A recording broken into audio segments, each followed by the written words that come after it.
3, first heat of the juniors to heat number 55. On the line then for a full grid of juniors. Good to see a full grid of juniors. One or two moved up from the cadets. Braden Blythe has moved up from the cadet class, but some of the quick guys still there. RQ Rolf, Oliver Bovington, Kate Mundy, Lily Theobald, Ollie Binns, RQ Whiteland. I think number 80 is also a non-starter. He hadn't signed on early on, and we've had no indication from the signing on that he has signed on, so it may well be that number 80 is also a non-starter for this first race of the juniors.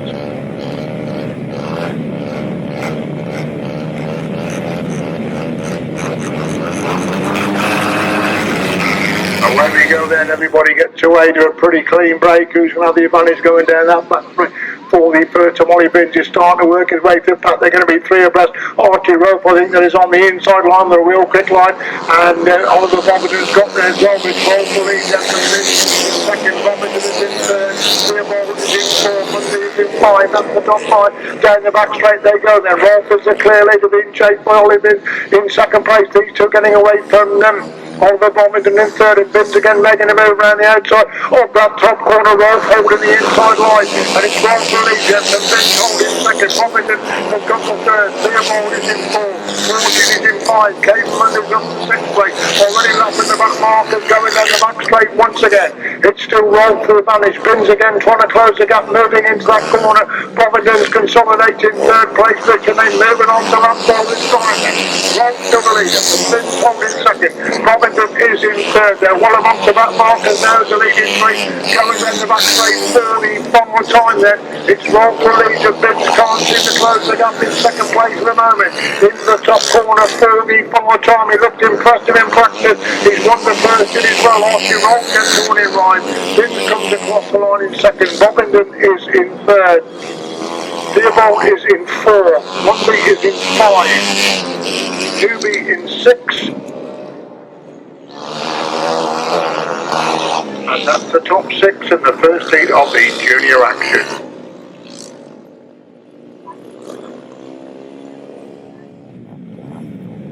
Race 5 is next. That's the first of the pairs. GT with the Graham Thomas non-starter. His place is taken by 611 John Cox, who partner and could be the partner for Kevin Willem, as this is the pairs then. Out they go then for the first time this afternoon, the GT 140s. Somebody already building a big lead. Once we've seen those numbers coming out for the first time, we can pick them up. Could well be Mark Scoops has got the lead then as he comes out for the first time. It is in fact Mark Scoops who leads then. John Cox in second. Kevin Williams is in third, so that pair is back in second and third at the moment. Scoops is the leader going down the back straight once again. Cox chasing hard in second. Williams' partner has got the third place Richard. So good scoring for that particular pair, second and third, and Cox having to go with Scopes again, coming round the outside. The Scopes who leads then from left. Cox is got the second. Williams is in third. These three have got away from number 11. Connor Sargent in fourth place. Down the back straight they go once again. Cox is there with Scopes again as they go down the back straight into that top corner once again. Scopes has gone wide. Tops trying to find a way through on the inside line. They're together now as they're moving on to lap number 3. It's Scopes round the outside. Cox on the inside. Willem has got the third place Richard.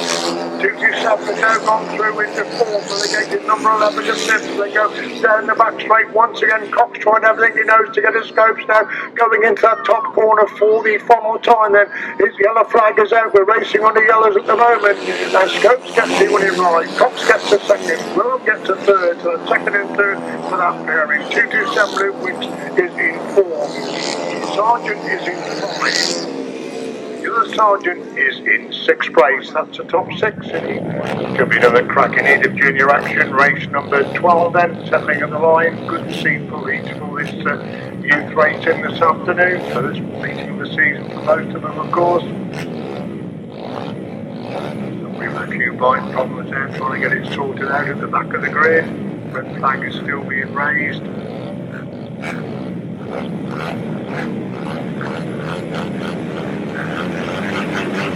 Already for action this time for race 12. Away we go, one rider left to the line as they go to the back straight. for the first. I think that's Ollie Vince has made a good start and he's going down that back straight. Archie Rolfe is in third. He now goes through into second with Bobbington in third. That's the top three. They come by the first time. It's been too strong in the market. Bobbington in third. Monday is in five. That's the top five as they go in the back straight once again. And Rolfe is chasing up the Vince. He's to level. Coming into that top corner once again. Rolfe on the inside. Vince again trying to go right round the outside. Super action between these two for first and second places. It's Rolfe on the inside. Vince again making his move round the outside. The back marker's already coming into play. They go to the back straight once again. It's Rolfe right, but Vince again comes back round the outside. Retakes the lead. They're absolutely locked together. First and second places going into that top corner once again. It's Rolfe again on the inside. Vince will not be denied. He comes forward. Back round the outside. Tremendous race in between these two. First and second place with Bobbington in third. Vince again comes alongside round with the go to the back straight. For these fellow There's a fight between them. Coming into that top corner on lap number 4. Rolfe on the inside. Vince again totally committed to the outside line. Super action between these two. Rolfe gets the winning ride. Vince gets the second. Bobbington comes across the line in third. Tremendous race for those two. Then we've got Theobald in 4. Monday is in 5. Race number 13 is the next one, second leg of the Inters. Cooper Russian winner first time out, chased home by Zach Beatty.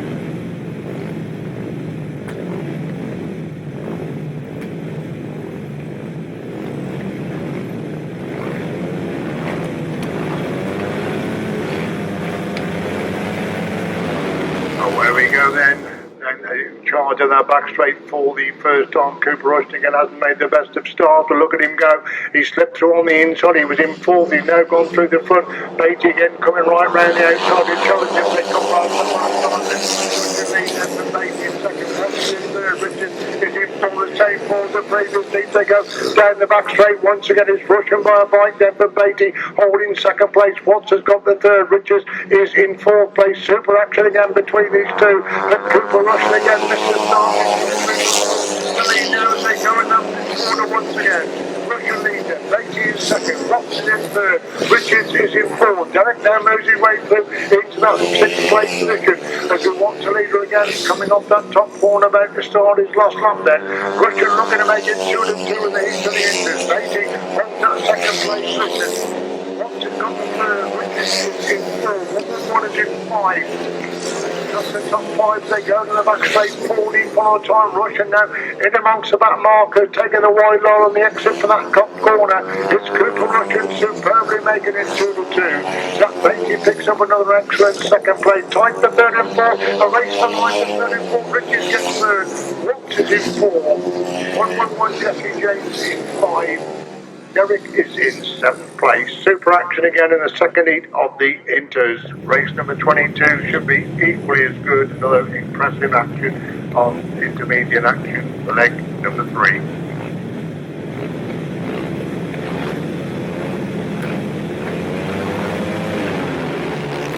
Where we go then for another cracking heat of intermediate action.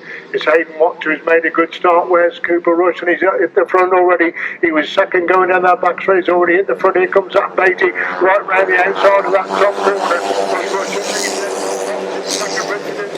Beatty's in fourth and Beatty again winding on round the outside of that front corner, gets round the outside. Richards to go through into third place. Can he gets to Watts in second? That's allowing Cooper Russian to get away the front. Watts holds that second. Beatty again full throttle right round the outside of that top corner, just red keeping on the track, and that's allowing Richards back through the third place. As Russian's away the front. Watts on second. Richards in third. Beatty is in fourth. Tremendous action for the minor places as Russian is getting away the front. Still Watts holds that second. Richards is in third. Beatty again winding on the inside this time for a complete. Oh, Beatty trips it while holding second place. Oh my word!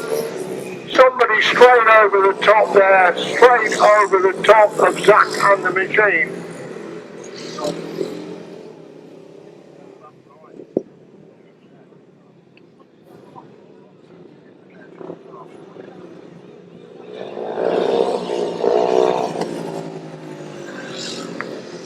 Oh my.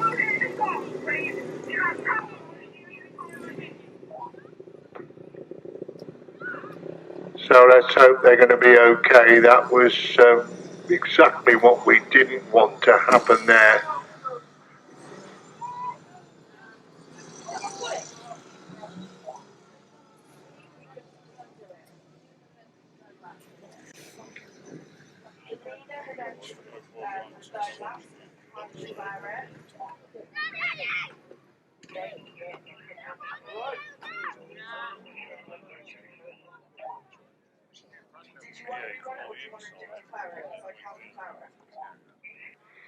Second, number 46, Austin Riches, and third, 111, Jesse James.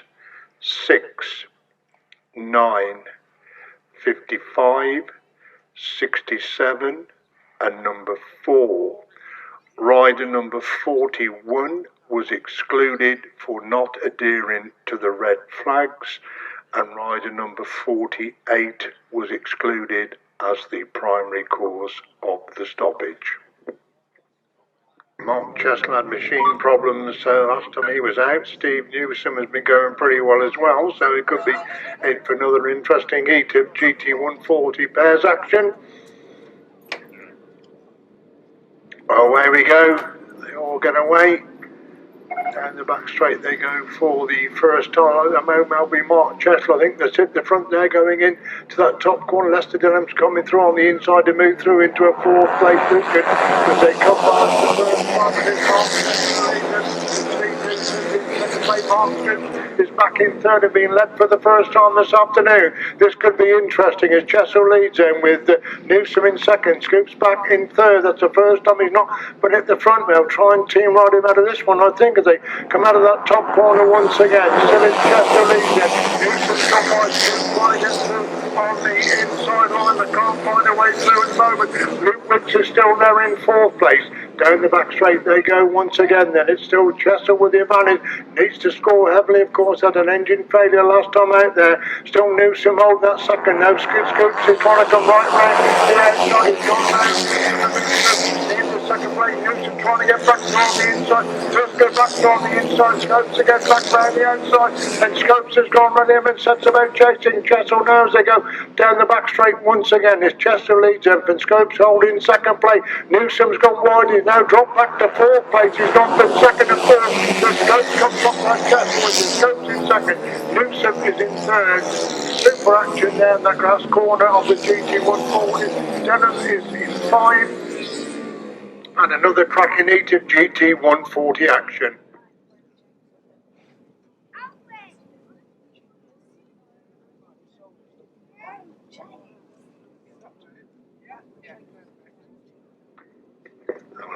Revving up then for another heat of the pairs. Away we go then.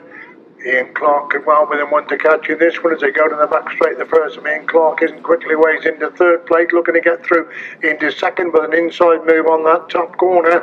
The rider lead the race has gone very, very wide about that rider is Kevin Williams. Ian Clark is in second place. John Cox is back in fourth and looking to go for the third. And Kevin Williams goes round the outs of Clark. Clark comes again back up the inside to retake the lead. Then Clark leads them from Williams in second. John Cox again still back in fourth and looking to find a way around the outside of that third place one. And Clark leads from Williams in second. Still 70s and Reece Naylor is from the third. John Cox in fourth. Cox again trying to get round the outside. This time he does go round the outside to move through into third. So him and Williams back in second and third. But it's again Reece Naylor back through on the inside. Cox is relegated back to fourth. As Clark leads in from Williams in second.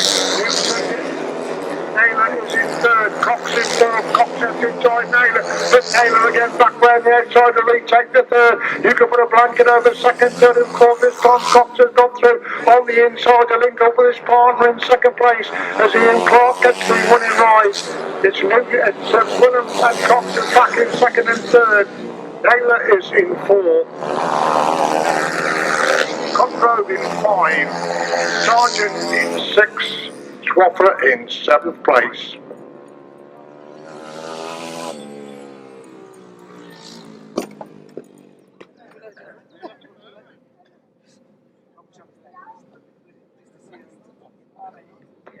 So revving up then for semi-final number 2. Away we go. Down that back straight they go for the front. I think it's Kevin Gwilym that's hit the front. I think that's Mark Scoops has gone with him. John Cox is ducked into third place. He's now gone through in the second place, so that pair is back in 1 and 2 at the moment. As Gwilym leads Edmund Cox in second, Scoops in third. G27 is in fourth. That's Luke Wicks is in fourth place. They got in the back straight once again. It's still then Gwilym Elise from Cox holding second place. Scoops back in third. Wicks is still in fourth place, Cross is in 5, Stanton in 6. As they complete that lap, Gwilym still leads from Cox in second place. That pair is doing a good job there, keeping Mark Scopes back in third at the moment. That pair in pack in 1 and 2, Scopes again trying to split them up. And these three are getting away from the remainder of the pack. Into that top corner once again. Gwilym rides the outside line, Cox is covering the inside. Some team riding going on between these pairs at the moment. And Mark Scopes can't find a way through at the moment. Still Wicks has got the 4, Cross is in 5, Stanton is in 6, up to top 6, and Scopes has got between the pairing as Gwilym leads, and Mark Scopes has now gone through into second place where they're getting John Cox to third, and Scopes coming right round the outside of that final corner, race to the line. Gwilym wins it, Scopes in second, Cox in third, Wicks in 4, Cross is in 5, Stanton 6, Cossar and 7, Sargent in 8th place.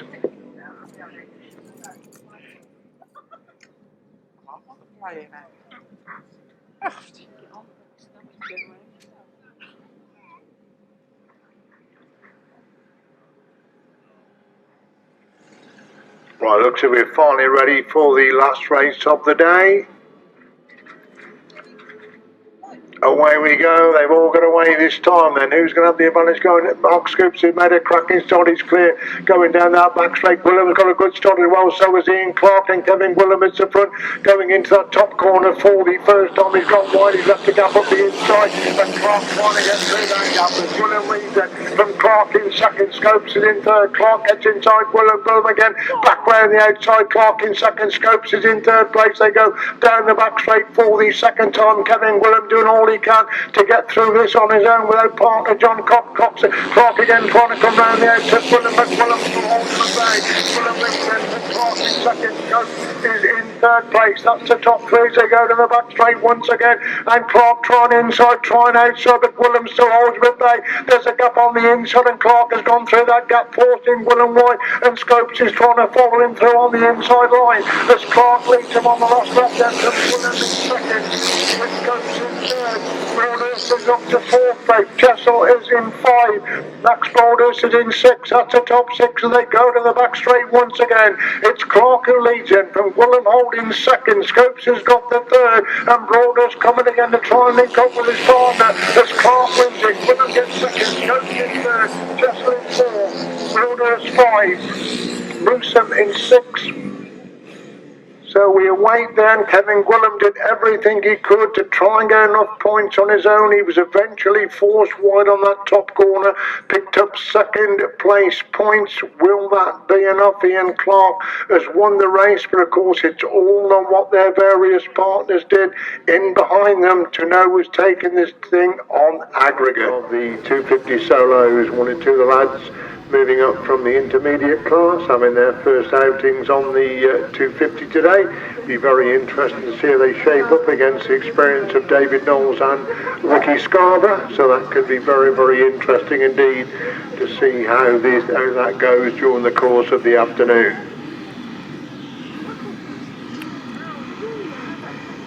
Just waiting for one rider to come out to the tapes. Purity revving up. We've still got one rider coming into line at the moment.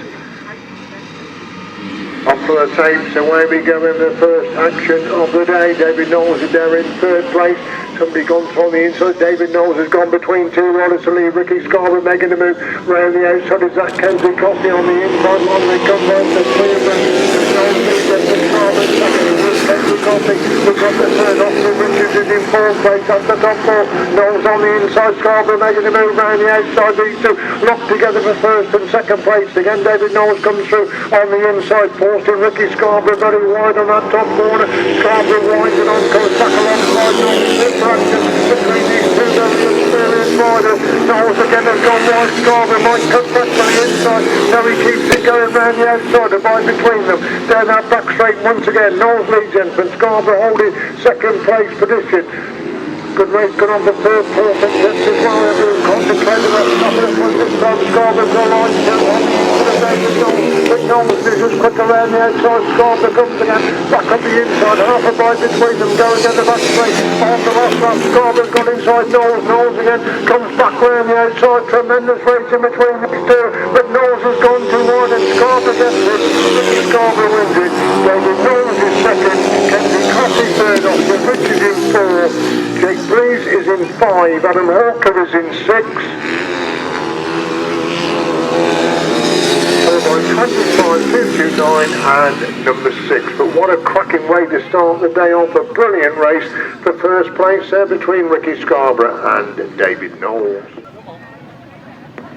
Coming out then for the first heat of the 500 sidecars, race number 3 should be as per programme. Just waiting for the crews to come into line finally for this first heat of the 500 sidecars.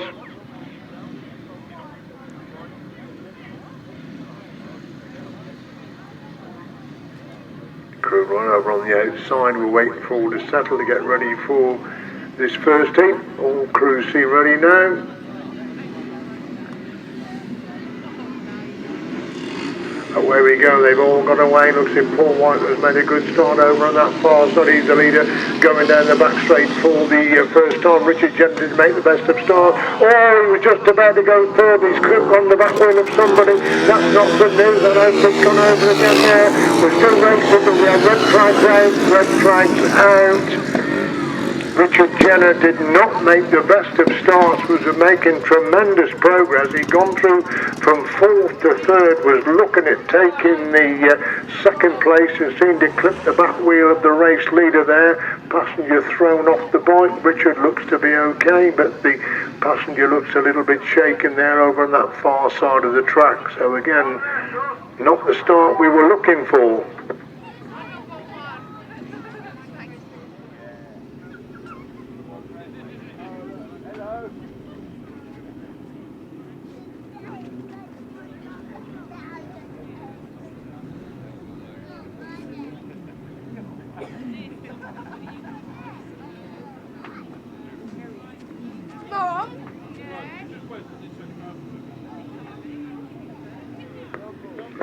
So still sold themselves out of the gate then for race number 14.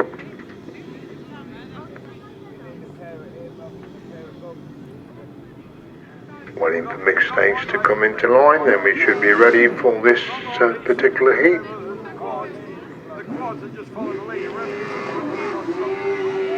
A bit of groove cutting. I think that groove has probably not been used because we haven't had a full 6 out this time. It's Dale Fish that's cutting the groove there. And obviously the grid has not been full so far. Revving up and away this time then. Up for the tape, mixed station, left of the line, a little bit of a ragged start there, but it continues. And it's Matt Silver over leads then. Rob Heat is in the 2nd place position, and mixed stage completely left on line. They all get away this time. Certainly a ragged start there as they go up the back straight for the first time then. It is Del Fish and Jordan Fish who rope clear at the moment as they come to complete. Matt Silver leads and they come to complete that one then. Fish has now gone through into the 2nd place. Jack Misa now challenging for 3rd. Get ahead of Heat to go through into 3rd place. As Firmero leads going up that back straight once again. Fish has got the 2nd place. Misa is in 3rd. That's the top 3 as they come by to complete that lap then. Firmero is still the clear leader. Fish holds that 2nd place position, and Heat has got back inside. Misa has gone too wide, so Heat now moves back to the 3rd, relegating Misa to 4. Misa drops back to 5 as Stepfly goes through on the inside. They seem to touch there, and Misa crew has come to a stop up on that top corner. Racing continues. Red flag is out, red flag is out. We have Jeff Misa and his passenger in trouble there. They seem to touch as the crew got inside them. There were 3 abreast coming out of that top corner, so we'll leave that one to be sorted out. So again, it'll be the youngsters. Oh, and David Knowles in the race again, so that's...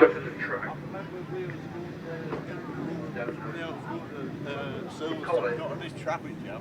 Yeah. It's coded for ages.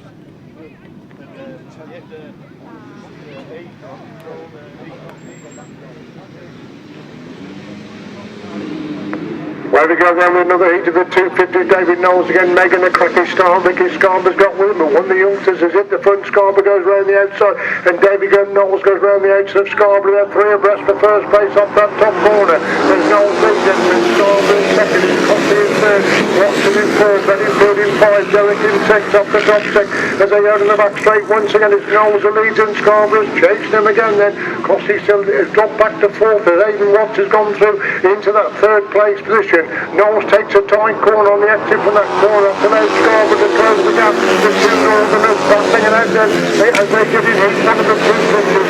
It's Knowles on the inside, Scarborough winds it on right round the outside, and David Knowles didn't have an answer to that one, but he's back on from side. Ricky Scarborough now going into that top corner again. Knowles on the inside pushing Scarborough wide, and they moving on to four. There's half a right between them with Scarborough around the outside. Knowles comes back again, back up the inside. Scarborough again, tremendous ride right back round the outside. Can David Knowles come back at it?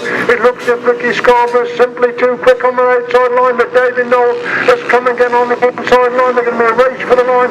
Super heat again in 250. Scarborough wins it. Knowles gets the second. Cossar picks up the third. Watts is in four. Derek in five. Benfield six. Can't see the number of that one in seventh. Then 339 for another cracking heat of 250 action again, featuring Ricky Scarborough and David Knowles. Delete 32, add in 19 Dave Mears, and delete 112. So coming to line then for race 43, fourth and final leg of the 350s. Away we go then. Luke Harris has got the drop, and George Pardo's got it very, very quickly as well. But Luke Harris leads, and somebody going round the outside. That's Dave Mears has gone round the outside of Luke Harris. George Pardo trying to get through on the inside, three abreast on the exit from the corner. Mears leads, and Harris in second. Pardo is in third. Roberts in fourth. Roberts gets inside Pardo to move through in third place, and Luke Harris gets back round the edge of Roberts and sets about chasing Mears now as Mears leads for the first time this afternoon. Harris has got the second. Roberts gets back inside Harris to retake that second place position. It's Mears the lead then, Roberts in second, Harris in third, Pardo in four, Garson in five, Felby in six, Broad in seven, Neil in eight. That's the eight of them as they go to the back. Oh, and Dave Mears has come to a stop. That's the second time all in a good position. Dave Mears has come to a stop. He was leading the race for the first time this afternoon. He's come to stop on lap two. That leaves Jack Roberts clear at the front there then. Harris looking down at the bike in second. Garside has got the third. Pardo is in fourth. Philby's in five. Harris back round the edge of Garside to retake the second place. I think he's not got too much speed in that machine as Luke Harris, and Garside has got back inside him to retake the second place. Checker flag comes out. Jack Roberts wins it. Garside gets second. Harris in third. Pardo four. Philby five. Broad six. Neil in seventh place.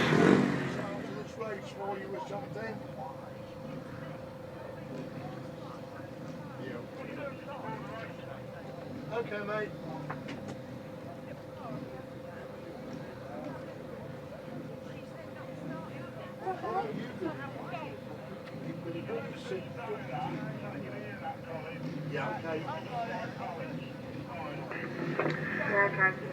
Okay, mate, I'll do it after this race. Okay, mate, they want here with the 500 driving. We're doing it after this race. Okay, mate.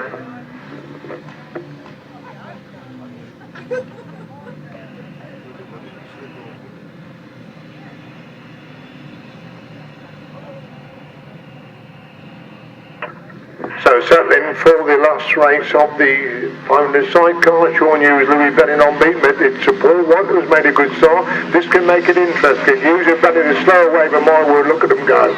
They came out of the gate in third place. Before they'd done 20 yards, they'd hit the front. Tremendous speed coming out of that start line now. And it's Hughes are betting the lead. They're winding the front to the second. This is generous tucked into the third place. Pusher again with Paul Cooper at the back. back as they go to the back straight once again then. Hughes and Bennett lead them from Whiteman and Webb in second. Jenner and Cooper are in third. Smith and Page are in fourth place position.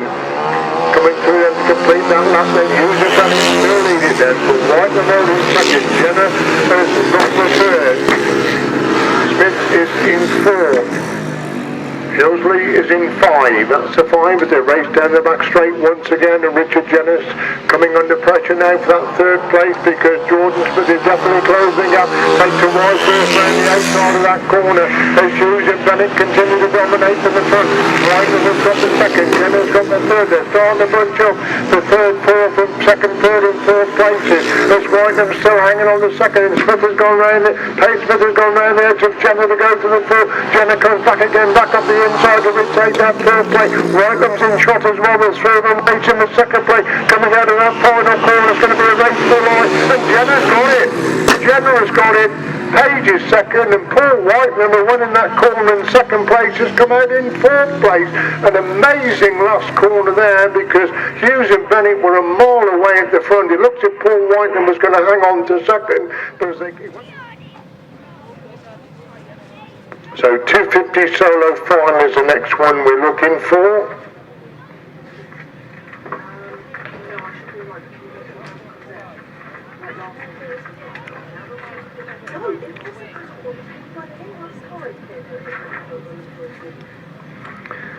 Can anybody get to Ricky Scarborough? That is the question. David Knowles has tried on several occasions this afternoon. These two have been absolutely brilliant at the front. Can any of the youngsters get amongst the more experienced riders? Should be an intriguing 250 solo final. Up for the tapes, away they go. Who's getting away? David Knowles has got away. Ricky Scarborough's away in second place. Kenzie Cossar's on his shoulder there to go into that top corner for the first time. And somebody winding it on right round the outside with David Knowles in the lead. Kenzie Cossar in second. Ricky Scarborough in third. Aidan Watson in fourth. Tim Gregg is in 5. That's the top 5 as they go in the back straight once again. And David Knowles has built himself a bit of a lead. And Ricky Scarborough's got a lot to do to get to him from that position. Kenzie Cossar in the third. Tim Gregg is in fourth place. And David Knowles is a race leader. We've got 2 riders down over on the far side. Red flags are out. Red flags are out. 2 riders down over on the far side.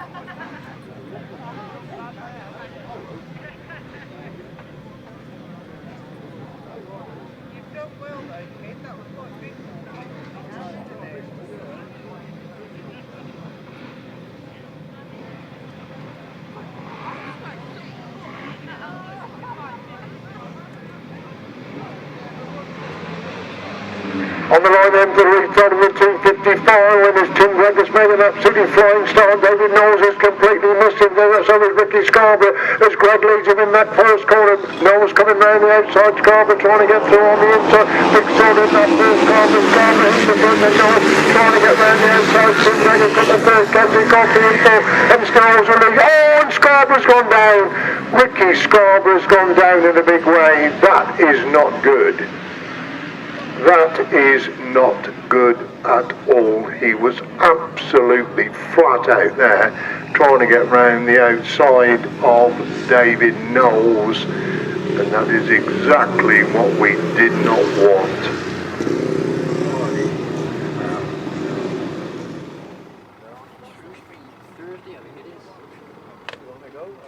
Where's that come from? What's the venue there? It's just up to you. I mean, I'm just. I've never sit to watch, but I'm doing the point scoring today, so normally I'd be in there, but there's not enough room. It's too small, so I got to sit here. Away we go then with the first hit of the big chairs race, number 12 then. It looks to me like Matt Pomerola's stolen them out to front and goes roaring down that back straight. Colin Blackmore's tucked into fourth place. The moment we'll pick them out as they come by for the first time then. It is Matt Pomerola's stolen them out to front.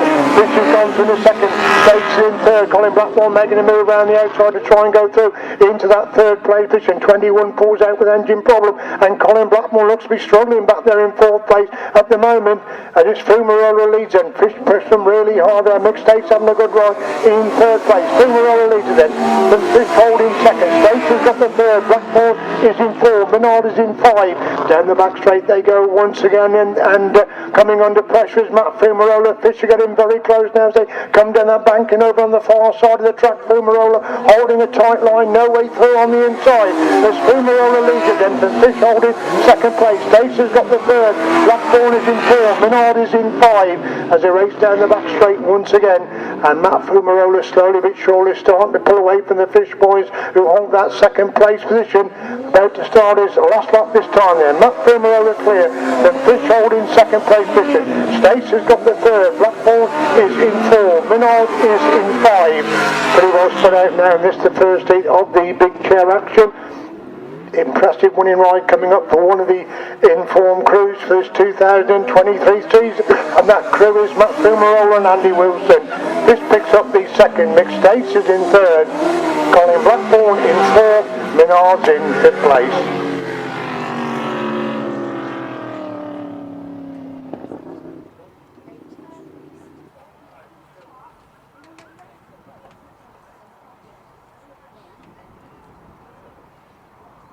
Pick them out over on that far side as they line up for race number 13, second heat of the big chair action. Away we go then. Step Bly's made a cracking start, but someone's gone tearing through on the inside of it. Looks like Tom Cossar. Mark Cossar's completely missed the start. He's in fourth. He's up to third. He's now going through in the second. But Tom Cossar gone absolute flyer there. Tom Cossar leads over Mark Cossar holding second place. Step Bly's got the third. Rick McCauley's in fourth. They go down the back straight once again, and Tom Cossar's stolen a march on Mark. But look at the speed of Mark going down that back straight. They're absolutely flying into that top corner. They touch upon the top corner mark. Tom Cossar keeps it going. It's Bly who's got the second. McCauley is in third. Mark Cossar's got to try and get it going again. So drama there as they go to the back straight once again then. It is Tom Cossar who leads them from Bly holding second place. McCauley has got the third. Mark Cossar pulls off the track there as Tom Cossar leads now, can put in lap number two. It's Bly who's got the second. McCauley is in third. These three a long way clear the fourth and fifth crew. So drama in this second heat of the big chairs now as Tom Cossar leads going down that back straight once again. Problems for that crew. It looks like Dave Buckler's got problems there. He pulls on the middle of the track. But Tom Cossar going like an express train at the moment. He's clear then from Blythe holding second place. McCauley has got the third. Adams is way back in fourth. The leader may well lap the fourth place crews. They go into that top corner for the final time. So a dramatic race number 13. And Tom Cossar is the impressive winner of race number 13. Steph Bly gets the second. Rick McCauley is in third. And Charles will come across the line in fourth place.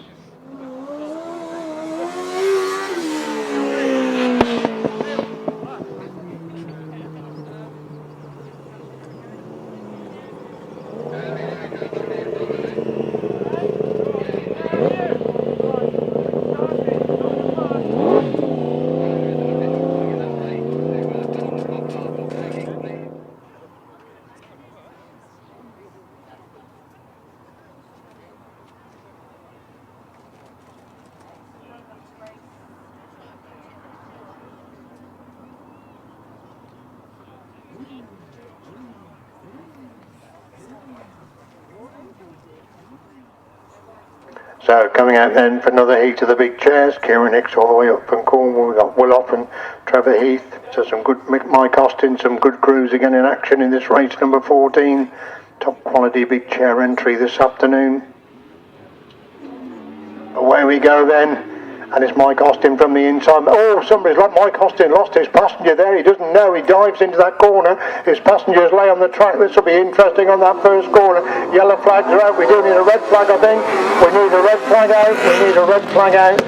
I'm sure Mike Austin still doesn't realise that he's lost his passenger. He's coming round and he will now see him lay on the track there. I don't quite know because we've got that hump in the middle of the track and we can't see the sidecar start very well at all over there. But we clearly saw that Mike's passenger came off there just after the start of that heat of the big chair. So again, more bad luck for Mike Austin, who hasn't enjoyed the best of luck at all this season. Yeah, you can't. They're on the line then for the rerun of race number 14.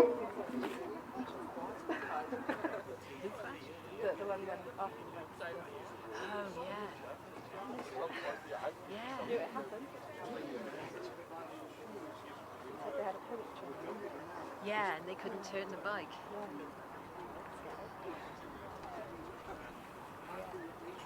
Definitely when they were heading for all those vans and everything. Where we go then with the rerun race number 14 then, and Trevor Heath hasn't made the best of start. That's him goes roaring through on the inside. Kieran Hicks is tucked into that third place position, and Tumley's gone really wide, and that Willopner's gone really wide. Trevor Heath comes through on the inside, leads, and Hicks has gone for the second. Willopner's gone from first to third by going too wide upon that top corner. Down the back straight they go once again then. It's Heath who leads then, but Hicks in second. Often has got the third. Three high quality crews scrapping it out for the place in this one then, as he still has the advantage then. Hicks has got the second. Will often again go much too wide on the exit for that top corner, trying to clear something from his goggles there as Kieran Hicks almost comes alongside Trevor Heath. They go to the back straight once again. Couple of bites between these for first and second place. Are down the bank and they come once again. Heath mid-track. Hicks trying to find a way through on the inside, and Hicks has found a way. William right there by Kieran Hicks is in go on the inside. Trevor Heath now trying to come back at Hicks, so they go back down the back straight once again then. Hicks leads then, Beneath in second. Often is in third. Super Action, this rerun of race number 14. Coming down the bank in once again with the last lap flag being made ready. It's Hicks who leads then, Beneath holding second place. Often has got the third. Down the back straight they go once again on lap number 4, and slowly but surely Kieran Hicks is starting to get away at the front then as he leads coming down the bank in once again then. It's Kieran Hicks who's come through from third to first, wins rerun race number 14. Second place goes to Trevor Heath. Third place is Will Often, Super Action race number 14.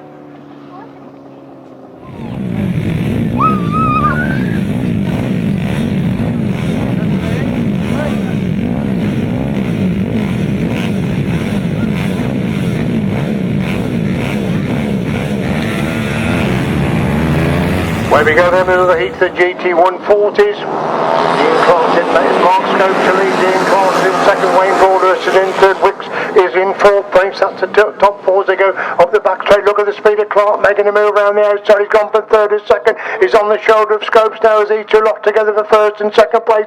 Scopes on the inside. Clark making his move around the outside. Broadhurst is in third place. Down the bank and they come three abreast. And it's Wicks who's hit the front then. Wicks leads then for Clark in second. Broadhurst is in third. Scopes at one time was race leader, now finds himself back in that fourth place position as they go down the back straight once again. It's still Wicks who's got the advantage. Clark goes through on the inside of him to move through to the front position. Wicks has got the second. Broadhurst in third. Scopes is in fourth. Terrific action. They're three abreast again and Wicks gets back through on the inside. Broadhurst trying to get through on the inside as well. Clark trying to get down the outside.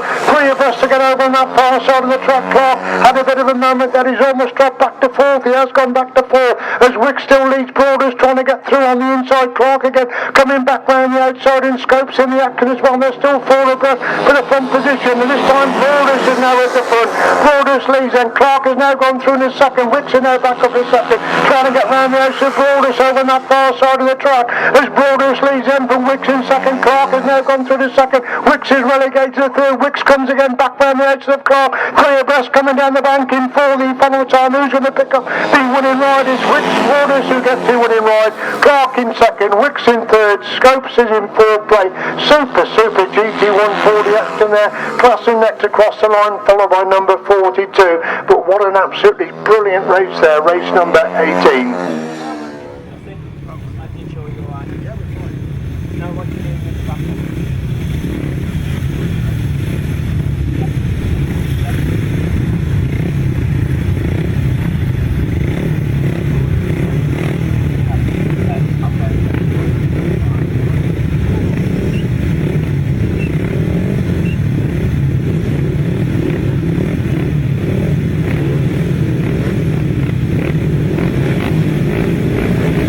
On the line then for the second lead of 350s, away we go then, they've all got away, full grid of 350s, and it's the Cameron Dennis Medical Site. Jack Roberts has got got away with him.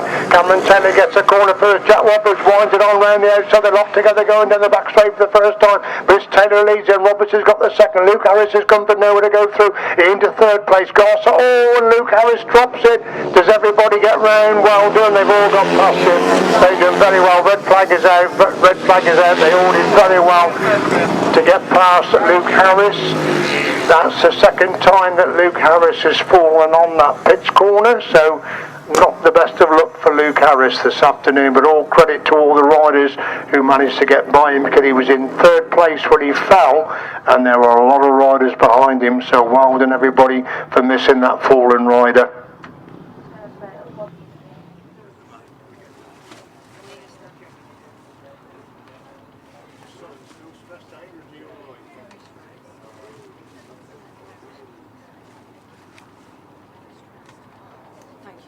Thank you for all your time.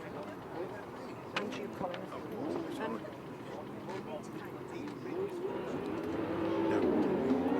Where we go then, we know the heat of the big chairs then. Going down, and somebody goes roaring through on the inside as they come down the banking for the first time. Looks like Tom Cossar. This come through on the inside. Tom Cossar with it first time. It's Kieran Hicks has got round the outside of Cossar leads it. Hicks has got the second up at three abreast for third, fourth and fifth place. It's Glenn Blondell making a big move around the outside but lost out with that. He's gone from third to fifth. And look at the scrap at the front as Tom Cossar leads in from Kieran Hicks pushing hard there in second place. Cossar mid-track. Hicks trying to get through on the inside. Hicks comes alongside it. Cossar again back round the outside. Cossar leads him, but it's in second. Fishy now moved up to third place. Hicks again trying to get inside Cossar. They're locked together going down the back straight, and Hicks gets inside Cossar. Tremendous sidecar action going down that back straight, down the bank, and they come once again. Then it's Hicks early. Cossar has returned the compliment. He's gone back through on the inside and retakes the lead. Little race that's in. As Cossar leads him, but Hicks in second. Hicks trying to get back inside Cossar. Going down the back straight once again. It's Cossar leads him, and Hicks holding that second place position. Fisher's got the third. Down the bank, and they come with a lap and a quarter to go then. Cossar leader for Hicks, holding second place position. It's Fish who's got the third. We concentrate on that scrap at the front then as they go down the back straight once again then. It's still Tom Cossar looking to make it 2-2 in the heat of the big chair action. Fabulous action between these two. Coming out of that final corner, Tom Cossar wins it. Kieran Hicks gets second. Fish boys pick up the third. Riders coming out then for the third leg of the juniors and inters. Thomas spinning on beat for his opening two rides.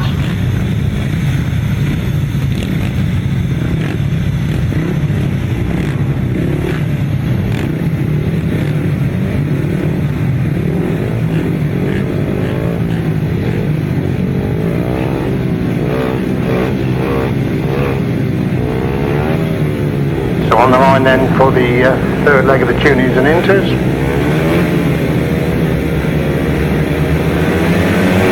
Up for the Thames, everybody gets off that one rider left on the line, two in fact left on the line. It's Thomas Bennett made a cracking start again easily. Max Derrick made a good start, he's got through in his second.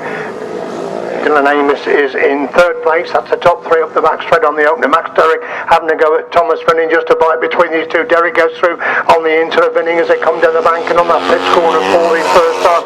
Finley Theobald when the riders left the line, but Finning gets back inside Derrick and retakes the lead. Finning leads then, Derrick is in second, Amos is in third. Jesse James is back in fourth, having picked up second place in his opening two rides. Braden Blythe is in 5.34 is in sixth place. That's the sixth at the moment. And Max Derrick again starting to hunt down the race leader as they come back to complete that lap then. It's still winning the clear leader, but Derrick holding second place. Amos is in third, James is in fourth. Nothing much between that top four as they make their way down the back straight once again. Derrick's got back inside Vinning again, and Vinning doesn't seem to have an answer at the moment. It's Derrick who leads and Vinning holding that second place position. They come down the banking once again and about to start the last lap this time then. Derrick the leader, but Vinning holding second place. Amos is in third. Jesse James definitely getting closer in fourth as they're in amongst the back markers now going down that back straight for the following time. It's Max Derrick pulling away from Thomas Vinning now very much on course to pick up his Saunters, winning ride of the afternoon. Max Derrick down the bank and he comes. The checkered flag is being waved. Oh, Max Derrick wins it. Second is Thomas Binning. Jesse James in third, because Dylan Amos has fallen on that last corner while holding third place position. So disaster there for Dylan Amos, has come to grief on that last corner. So the next rider across the line is Finley Theobald, then number 34 and Braden Blythe as well. And obviously Matt Fumarola didn't come out the second time, neither did Mike Austin, so we might be a little bit too short of numbers for this race 43. Revving up and away we go then. Looking for Tom Cossar, but he didn't make the best of start, but my word, he's worked his way through on the inside. They're going to be locked together coming down the bank in for the first time. Tom Cossar cuts back for the inside run. It was Willoffen who made the starting back, but again he went too wide in that bottom corner, allowed Tom Cossar to get through on the inside. Willoffen trying to come back at Tom Cossar now, nothing much between these two. Down the back straight they go once again. Offen again is having to go at Cossar, half a bite between them as they come to the bank in once again. It's Tom Cossar riding mid-track, Willoffen trying to find a way through on the inside, but Cossar's got the speed round the outside. Cossar leads then for Offen holding second place.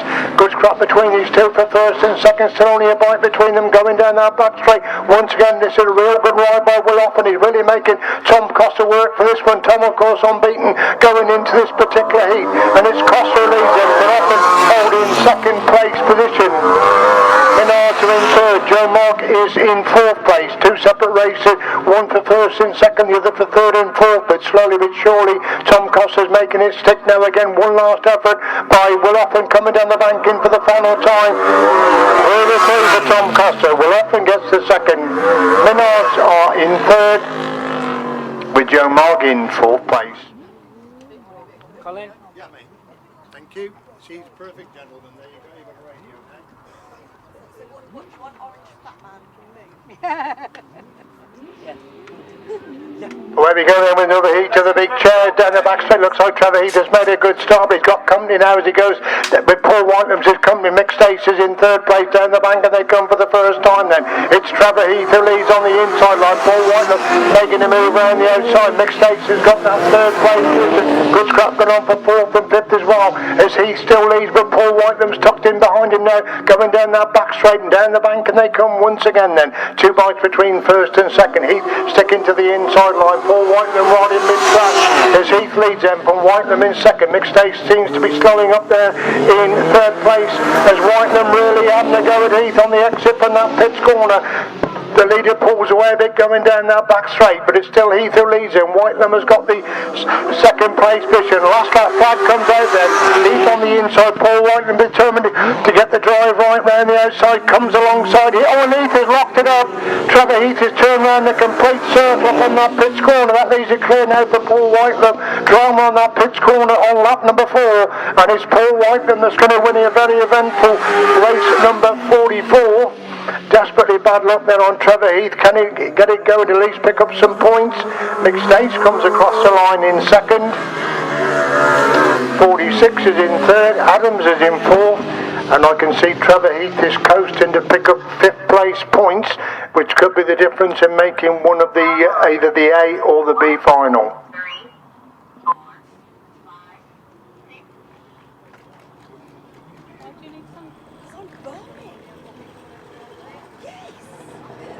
Right, race 45 result. Win for number 24, Terry Saunders, Liam Brown. Second, number 20, Dale and Jordan Fish. And third, number 25, Colin Blackburn, Carl Pugh. 30 and 181. 24, 20, 25, 30, 181. This last race, so the winner of this last race will be the winner overall as they settle in line then for race number 46.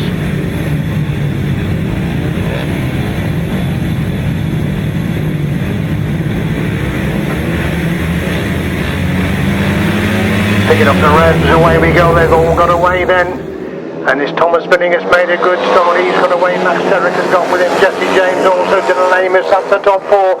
As Binning gets the corner first, leads going down the back straight the first time. Max Derrick has ducked his way through into second place. Jesse James is in third. Dylan Amos is in fourth place. That's the top four, but Derrick has got inside Binning. And of course it was Derrick that won that third heat. Whoever wins this one is going to win it overall. It's Derrick on the inside. Binning round the outside. A slow back marker is going to come into play as they climb the bank and out of that top corner on lap number 2 then. Binning with a bike advantage. Derrick gets through on the inside, goes round the outside of the back marker. Binning's dropping back slightly in second place. There's 2 bikes between them now as they come to complete that lap then. Derrick is the leader, but Binning holding second place. It's Theobald who's got the third. We appear to have lost quite a few riders. Jesse James and Dylan Amos, who featured all the afternoon, seem to have disappeared from this fourth leg. So it's clear for Max Derrick at the front then. Thomas Binning has got the second place position. Binning's now coming under pressure for his second place at the moment as Max Derrick leads him on the last lap then. But Binning holding second place. Theobald is in third. Willofton is in fourth. So rather depleted now in this fourth and final leg of the Inters and Junior action. So we look for the race leader, who is Max Derrick, coming out down the bank in for the final time. Derrick it is who wins the last heat. Theobald next across the line, followed by Binning. And then we've got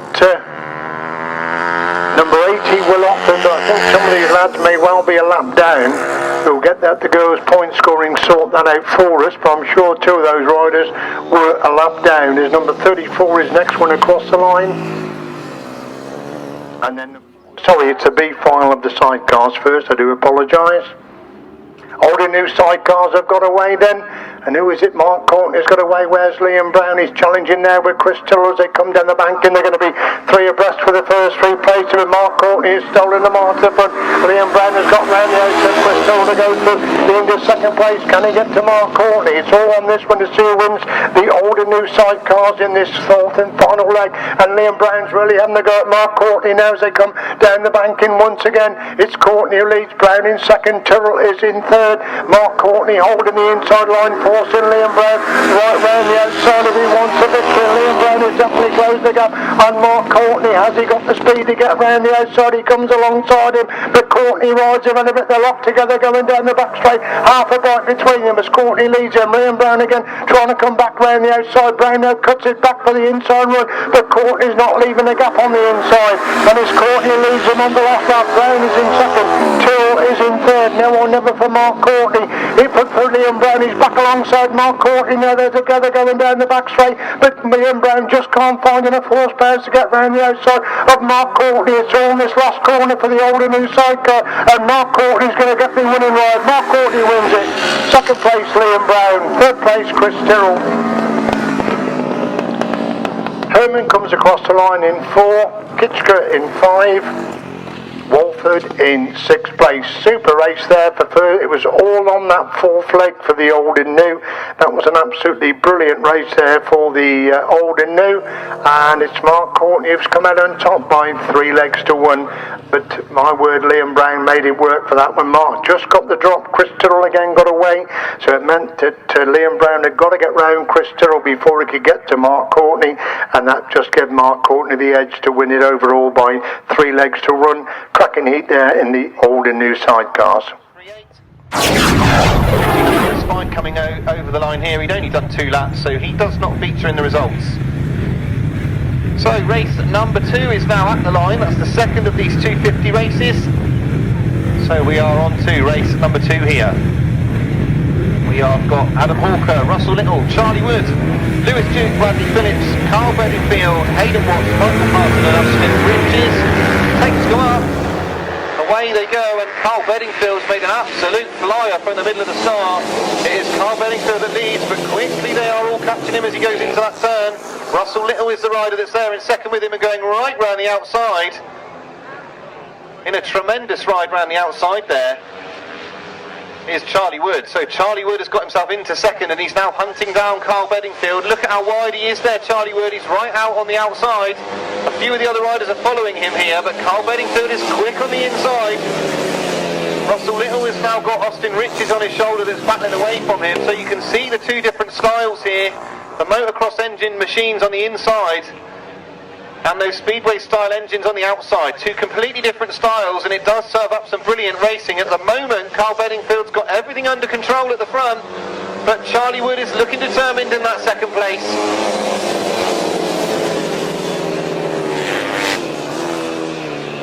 So Carl Bedingfield, as they close up again in the middle of the corner, Hayden Watts gets into trouble and he drops back to 5th, but he's still battling all over Russell Little. Now Russell Little seems to have a problem in that 5th place. So the last lap flag being made ready. This time Charlie Wood comes round and he shows himself to Carl Bedingfield. Now Charlie Wood has got himself in front, so it's Wood from Bedingfield, Rich is in that 3rd, Hayden Watts is in that 4th, Russell Little's gone back to 5th. And right round, he's gone right round Charlie Wood. Problems for Charlie Wood coming out of the turn. So he's thrown this away and the lead has gone back to Carl Bedingfield, but he's now got Austin Riches all over him. Fantastic 250 racing here. Carl Bedingfield is plugging away on the inside. It's going to be very close on a line. Well, I think it was Austin Riches who just grabbed it from Bedingfield. Hayden Watts in 3rd, Russell Little 4th, Adam Hawker 5th, and Charlie Wood, dejected, will come home and pick up 6th place points. 9-4. And now we turn our attention to race 3, the 500cc solos here, sponsored by SA Eggleston Groundworks. And we've got a round-robin competition here today. They will all miss a heat, so some of our riders that are in this class won't appear in this race, but they will appear later on. Of course, we've got no fight for Wilson Dean off of the outside here, but all the others are there. So, tapes up, away they go. And Chad Wurtzfeld and Aaron Butcher are the two riders that have made the best of it. It's Chad Wurtzfeld who leads into the turn, number 69. Aaron Butcher has followed him in there in 2nd place. Gareth Hickmott's gone round the outside. He's picked up 3rd ahead of Martin Sturgeon in that 4th place. And there's a squabble over 5th, 6th and 7th at the moment. Adam Filmer seems to be going backwards at the moment, but Chad Wurtzfeld's looking good here, rider number 69. He's looking quick this time. He's managed to get himself a little bit of breathing space between himself and Aaron Butcher. Gareth Hickmott and Martin Sturgeon are squabbling over that 3rd place fiercely. So off the banking comes Chad Wurtzfeld, looking good in this one. He's got a very big lead here ahead of Aaron Butcher. Gareth Hickmott's now established that 3rd place. James Theobald is the rider, number 26, who's worked his way up into 4th. And Jamie Fenn-Smith has fallen and Adam Filmer has collected him. That's a nasty looking accident. I'm glad to see that Jamie Fenn-Smith has got up so quickly. Unfortunately, Adam Filmer is down. The red flags are out here. So this will be the stop of the race. We've got red flags out, so red flags stopping the race here. Both riders are up over there in what looked like a horrible looking accident, so pleased to see both riders are up. Winslow, Chris Malone, Tom Waddell, Paul Clifton, Mike Dowling, Stephen Gallagher and Tim Kernock. And the addition to the programme, of course, who's coming in for Gordon Walker, that will be Nigel Coates, number 7. So we will see Nigel Coates, number 7 in this one.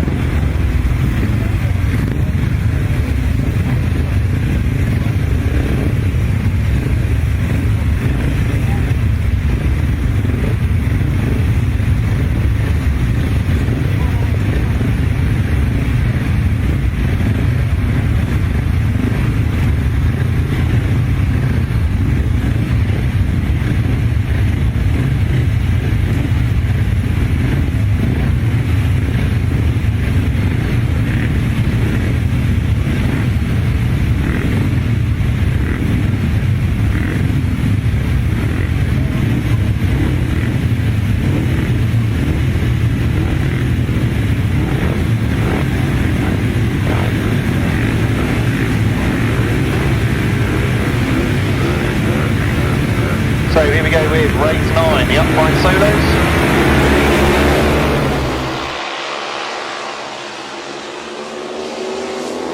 And it's Tim Kernock who leads as they go into the turn. That's a great start from Tim Kernock. He's got a rider right up the inside of him.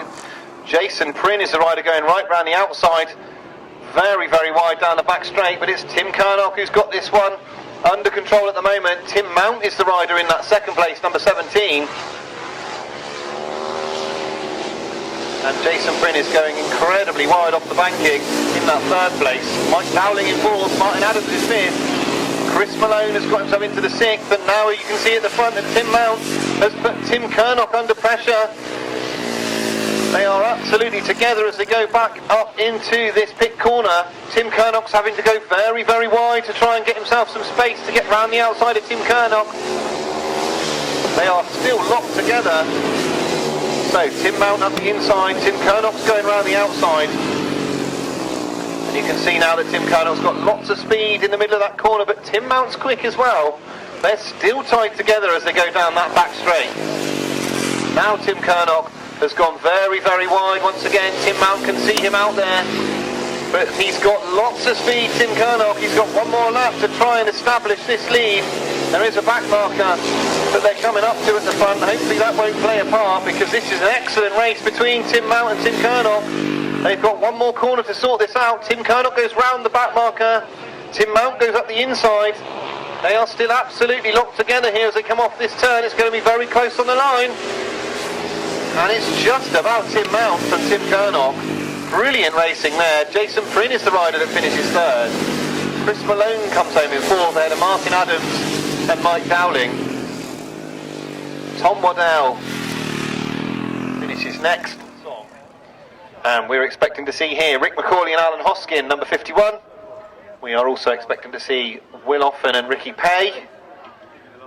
Now, we have been told that unfortunately Mark Warren and Ryan Barker will be non-starters here. They've got a bike problem that they haven't been able to resolve, so outfit number 306 won't come into line here. We have got number 991, Michael Austin and Vinnie Branch, and we've got Ryan Partridge and Kevin Jones, number 514. So 4 outfits only for race 12. I was not drinking.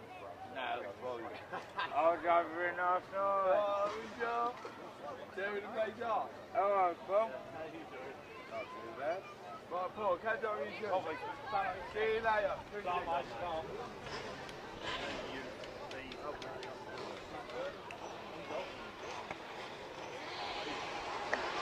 So here we go then, race 12, tapes go up, away they go. Initially it looked like a good jump from the outside, but it's Rick McCauley and Alan Hoskin that have made an absolute flyer, and they lead into the first turn. Rick McCauley leading. Michael Austin has had to try and go round the outside. It all tightens up in the turn. They've gone round the outside, but it's still Michael Austin and Vinnie Branch. Will Offen and Ricky Pay are battling away on that third place. They come very close to Michael Austin in the turn. So Rick McCauley and Alan Hoskin looking very good in this one. They've got a good lead over Michael Austin here. Will Offen has gone into the turn very, very quickly. He's trying to make use of the ground. Rick McCauley's straightened up.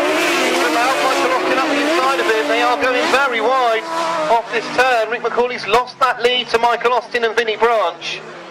Now Offen and Pay are having a go at Rick McCauley, but McCauley pulls away down the back straight. So an exciting couple of laps is starting to calm down now, but I think Will Offen is still looking to get past Rick McCauley in that second place. They both pick up the chair wheel as they come past us. Will Offen's gone into the banking very fast. He creeps up the inside. That's a great move from Offen and Pay to get up the inside of Rick McCauley as they go down that back straight. So they've had to work hard for this one, but it's going to be a win for number 991, Michael Austin and Vinnie Branch. Will Offen and Ricky Pay pick up second, ahead of Rick McCauley and Alan Hoskin, and Ryan Partridge and Kevin Jones. I think that looks like Max Broadhurst there that's had that problem, so possibly Max has just hopped onto Wayne's bike for this one. We'll have to wait and see. It might be number 158 that's on that bike. We won't know until we get over here, but certainly Max Broadhurst having problems at the start. Without. So here we go then. Tapes up on race number 17. And it looks like the riders on the inside have made the best of it. It's Kevin Gwillam who leads. He's got his mark with him once again. So this is how it occurred in the first race as well. Kevin Gwillam did get the lead, and then Ian Clark very quickly got the better of him. So is that going to happen again here? Ian Clark He is chasing down Kevin Gwilym, but Kevin Gwilym will not want to get beaten twice in the similar manner. So Kevin Gwilym, he's letting the bike run a little bit wider here off this turn. Whether you can see Ian Clark is the back of him. Sargent is in that third ahead of Wicks and Stewart. They're having a good battle for that third place.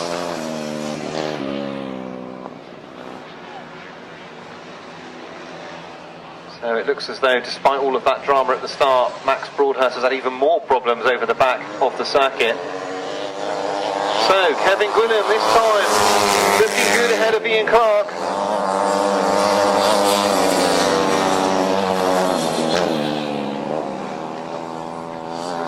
And they are both sort of matching each other for speed at the moment. There's not a lot of difference in their speed at the moment, and one small mistake from Kevin Gwilym and I'm sure that Ian Clark will be past him. So Ian Clark it is that's wobbling the machine as he comes around that turn. He caught a little bit of drive.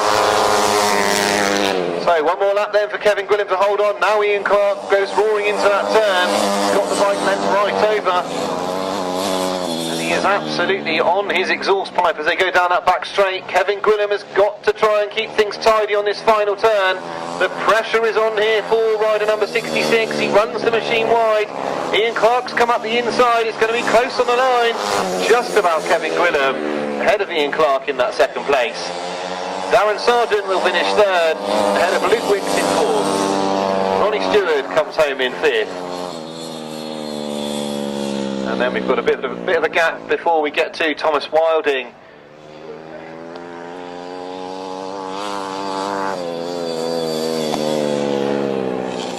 And Michael Chittenden comes home in seventh. We've seen 4 different winners in the 250 solos, 4 different winners in the GT140s, and 2 different winners in the 500 solos as well. So this is starting to progress into a very open competition here today at Dig Dog Lane. And we now turn to the left-hand sidecars. We have got Alex Baumann and Lewis Owen as an addition in this one. Alex Baumann and Lewis Owen will be in gate 3. Everybody else is as per programme. So 98 Michael Phillips and Tim Phillips, they won their opening ride. Can they be the first ones to win back-to-back rides? Here it is Michael Phillips and Tim Phillips who lead as they go down that back straight. And they have got Alex Baumann very close to them. Steve North is going round the outside. It's Steve North that goes round into second as they come down that back straight. Josh Penfold has got past Alex Baumann as well, and he goes past Steve North. It really is a good back straight there from Josh Penfold and Dan Woodbridge as they chase after the British champions out in front. Michael and Tim Phillips. Alex Bauman's got back into that third place now ahead of Steve North. Tommy Palmer's now trying to work his way round the outside.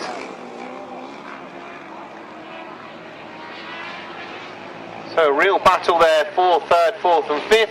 And it's Tommy Penfold that goes up round the outside. It's absolutely locked together between those 3. Tommy Penfold has been sent very wide. He's gone right round the outside. Steve North in the middle and Alex Baumann up the inside. It's a tremendous race for third place. So still Tommy Penfold and William Naden, they're having to go right round the outside, but Steve North now gets into that third. Alex Baumann goes back to fifth and seems to slow tremendously as he goes down that back straight. So there's one more lap to go as things start to settle down for that third place now. Michael and Tim Phillips, they are looking good here. But Josh Penfold has not given up in that second place. Josh Penfold is now hunting down Michael Phillips. He's very quick off the turn. We've seen how quick he is down that back straight. So there's one more turn to go here. Michael Phillips has got to keep things tidy on the inside. Josh Penfold, he's looking quick in that second place. It's going to be close as they come to the line, but it's Michael Phillips who wins. Josh Penfold in that second. Tommy Penfold goes through for third. Steve North in fourth. Mike Downs fifth. And Alex Baumann in sixth. A great race in the left-hand sidecars.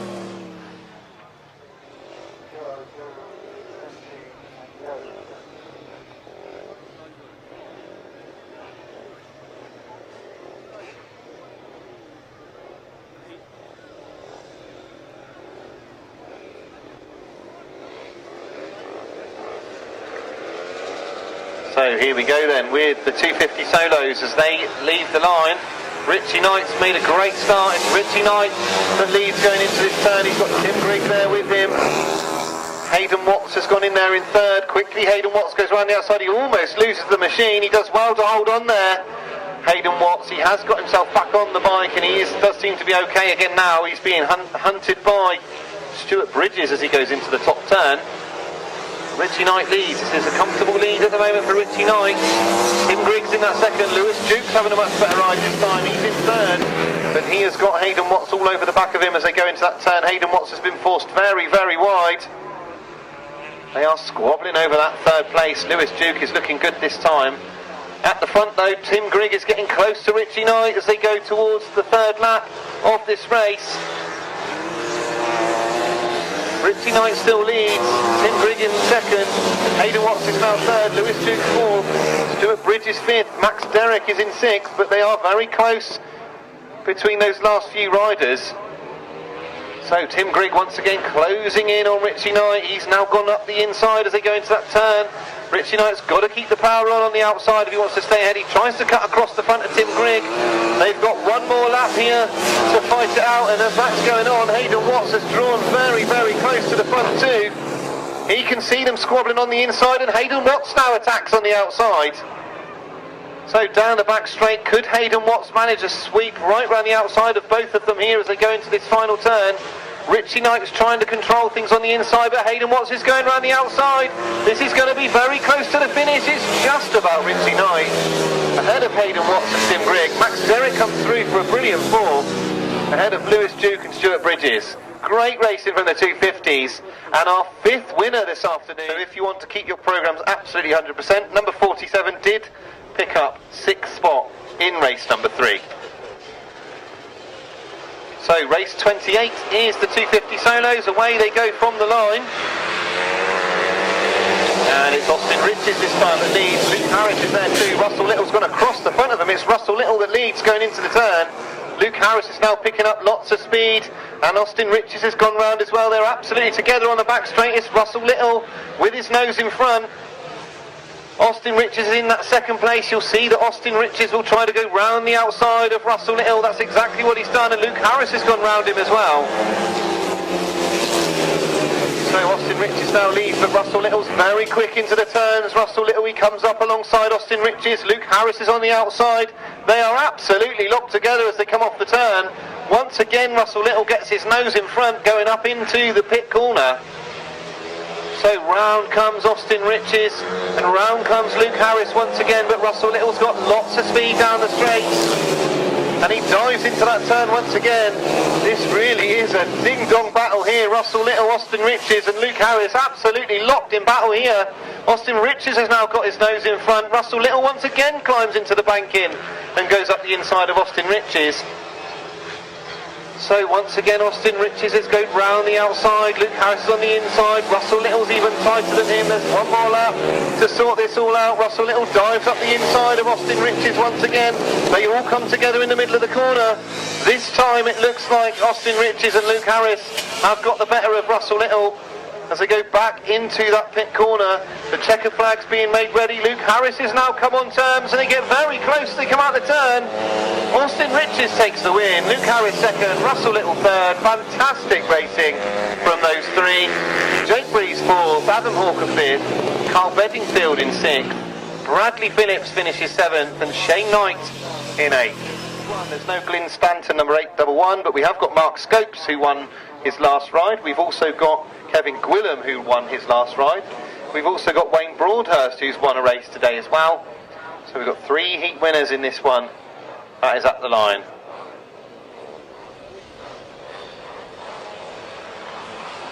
So tapes go up on race 31, and away we go. And it's Kevin Gwillam who has once again made a really good start. Wayne Broadhurst is right there on his right shoulder there as they go into the turn. Mark Scopes has got himself into third.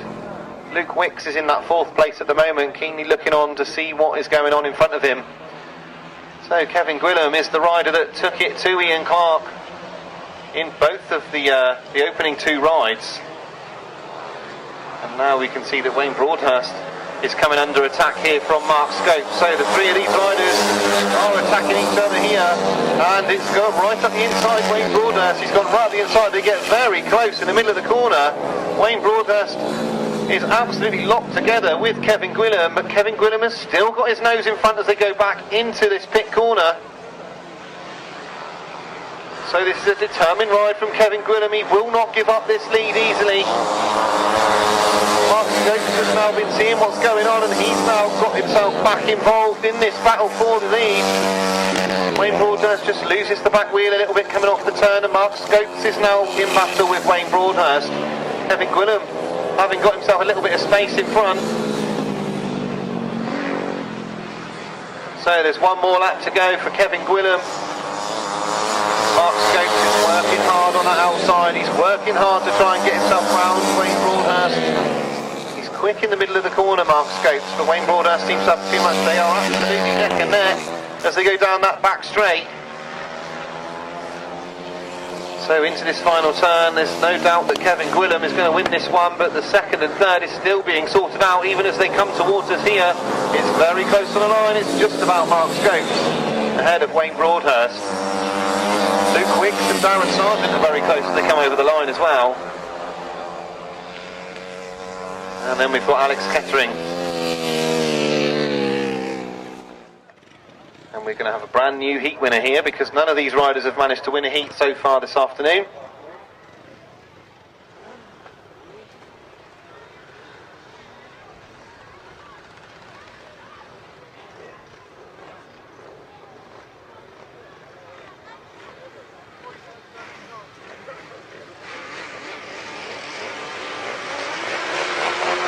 So tapes up here on race 33.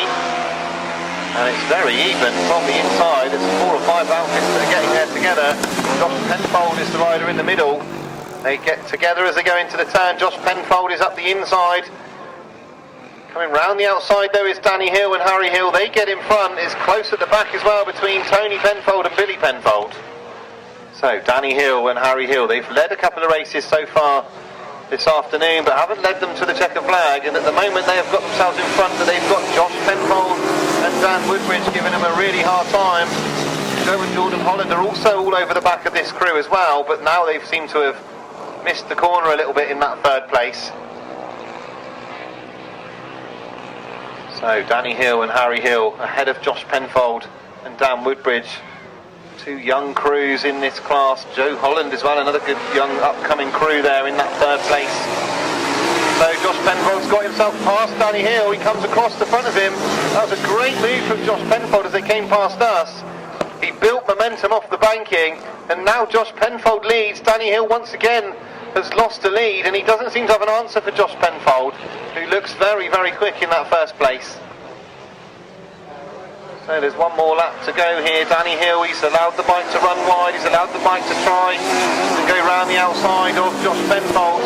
Josh has now dived to the inside line. Danny Hill's now got to try and do the thinking about where can he go here to try and build some momentum to get past Josh Penfold. But I think Josh Penfold has got this one sewn up as he goes back into that pit corner. So round the final turn, it's going to be a win here for Josh Penfold and Dan Woodbridge. They take the win. Danny and Harry Hill finish second. Joe and Jordan Holland third. Mike Downs and Carl Bedingfield fourth ahead of Tony Penfold and Harry Gleeson. And Billy Penfold and Callum Ray.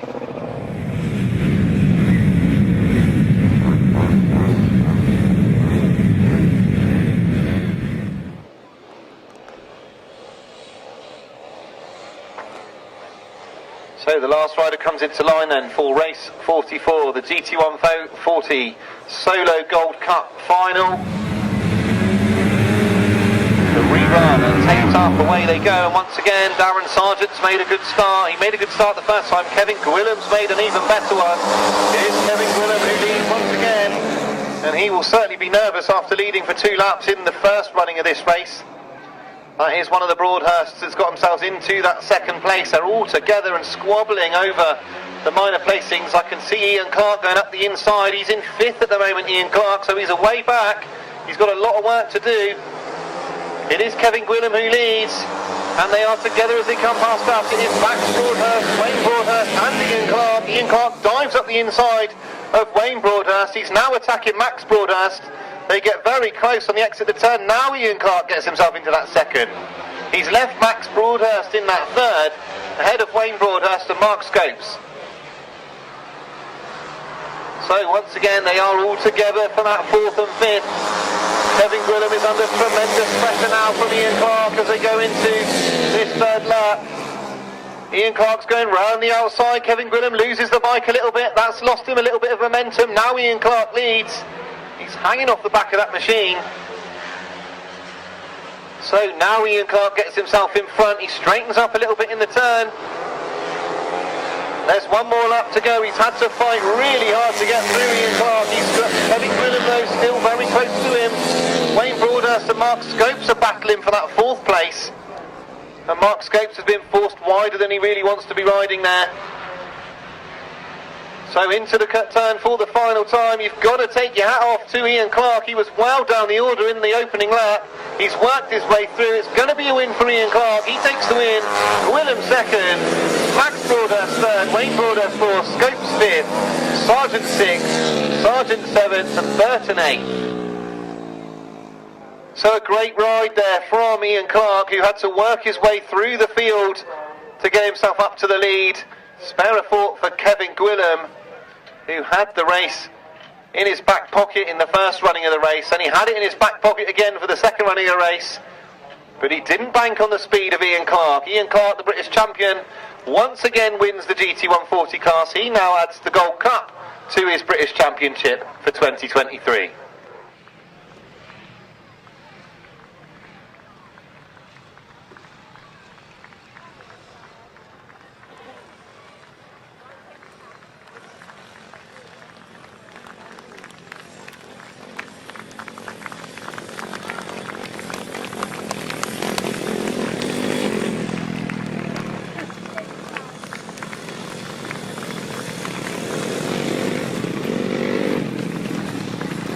So some great racing for the GT140s in what was a big track for these little engines. I'm sure that they will have been working very, very hard this afternoon on such a large track for them. I'm sure that the riders have really enjoyed riding around such a big fast track.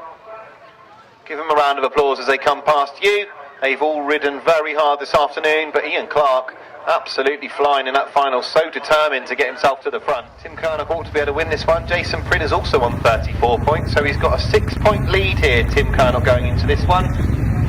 So he could afford some of the riders, Jason Prynne or Tim Mount, to beat him by a considerable distance, and he should still win this. Of course, he'll want to win another race, so he won't want to be beaten here. Tim Kernock, he'll certainly want to win his third race.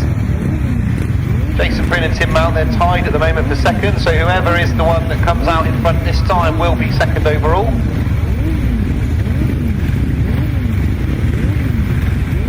And then Chris Malone and Mike Dowling are a little bit further down the order with 25 points.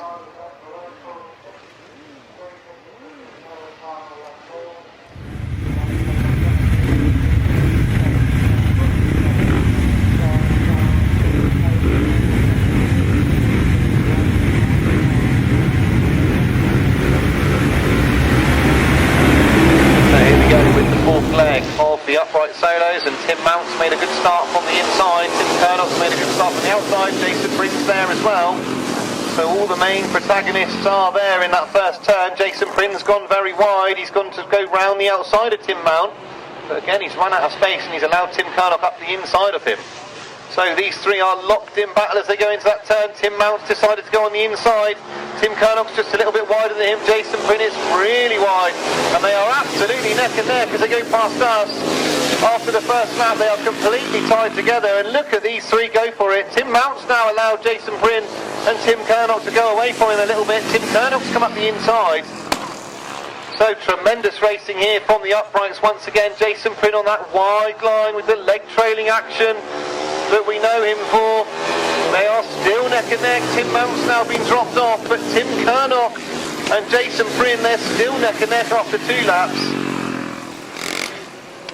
So down the back straight, it looks like Tim Kernock has now got a little bit of space between himself and Jason Prynne, as they move into the latter stages of this race, although Jason Bryn once again has gone on that wide line.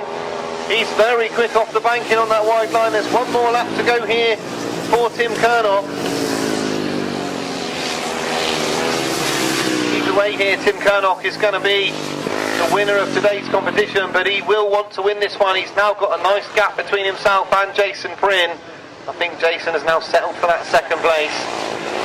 So it's going to be a win for Tim Kernock, and he wins the meeting overall. Jason Bryn finishes second. Tim Mount comes home third, ahead of Mike Dowling in fourth.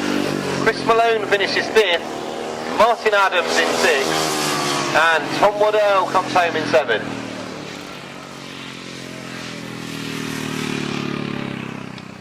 So a great victory there for Tim Kernock. 3 wins out of 4 this afternoon.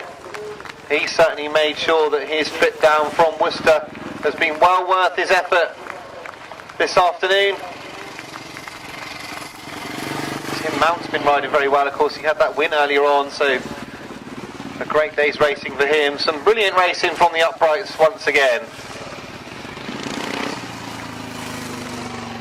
So we now move to the left-hand sidecar final, and we have got the reigning British champions, Michael Phillips and Tim Phillips here as top point scorers. They've gone right to the outside of the grid, I can see over there. Right next to them we've got outfit number 128, Martin Cupp and Colin Clark. Then we've got outfit number 16, Josh Penfold and Dan Woodbridge. Number 124, Danny and Harry Hill. We've got number 27, Joe Holland and Jordan Holland. And 125, Billy Penfold and Callum Ray complete the lineup of left-hand sidecars for this final. Sponsored by MRL Grab and Tip. So here we go then. Michael Phillips has been the man to catch. He has gone through the card unbeaten. Can he make it count in this final? It's first past the post is the winner.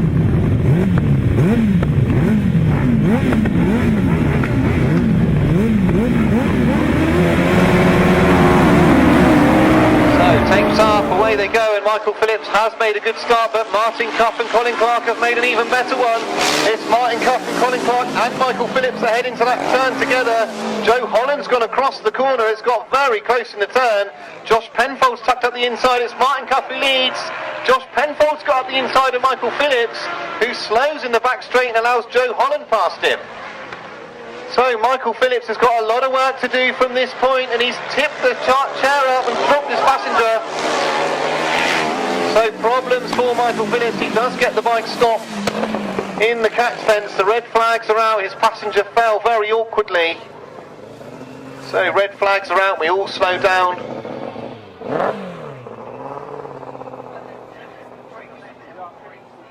So good to see that the fence did its job.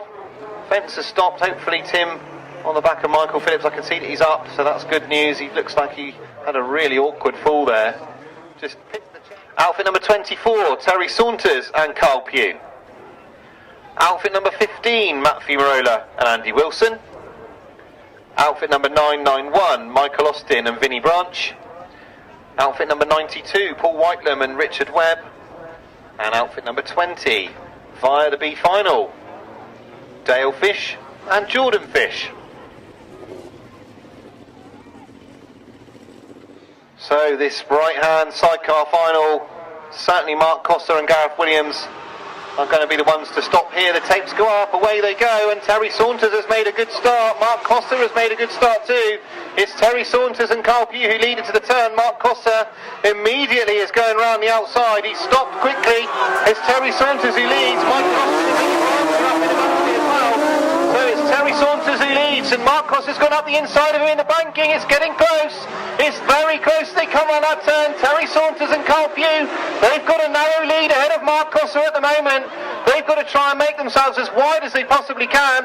Mark Cossar stopped in the middle of the corner. That got very, very close to the middle of the corner. And Michael Austin is having a go at Mark Cossar. So that's allowed Terry Saunters to get away from Mark Cossar here. Is he going to be able to build up any speed? Michael Austin looks quick in that third place. So Terry Saunters and Carl Pugh looking smooth in the front, looking good here. They will have one more lap to go. Mark Cossar is hunting them down here. We know how quick Mark Cossar is. So one more lap to go. Terry Saunters, he's got to think about what he's doing here. Does he go defensive? Does he keep attacking? Because Mark Cossar's really quick on the back straight. He is very, very quick down that back straight. This is going to be very close in this turn. Into the turn they go. Mark Cossar is looking to see where Terry rides. They look it up. It's close to the line. Just about Terry Saunters. A fabulous ride by Terry Saunters. Mark Cossar finishes second. Michael Austin third.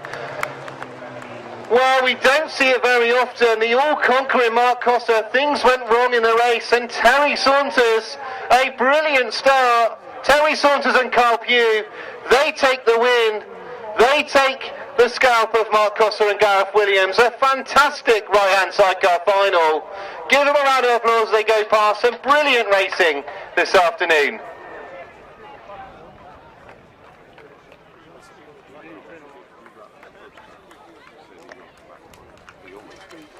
So once again, the right-hand sidecars, they rarely fail to deliver superb action. This is why we love the 1000cc right-hand sidecars here in the UK. They are absolutely tremendous. And once again, Terry Saunters and Carl Blyth, this time around they were not going to be beaten. Great racing from Mark Cossar. How Gareth Williams stayed on that bike, I have absolutely no idea. Michael Austin and Vinnie Branch, perhaps the best performance they've ever had with that third place. A great ride from them. Brilliant racing from the right-hand sidecars. So the official result of the right-hand sidecars, it was a win for outfit number 24, Terry Saunters and Carl Blyth. Second place, number 37, Mark Cossar and Gareth Williams. Third place, number 991, Michael Austin and Vinnie Branch. Fourth place, number 15, Matthew Marola and Andy Wilson. Fifth place, number 92, Paul Whitelam and Richard Webb. And sixth place, number 20, Dale Fish and Jordan Fish. The winning time, 1 minute 20.19, 1 minute 20.19. So Big Chairs is next. Coming into line should be 5 crews, mixed stage, Michael Austin, very much in form at the moment. Dan Berwick, Pete Shaw and the in-form Tom Cossar.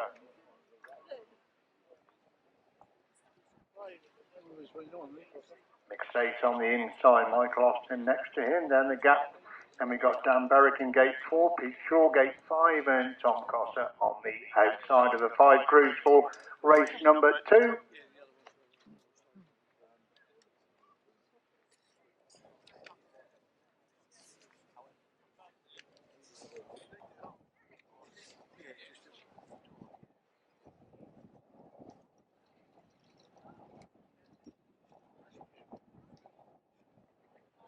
So they look ready for action this time, just checking on Tom Cossar's machine there in gate number 6.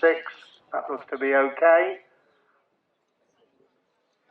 Up for the tape to where they go, Tom Cossar making an excellent start. This Mike Austin has gone with him. Austin just finished. Tom Cossar comes sweeping round the outside. Will get the corner first. Cossar leads then, but Austin holding second stage. He's got the third up the top of it. Trying to make it for the first time then.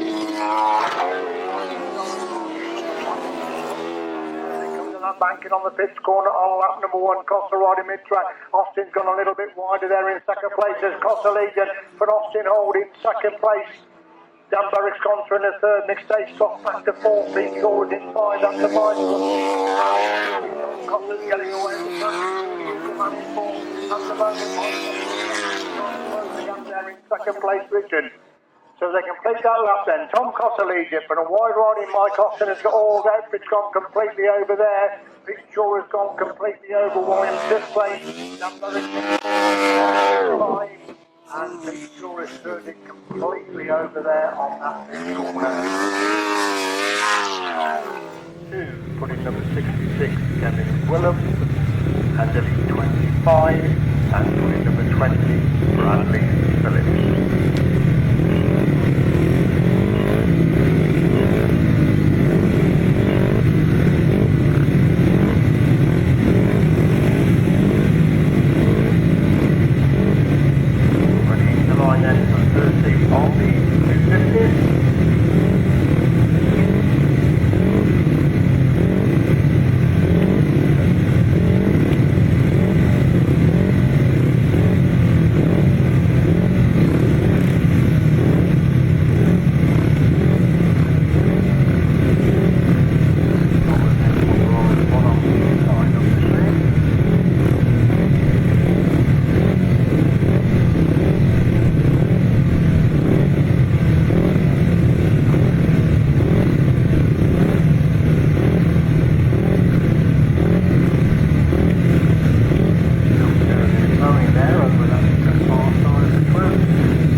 start, front wheel right in front of his face, and down he goes. The racing continues.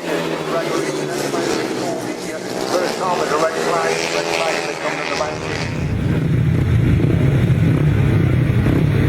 So back in the line then for the restart of race number 4.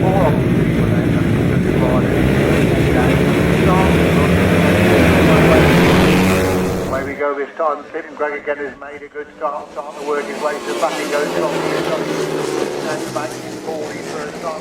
While the Kevin Williams on his shoulder there as they come down the bank in 4 the first time then. And it is Kevin Gwilym who's hit the front, but there goes Charlie Wood round the outside. So Wood leads and Gwilym is in second. Greg is in third. That's the top three abreast the lead. Then our back straight once again. Wood leads and Gwilym is in third. They're going to be 3 abreast again. Coming down the back once again. They're going to be 4 abreast coming out of the corner. And who's going to have the lead then? It's Wood who leads then for Greg in second. Gwilym is in third. Jake Breeze is in 4. Phillips is in 5. Harris is in 6. That's the top 6. They're swapping and changing at the front again. Wood is the front. Greg is in second place. Now into third. Gwilym has gone from second to 4. As they come to the banking once again and take the last up flag this time. It's a wide Roddy. Oh, Kevin Gwilym straight in. Not Gwilym. It's the Breeze who's gone straight into the post. I think we could see that one happening there. He just went wider and wider and wider.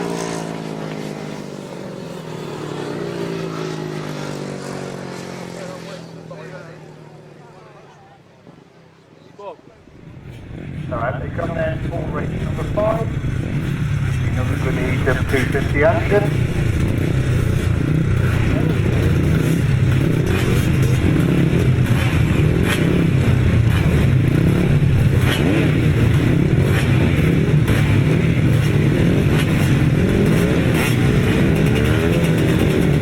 One is always the line then. Race 5. Another 4 rid of 250s out there again.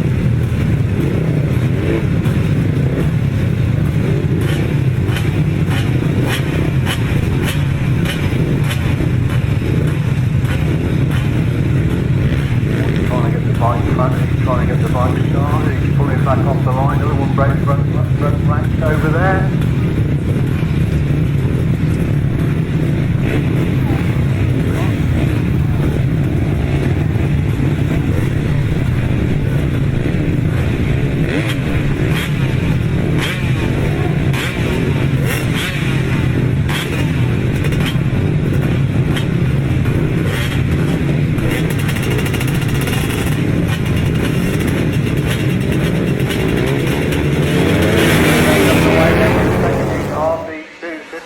Carl Blyth has made a good start. He was in 6th place, he's up to 2nd place and chased the race fitting now as they come by to complete the opening lap. Then it's Nigel lead and Benningfield's got the 2nd. Little is in 3rd, they're 3 abreast, climbing the banking once again. Adam Hawker is in 4th place, Benningfield leads them from Little in 2nd. Knight again sweeps back round the outside. Adam Hawker holding that 4th place. Little gets inside, Benningfield leads them. Knight trying to get between them. Hawker trying to find a way through on the inside. There's Little leads them from Benningfield in 2nd. Knight is in 3rd. Hawker is in 4th. Derek is in 5. Rich is in 6th. That's the top 6 going down the back straight once again. It's still Little, slowly but surely pulling away from Benningfield in 2nd. Knight again gets closer in 3rd. There are 4 of us there for 4th place position. And the back they come once again. Little looks behind him. He's building a lead over Benningfield, who's got 2nd. Knight has got the 3rd. Derek's up to 4. Richard in 5. Hawker drops back to 6. The other Knight is in 7th place. As they go to the back straight once again.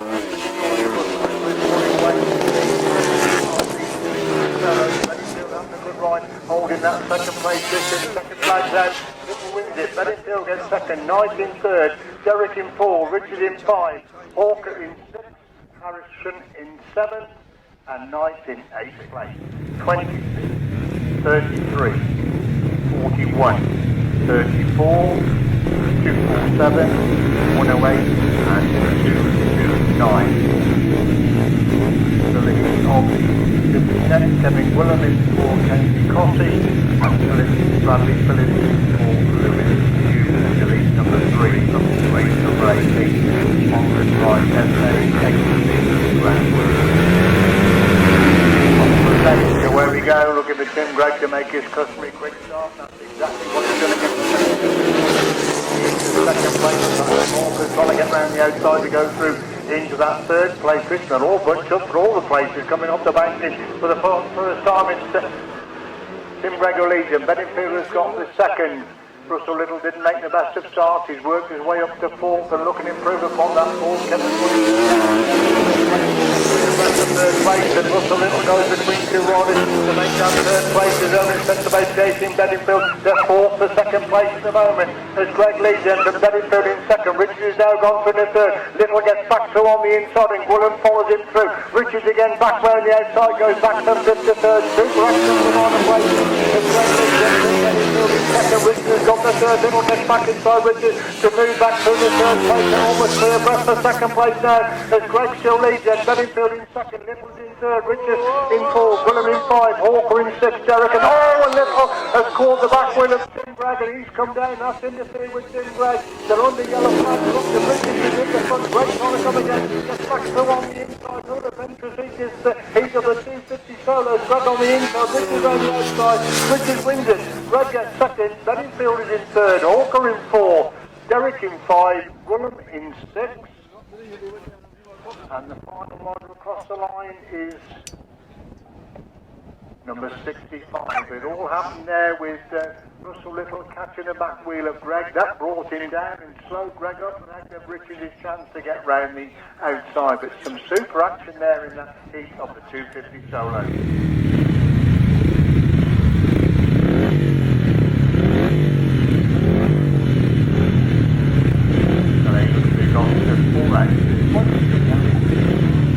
Okay, for race number 21.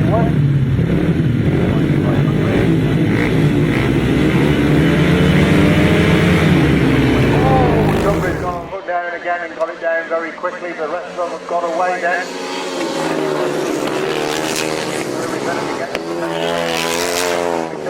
Good to their work now. They're in second place at the moment as they come by us for the first time.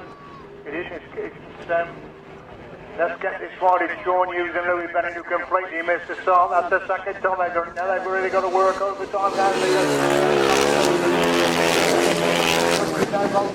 the second look at Hughes and Bennett. They're starting to close the gap. They're up to fourth place with a bit between the teeth now as they come to complete that lap then. It's how you lead them. And Goodwin holding second. Generous got the third. Hughes and Bennett are in fourth place and motoring up that bank in once again. They go round the outside. Generous to go through the Goodwin then. It's how leads them. And Goodwin holding second place. Hughes and Bennett have got the third place. They wind it on right round the outside again. It's how leads, but Goodwin looking for line through on the inside. Goodwin does go through on the inside. He leads and Hughes and Bennett have come for nowhere to go through in the second.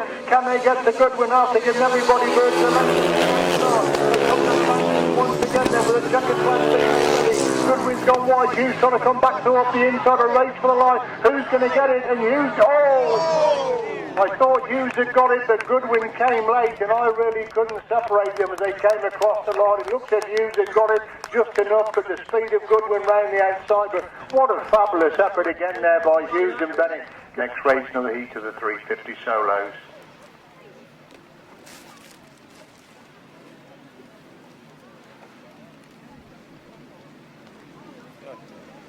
Just bring Santa Maria Bennett now. Where we go then with another heat of the 350 solos, and that's Cameron Taylor.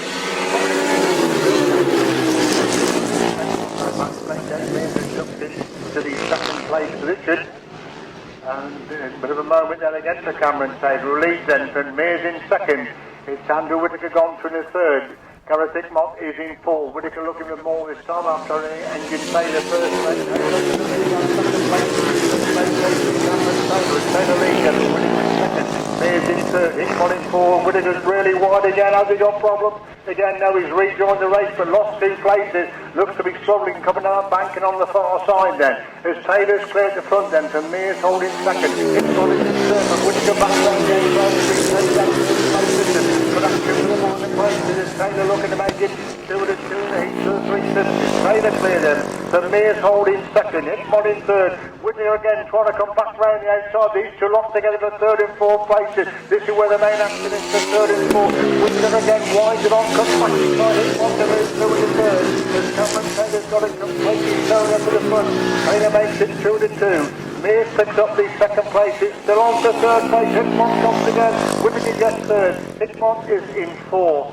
Clifton is in 5. Thirlby in 6.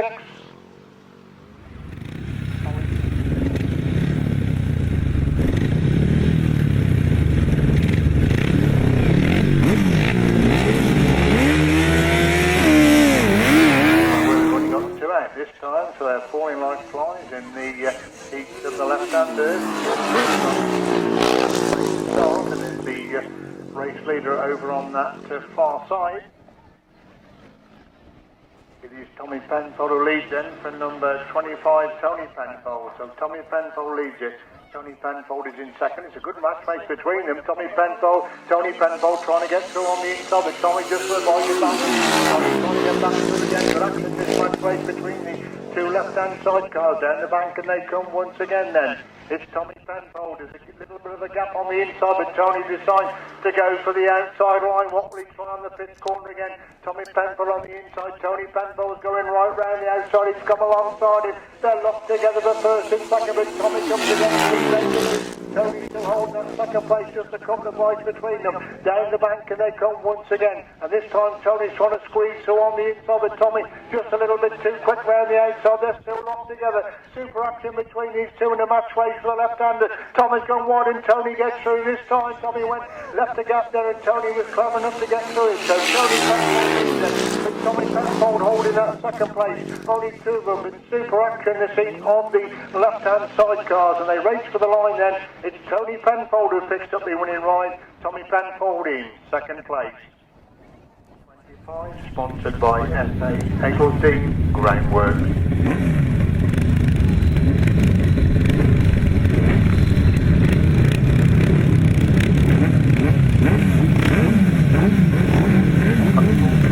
All race on 25. Front wheel goes right up, but it looks like Rob Heath again has stolen the march. The front lead down the back straight. Penfold is tucked into that second place. They're bunching up in behind Rob Heath at the moment as they come by us for the first time. It is Rob Heath who leads then, but Josh Penfold holding that second place, but Josh under pressure now could lose that second place. He's holding the inside, a bit of buffing and boring as they go up that back straight once again. Josh Penfold is up the second place to Rob Heath holding that second place position.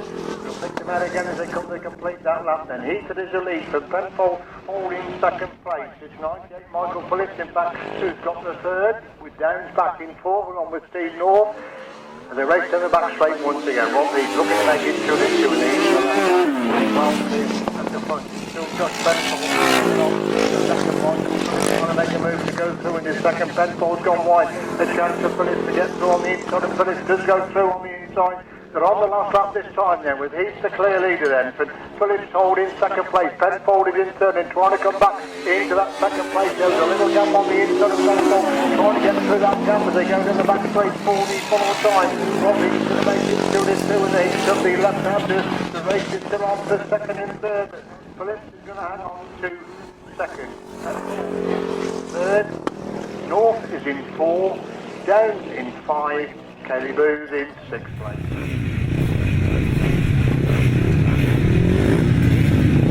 Race 30 result to win for number 26, Harry. Second number 247, George Derrick. And third number 73, Carl Blyth. Away with race number 31. We give the results of that one after this one. Greg holds that second place position. Race number 31 then. And who's that coming right round the outside? Is Charlie Wood again making a move round the outside? He's come right round the outside. Wood leads then for Knight in second. Tim Gregg is in third place. Wood again tweaks back round the outside. Super action between these three as Wood leads then for Knight in second. Gregg has got the third place. Is in 4. That's the top 4. and good action between them as they complete another lap then.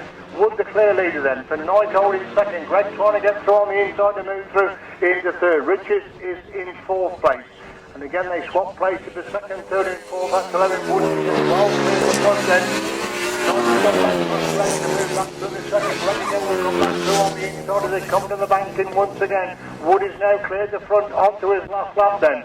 Knight holds that second, Greg has got the third, Richards in fourth, Richards now gets round the edge of Greg to move back through into third, Greg now goes through from fourth to second, but Knight gets back round him again and Richards follows him through, so again Greg looks back to second and fourth, now he moves back through into third place, as Wood picks up the winning rod, he's still on there for the place, they've got three abreast, the second coming out of that last corner, Knight gets second, Richards third, Greg in fourth, 65 in fifth place.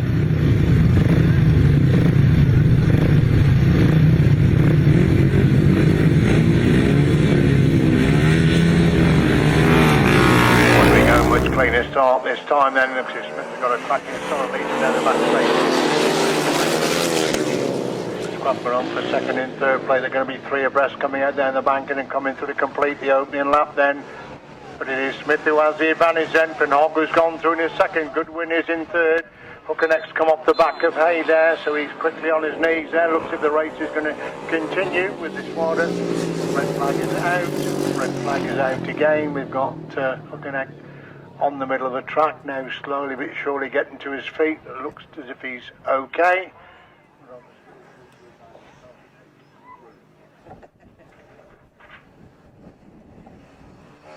Away we go, and now Hogger's lifted at the start, so he's got a lot to do with Smith again, gets an absolute wheel up in front of his face, so he's way back down in third place with a lot to do then. As Smith leads him as they come by us the first time, and Goodwin holding second. Hogg has got the third. Still Smith with the advantage, and Goodwin close the gap in second place. They go to that back straight once again then. Smith the leader. At the moment they come to the banking once again, and Goodwin can't seem to close the gap on Smith. Smith taking a much wider line, just getting the speed coming off the corner, but Goodwin has definitely closed that gap now. He's really closed the gap by half. It's about 2 bikes down now as they go down the back straight once again. It's still Smith the leader. Hogg back in third again. Goodwin looks to be getting closer and closer. If Smith goes wide this time, Goodwin could get through on the inside, which is exactly what he's done. But Smith again trying to come back round the outside, but Goodwin leads and he's on the inside. Smith has got the speed round the outside, trying to come back round the outside of Goodwin, going down that back straight. Smith holding second, Hogg is in third. Second flag comes out for Josh Goodwin, is going to win this 3-time started race number 34. Smith gets second, Hogg in third place. Right-hand side cars are next. Delete number 69. Tom Cossar, of course, unbeaten at the moment. Adrian North is the passenger for Joe Sturridge.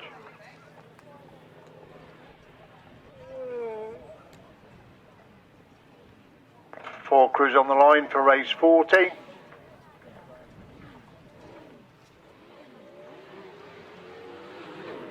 Away we go then with race number 40. And Simon Bean again has made a cracking start there, and he needs the corner of Matt Fumarola quickly around the outside to move through to the lead position then. It's Fumarola leads and Tom Cossar at the back. He's come through from fourth to second already and sets about chasing Matt Fumarola. Must have made a terrible start there, did Tom Cossar. He's quickly making up the ground. Andy Wilson anxiously looking back from the back of Matt Fumarola to see how close Tom Cossar is. They go down the back straight once again. Fumarola leads in. Cossar the gap all the time.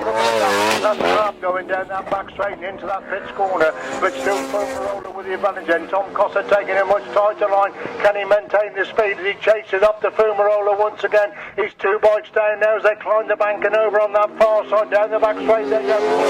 Speed of Cossar again. He's a bike down now coming down that bank and on the pit corner. Will Fumarola hold the line? Will Cossar pushing one? Cossar's turned on a 6-foot there and gone through on the inside. Fumarola trying to get back round the outside, does get back round the outside, but Cossar comes again back up the inside. Fumarola's coming in. What a brilliant one. Cossar coming through from last to first. He leads coming down that banking once again with his second flag made ready to maintain his unbeaten record so far. Brilliant ride, Tom Cossar. Second place for Matt Fumarola. Stuart Rich picks up the third, Simon Beanie in fourth place. But Tom Cossar turned that bike on a sixpence coming down that pit scorn to find a way through on the inside of Matt Fumarola. Absolutely brilliant ride there by Tom Cossar. 33, 26, 46, 10, 73, 247, 34, 229, 41 and number 50 on the riders involved. Coming to line then, race number 44 is 250 solo final. All finals are straight finals.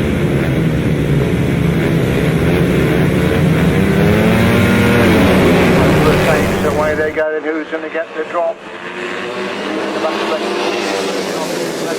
To go through in his second place. Looks like Charlie Wood or Luke Harris has got the speed round the outside. In fact, Luke Harris has got the drop. Charlie Wood has gone into the fence over there as Luke Harris leads. Then Greg in second, Phillips is in third, Bedingfield is in fourth. The racing on the yellow flag, red flag is out, red flag is out. Charlie Wood had the bike up in against the stakes. He was just trying so hard coming off that top corner, just literally kept going towards the stakes, couldn't straighten up quick enough, and it is Charlie Wood that comes down on the first bend of the 250 solo final.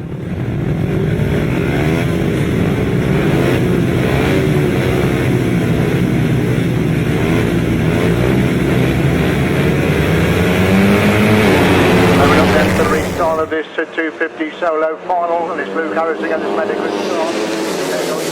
Completely missed the start, which is most unusual. He's gone through in his second place. Carl Bedingfield is in third. They're about 4 abreast for second place coming out of that first corner as Harris is a leader. Then Phillips gone through in his second. Bedingfield is in third. Derek is in fourth. Hayden Watts is in the ropes in front of us. Here we're back on the yellow flags. We're back on a red flag.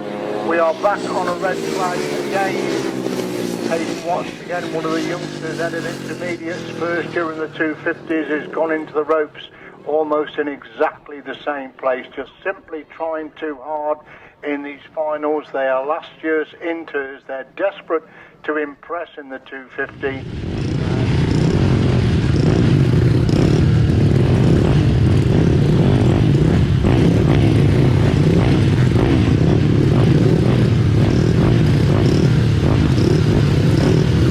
So coming at this 250 final completion, the first Alaskan.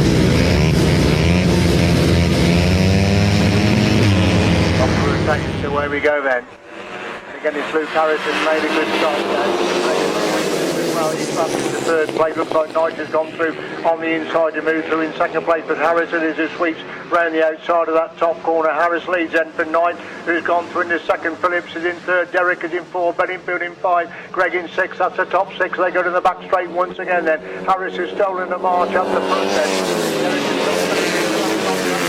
Derek has gone through in the third. Bedingfield has come but nowhere to go back through in the fourth. Tim Gregg has dropped back to seventh place as Harris is still the leader then. From Phillips holding second, Derek in third, Bedingfield in four, Richard in five, Knight in six, Gregg in seven, Hawker is in eight as they go to the back straight once again. Harris is getting away the number. It's still on very much through the pack legs alongside Tim Gregg at the moment as they're moving on to lap 4 this time then. Harris is clear at the front then, then Phillips holding second, Derek has a moment, well fourth, that's allowed Bedingfield through into third, Gregg has cut back into fourth, Phillips again sweeps back round the outside to retake second. It's all happening for the minor places and a 4-1 at the moment. Harris has got his thrown up at the front, looks as if Phillips has got the second, but Bedingfield's got inside Phillips and the rider has fallen. We're going for third place as Phillips gets second, Bedingfield third, Gregg is in four, Rich is in five, Knight in six, Hawker in seventh place. The 500 sidecar final, 9, 3, 77, 42, 92 and 73. Mitch Godden unbeaten going into the heat. I think it all depends whether Hughes can make the start. He's had to do it the hard way all the afternoon, completely missing the starts in all of his races. If he can get out, Mitch Godden could make it a very intriguing final. Of course, if Josh Goodwin makes a good start as well, we could have a tremendous three-way battle for this first position. So an intriguing race 46 500 sidecar final. Mitch Godden has gone right over that far side to the outside gate of the final. first pick, and that's exactly where he's gone. So that's very interesting indeed. Obviously wants a clear run down that back straight to the first corner, that's what he's counting on. It looks to me that he's 3 from the inside. A lot depends on whether Hughes and Bennett can get out the start. They're revving up for the 500 sidecar final. Away we, oh, Hughes and Bennett front. Well, every race they've done that, they're back in 6th place. That second place, Bishop Paul Whitelam has got the third. So none of the Fancy runners apart from Godden in the top 3 at the moment. As Godden is a race leader then. Phil Gonson in second. Whitelam is in third. Hughes is in 4. Goodwin is in 5. Hogg in 6. That's a 6, a 3 abreast for third place going down the back. But they're still winning abreast for third place. And Goodwin trying to get through on the inside. Hughes and Bennett making a move round the outside. And that's allowing Godden to get away at the front. Godden leads them from Whitelam in second. Goodwin is in third. Hughes is in 4th. Fielders drop back to 5th. They go down the back straight once again. That was desperately tight. Climbing the back corner. Hanging on to the third. Goodwin has got this. Whitelam second, Goodwin's got the third, but Hughes and Bennett back in 4th. They're on the last lap this time then. Godden is the clear leader. Whitelam has got that second place. Goodwin gets inside him. Can Whitelam come back round the outside? No, he can't. It's still a great start. Godden's got it completely sewn up in the front.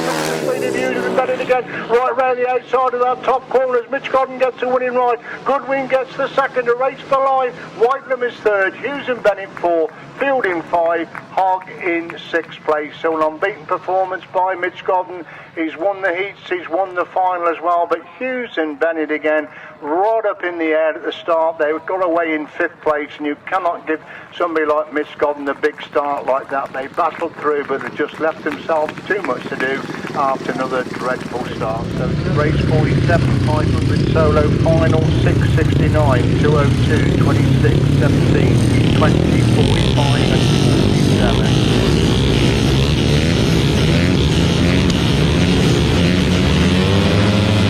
Revving up and away, and as Kenneth has made a good start. They look like second place, will he find it on down the banking? Yes, he does. Kenneth's gone wide, and Wordsfell's taking a much tighter line as he got the speed to get through on the inside. Kenneth leads by a bike from Wordsfell in second place. Kenneth leads up the banking once again. Wordsfell pushing hard there in that second place position. But Kenneth's got real speed at the moment. Wordsfell passing and close again. This is what he's frozen. Coming down. Oh, he's dropped it again. He has dropped it while holding second place. As Kenneth's cleared the front now, they're being chased by Aaron Butcher in second place. O'Tal has got the third. Theobald in 4. Hickmott is in 5. Wordsfell's got no one again in the back. Desperately bad luck on looking absolutely everything coming down that banking. But it's Eddie Kenneth now well clear on to lap number 4. Kenneth the clear leader from Butcher on a borrowed bike holding that second place. O'Tal is in 3rd. Hickmott is in 4th. Theobald is in 5. Peters is in 6th. Sylvie in 7. That's the top 7. As we see the leader Eddie Kenneth coming down the banking. 44 times. Impressive stuff. Let's return back to the sport. It's Eddie Kenneth who wins the 500 final. Alan Butcher gets the second. Alfie O'Tal is in 3rd. Gareth Hickmott in 4. Theobald is in 5. Peters in 6th and Thirlby in 7th place. Race is the left-hand final, 18, 98, 96, 25, 27, 193. Rob Pease again, another unbeaten rider going into the final. So settling then for the left-hand sidecar final penultimate race of the day.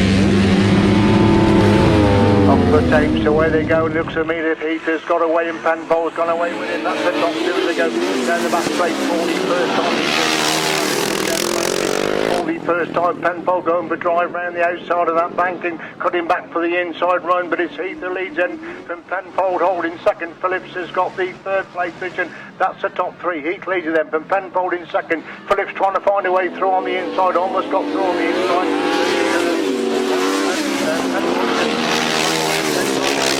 Second place is Heath the leader from Penfold holding second. Phillips has still got the 3rd. Hollands are in 4. Penfold is in 5. North is in 6. That's the 6 of them as they climb the banking once again. It's still Heath the clear leader from Penfold, so just hanging on. Second place. Hollands Saunter's have gone round in a big heap up on that pits corner. Somebody catching the back of them as well. There's two crews involved climbing out the banking from the pits corner. Red flag is out. Red flag is out.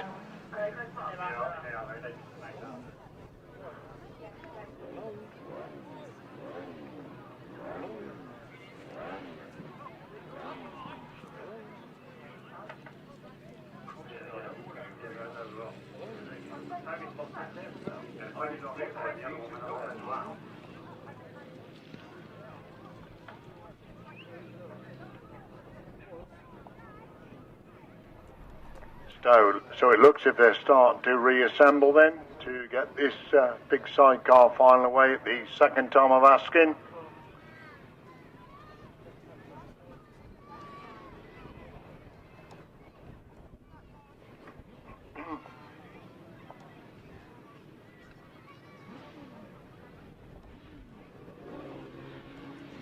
Right, they start to rev up. Away we go, look a little bit of a ragged start. The crew on the inside made an absolute fly, and that is Tom Cossar. There's Terry Saunters getting the corner first, Tom Cossar in second, Mark Cossar in third. Saunters has a bit of a moment, Tom Cossar's gone through on the inside, Saunters again, back round down.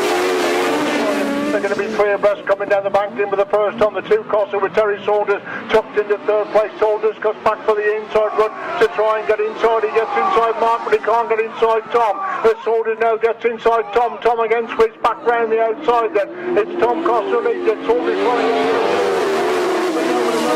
into second place, gets inside brother Tom and leads coming down the bank in once again. It's Mark who leads from Tom holding second. Saunters has got the third place. It's Mike Austin in fourth place. They go up the bank in once again. Tom Cossar leads. Mark Cossar leads from Tom Cossar. It's Saunters in third place. It's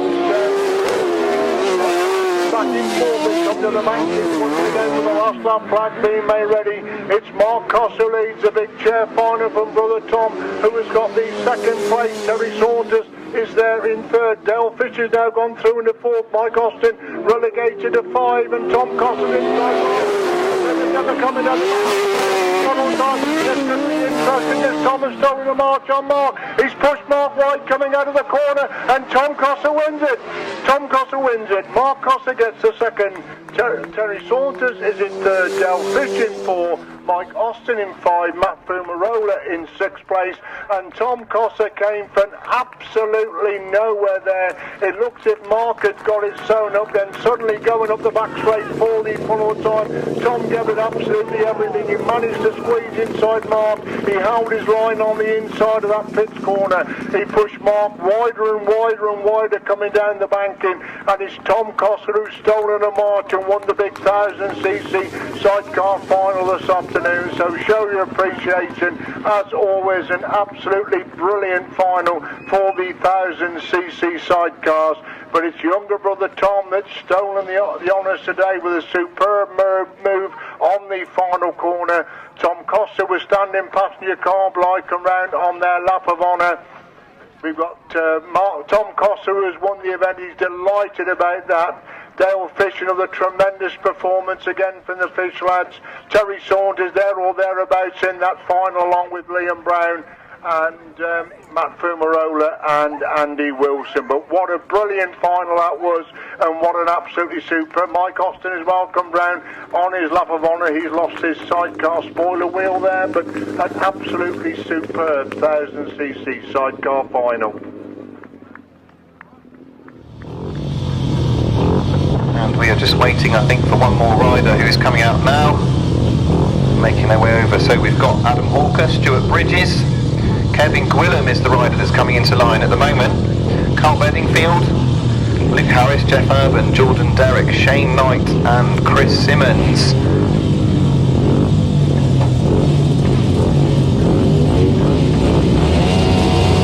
So takes off, away they go. It's a very even start from the inside. Adam Hawker's in front, but he's quickly overtaken by Carl Bedingfield, and it's Carl Bedingfield who leads into the first turn. Kevin Gwillam is the rider making moves in that second, but look at Luke Harris coming round the outside. He goes right round the outside of the pack. It's still Carl Bedingfield that leads at the moment, but he has got Luke Harris all over the back of him now. There goes Luke Harris. Now he's gone past, and he'll look to make a big lead out in front. Very impressive from Luke Harris. So Carl Bedingfield slots into that second place ahead of Adam Hawker. Kevin Gwilliams in that fourth place. Jordan Derrick is now trying to do what Luke Harris did and go round the outside of various riders. So back into the pit turn, you can see Jordan Derrick using that outside line, going round the outside, moving his way into third as he sets about Carl Bedingfield in that second place now. So Luke Harris at the front looking very stylish. He is a very quick 250 solo rider. Now Jordan Derrick has made his way into that second place. He's still plugging away on the outside. Carl Bedingfield keeping the machine as tight as he can, but Jordan Derrick has got lots of speed round the outside. And as they go down the back straight, you can see that Jordan Derrick has managed to make his way into that second place comfortably.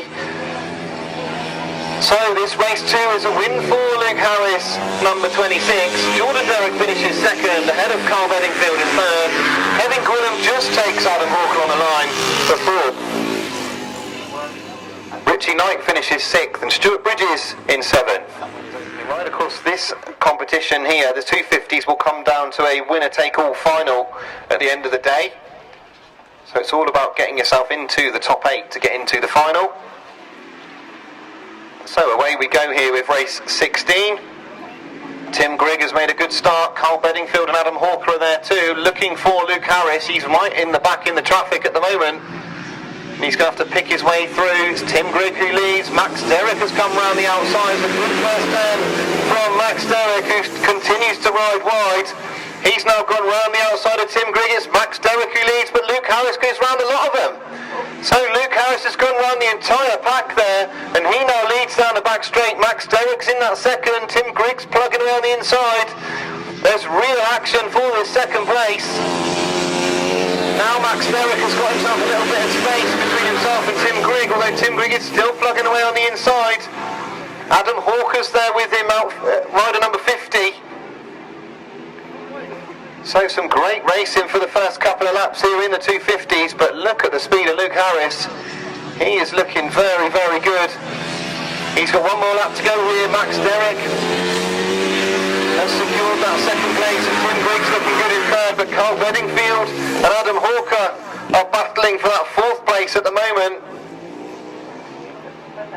Stuart Bridges is the rider that's now trying to come round for that fifth place, rider number 65.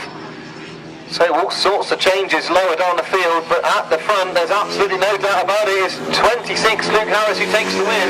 Max Derrick finishes second, Tim Grigg third, Carl Bedingfield fourth, Stuart Bridges was fifth. Luke Harris very impressively won the opening ride. So away we go, and Steve Garside has lifted the machine violently. In fact, that wasn't Steve Garside. I'm not sure who that was that lifted violently, but they're out the race. Steve Garside, meanwhile, is plugging away up the inside. All the red flags have come on, and Steve Garside will be disappointed with that because he'd ridden a very good first turn after initially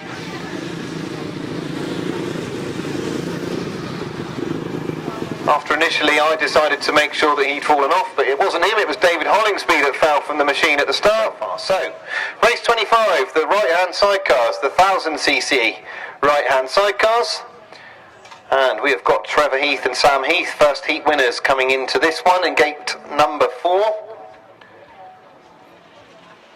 And they're certainly not going to have it all their own way. We've got Corey Taylor and Jordan Holland, Will Penfold and Freddie Wood, Terry Saunters and Liam Brown, Dale and Jordan Fish, and Andrew and Michelle Minard as well. So, plenty of competition. We should have 6 outfits on the line for this one.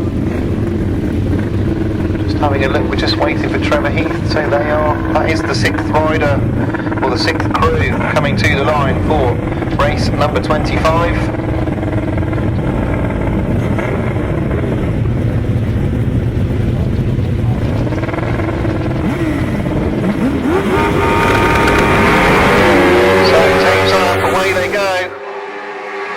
Terry Saunters has made a good start, so too has Trevor Heath. It's Terry Saunters and Trevor Heath who dive into that turn.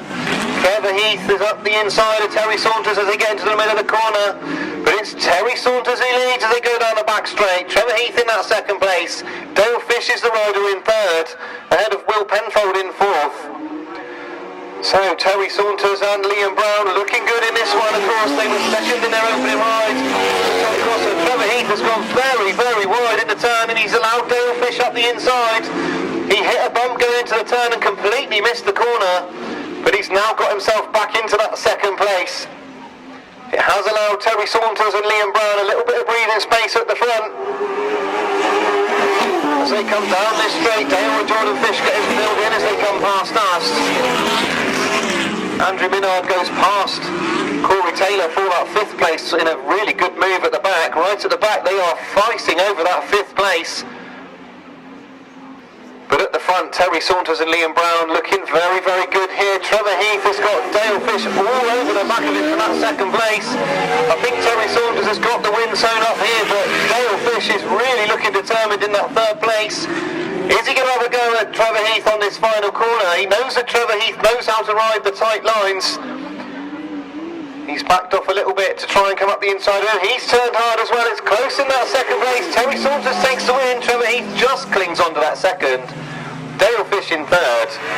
Andrew Minard comes home 4th eventually ahead of Will Penfold and Corey Taylor. Number 247, Jordan Derrick. Number 46, Austin Riches. Number 6, Max Derrick. Number 10, Tim Grigg. Number 73, Carl Bedingfield, and number 65, Stuart Bridges. And remember, the first rider to get to the finish line is the Southern Centre champion for 2023 as the tapes go up, and away we go with this 250 final. And it is Luke Harris who's made an absolute flyer from the middle of the start. Tim Grigg's gone in there with him, but it's Luke Harris who leads as they get to the turn, and he's made the best start he's made all day. Charlie Wood is there in 2nd now.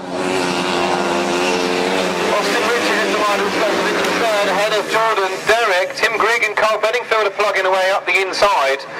But Luke Harris, he did all the hard work off the start. He made the best start he's made all day, and he really does look like he's got this one in his back pocket as they come around this turn. Charlie Wood's in that 2nd place. Jordan Derrick has worked his way through to 3rd, and he's got Austin Riches all over the back of him in that 4th place. Carl Bedingfield's 5th, Tim Grigg 6th, Stuart Bridges in 7th, Max Derrick at the back at the moment. So at the front, Luke Harris looking good this time. He's been unbeaten in the 250s. He's looked very, very quick. He's made an excellent start, and he certainly hasn't looked back. He's got one more lap to go. Charlie Wood's in that 2nd place, but Jordan Derrick's getting very close to him as this race progresses, and Jordan Derrick's having a go at Charlie Wood up the inside. So Charlie Wood's 2nd place is certainly not sewn up here because he's got Jordan Derrick all over the back of him in the last stages of this race. Luke Harris is the Southern Centre champion for 2023, but this race for 2nd is to the line. It's going to be very close. It's just about Charlie Wood. From Jordan Derrick in 3rd, Austin Riches 4th, Bedingfield 5th, Grigg 6th, Derrick 7th, and Stuart Bridges in 8th. So yeah, news from the clerk of the course is that Herman, Paul and Ash Pearce are the outfit that have been excluded for touching the tapes on the outside here. So that's a real shame. They have been going well this afternoon.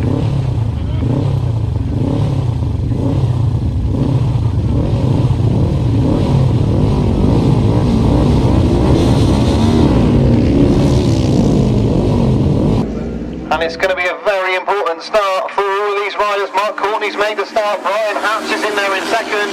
That puts the cat amongst the pigeons. And Mark Stewart is all the way back in 4th place. So he's got an awful lot of work to do if he wants to get to the front. And Mark Courtney has got away. He's run away like a scolded cat. Here he is out in front. Brian Hatch is in that 2nd. Liam Brown is in 3rd. And now Mark Stewart is starting to work his way through. But he's been presented very, very wide. He's been pushed wide.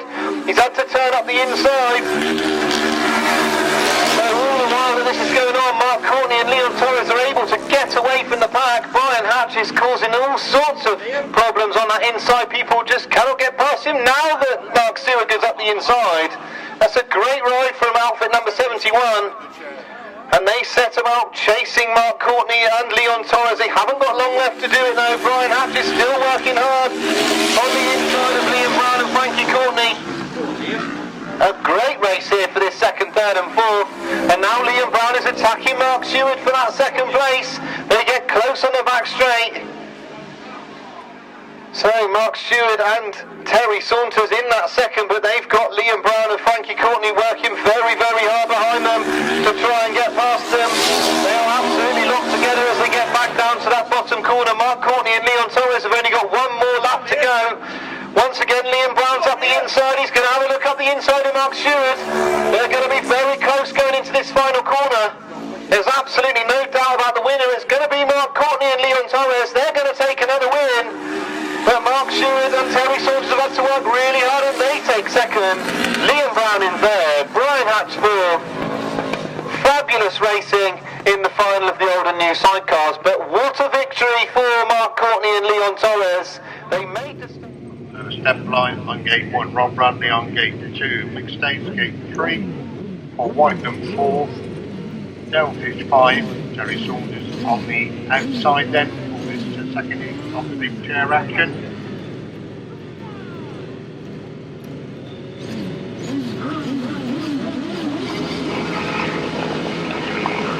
Away on the tape, soon as they get away from the outside, it's Terry Saunders made an absolute fire.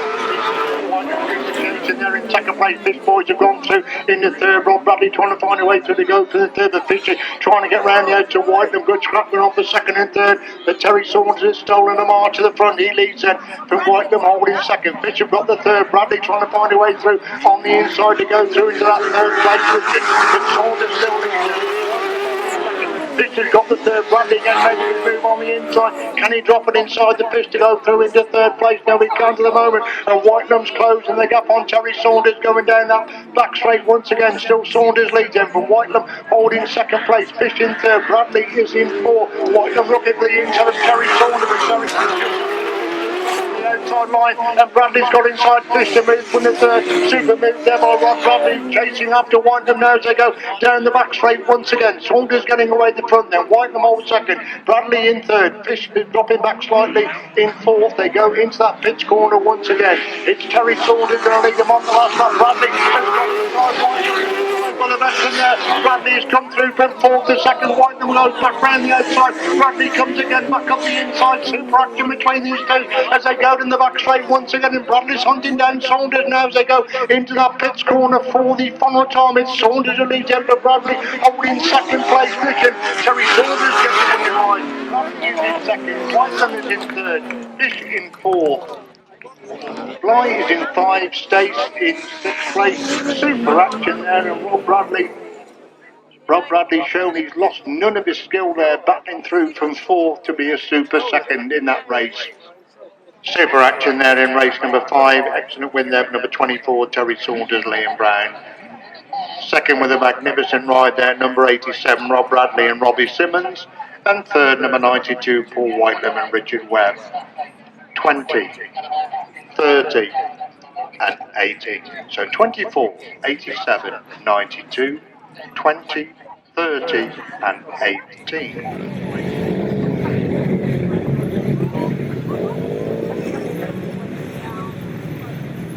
So coming to line then for the first heat of intersection with the reigning champions at 18 action. I say defend this crown next week, the 2 day at Cornwall.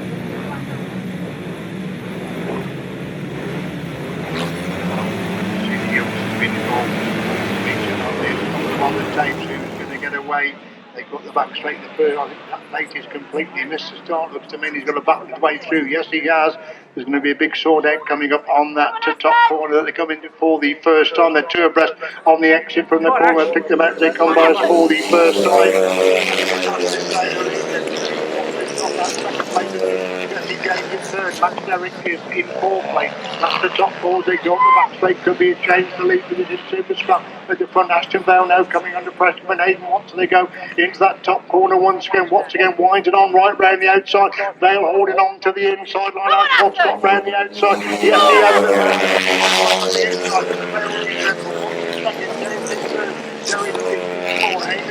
5. That's the top 5. Watts has gone round the outside, but Bell comes again back up the inside. Super action between these two for first and second place. Watts again winding on right round the outside of that top corner. He's got back round Bale again and takes the lead on the last lap there. Bale holding second place. James in third. Gareth is in fourth. We look at that scrap at the front again, but it's still Watts for the advantage going up the back straight for the final time. Bale's dropping back in second. James has got the third. Gareth is in fourth. place. That's the top four in the first heat of the intersection.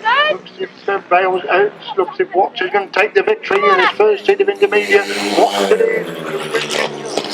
Bale in second, David in third, Jerry in four, Amos is in five, Clark in six, 87.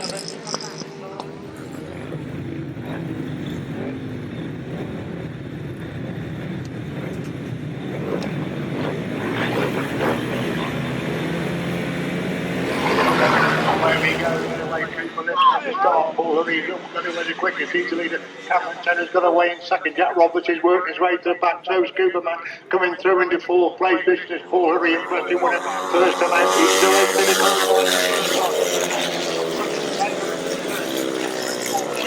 fine, that's the top five figure. Off the back straight, Paul Hurry again getting away the front then.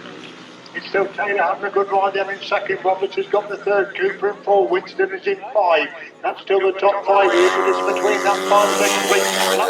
That's very much up there. Cooper trying through the front four at the moment. Winston is hanging on to that fifth place position. Who's getting away the front there? Second and third are having a good scrap. Roberts again trying to get back inside Taylor. Taylor again back round the outside.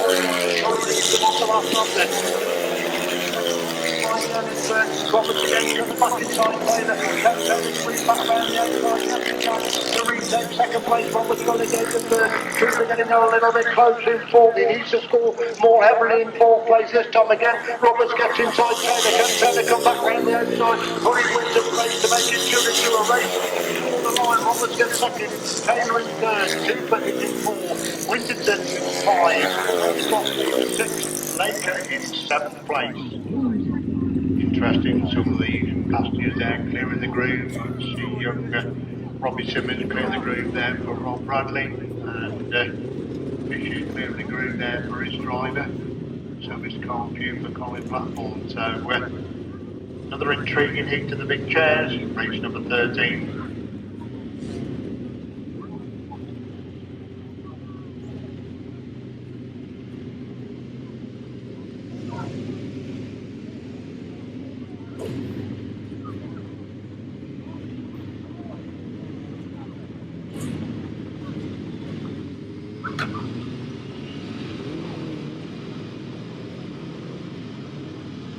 Coming to line then for race number 13. Grasstrack away they go. Colin Blackmore made a superb starting, and he's a clear leader. They come by. It's all doing in second place. Austin is in third. Rob Bradley again didn't make the best of starts. He's in fourth place. He's got to do the hard way again now as they go down the back straight for the first time. Blackmore stolen the mark to the front. Austin has got that second. Bradley gets inside Fish to move through into third place and sets about chasing Austin. Austin gone wide and Bradley's come through on the inside. So Bradley's come from fourth. Bradley in second. Fourth place, that's the lead forward. They go down the back straight once again. Bradley almost got inside Colin Blackburn there. They were level coming off that top corner down the back straight. They go 2 bites between them as they go in the pits corner on lap number 2. Bradley again trying to get some drive on the inside. He's almost inside Blackburn. He's got inside the first this time as Bradley leads out from Blackburn holding second. Fish has got the third. Austin is in fourth place. Tremendous stuff then for the 4 times champions. They go into the pits corner once again. It's Bradley leads him, but Blackburn holding second place. Fish dropping back in third, as is Austin in fourth. On the last lap they go there. Bradley with a race in his first. Second. Fisher's got the third. Austin is in fourth. Blythe in 5. Merrick in 6. We watch the leader down the back straight then. 45 storming away with the seat now. The 4 times master champion Rob Bradley with a new passenger yet again this afternoon. It's Rob Bradley who gets a very impressive ride. Second place goes to Colin Blackmore. Become the third. Mike Austin is in 4. Blythe in 5. Merrick in 6th place.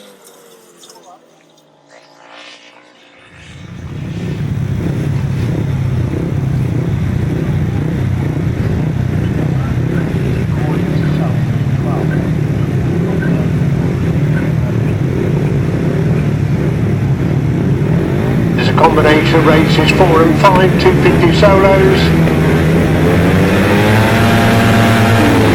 And where we go, they've all got away then. who's going to get out third. Carl Blyth made a good shot. Kenji Cossar's gone as well. And Ricky Scarborough's last but one away with a mountain to climb. There's a gaggle of riders in for about 4 abreast on that top corner. Really being sorted out now as Bedingfield's the leader going at the back straight the first time. Harris has gone through to second place. Harris now making a move around the outside. Bedingfield, super action between these two for first and second. Charlie Wood's coming round the outside as well then. There's Harris leading and Bedingfield in second. Wood has got the third. Richard in fourth. Scarborough's already got up to fifth place as they go up the back straight once again then. The leader is still Luke Harris, clear at the front then. Wood has now got ahead of Bedingfield to move through into second. Bedingfield gets back through on the inside to retake second. Ricky Scarborough's come from nowhere to go through into fourth place. He was lost but one away. He's now up to fourth place as Harris still the leader. From Wood in second, Bedingfield in third, Scarborough in fourth, Richard in five, Cossar in six, Harrison Rogers in seven. They're 3 abreast for second place and Scarborough's gone through on the inside and moved from the second. Wood again back round the edge of Scarborough. Fantastic action between these two as they come out of that pits corner once again. Last lap flag ready. Harris the leader. Scarborough's now gone through the second. Wood chasing hard in third, trying to get back at Scarborough, going into that top corner once again as Harris it is who gets away at the front. Then Scarborough holding second. Wood dropping back in third. Bedingfield's in four. Richards is in five and Richards now going through into fourth place as Luke Harris wins the first heat of 250s. Second place the brilliant ride Ricky Scarborough. Third is Charlie Wood. Fourth Austin Richards. 5 Carl Bedingfield. Cossey's in 6. Rogers in 7. That's the top 7. Derek in 8th. Knight in 9. Followed by number 43.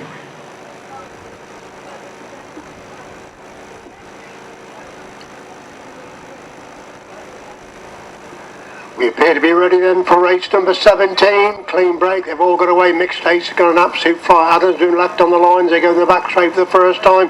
And Will Often has completely missed the start. He's making his way through. They're going to be 3 abreast on this top corner for the first time. Then it looks like Billy Winterburn leads, but Heath trying to get through on the inside. These two locked together. They're shoulder to shoulder for first and second. Heath on the inside. Winterburn trying to go around the outside. Winterburn comes again, but Heath makes it count. They go in the back straight for the second time then. Heath leads from Winterburn holding second place position. Will Often has got the third. Mixed States is in fourth place. That's the top 4. They come to complete that lap then. Heath had the advantage then. But Winterburn holding second. Often has got the third. Stacey in 4.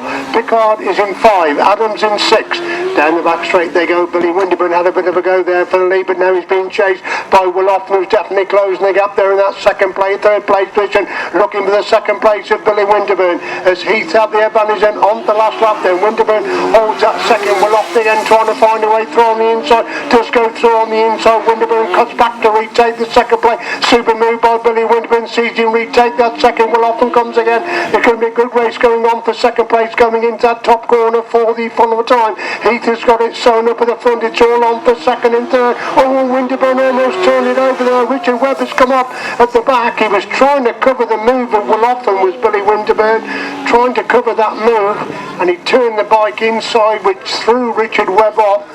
Fortunately, Richard landed on his feet and was able to run clear of the remaining riders. So a bit of a nasty incident there on the last corner for Billy Winterburn. They come. We had a cracking heat of 250s the first time out, with Ricky Scarborough coming from 11th to second place. But what can we get in this one? Luke Harris, comprehensive winner first time out. We've got 11 quick 250s in action. This combination of races 21 and 22.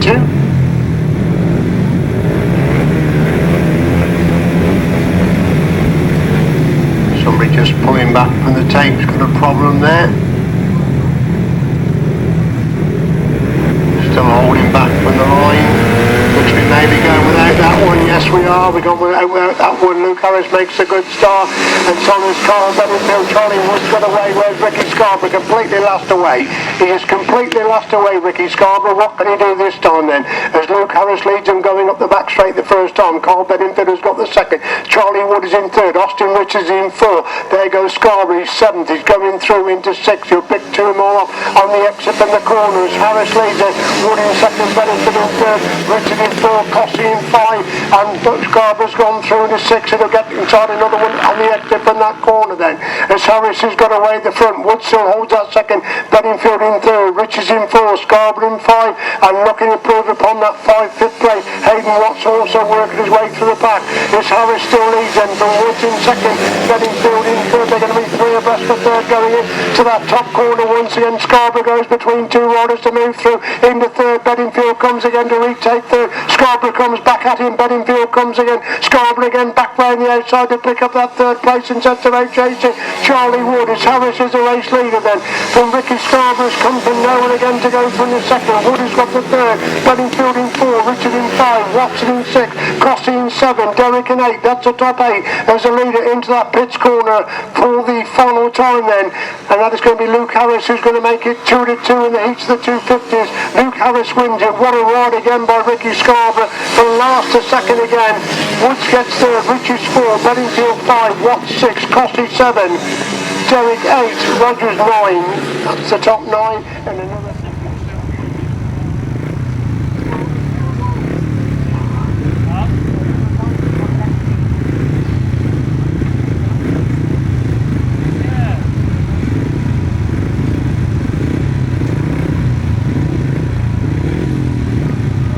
On the line then for the second heat of the 500 sidecars.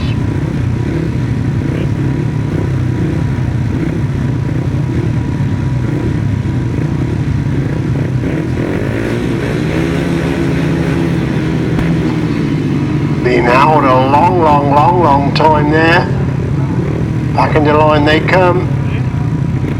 Problems with one of the crews, number 98, has got tangled up in the tapes, I think.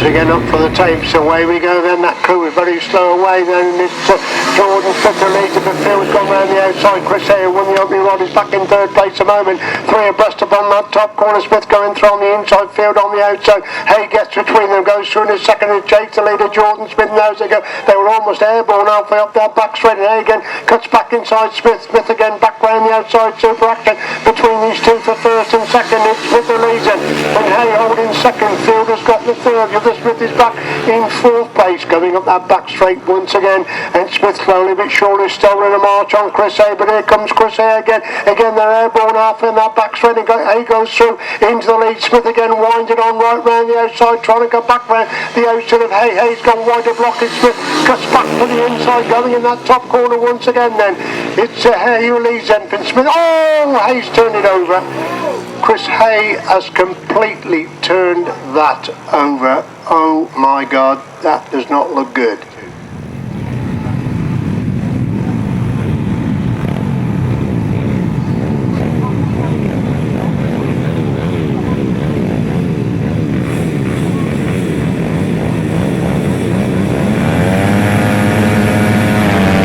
Away we go then with this heat. Lester Denham making his usual quick start. He's making it count at the moment there. Broaders has gone through. Scoops is following him through. Duncan's got some, and Wayne Broaders as well. Who's going to come out on top as they got the back straight for the first time? It's Broaders who leads in, going up that back straight. Scoops has got 2nd. The other Broaders in 3rd. Denham is in 4. Duncan is in 5. Hawker in 6. Klassen in 7. That's the top 7 as they stream out of that pitch corner and through the complete lap number 1 then. Broaders still leads them. For Scoops in 2nd. The other Broaders in 3rd. Denham in 4, Duncan 5, Hawker 6, Klassen 7. That's still the top 7. The order the same for the top 3 as they go up that back straight once again. Scoops trying to get it Broadhurst to go through into the lead position. The top 2 pulling away from the Broadhurst in 3rd place. They're at the pitch corner once again. Broadhurst holding the inside line, pushing Scoops wider and wider and wider as Broadhurst leads. Scoops in 2nd. Broadhurst is still in 3rd. Denham 4, Duncan 5, Hawker 6, Klassen 7. Again Scoops trying to get round the outside, but Broadhurst pushing them wider and wider to stop him getting past to get to that lead position. They're at the pits corner on lap number 3 then, with the last lap flag being made ready then for the riders in race number 25, and it's still Broadhurst for the advantage. Scoops again right on the outside. Those back markers are going to come into play somewhere during the course of this lap then. Still Broadhurst on the inside. Scopes round Broadhurst is balked by a back marker, clearly balked by that back marker there, and that's allowed Scopes to hit the front then. Broadhurst stops to second, the other Broadhurst in third, Denham in 4, Duncan in 5. Checkered flag comes out then, Scopes wins it. Broadhurst gets second, Wayne Broadhurst in third, Duncan in 4, Denham in 5, Walker 6, Klassen in 7th place. He has asked permission to come out in the 500, so we wait to see if Ricky comes out. You can obviously, it will be a good addition to this particular class. So we wait to see what happens in race number 28.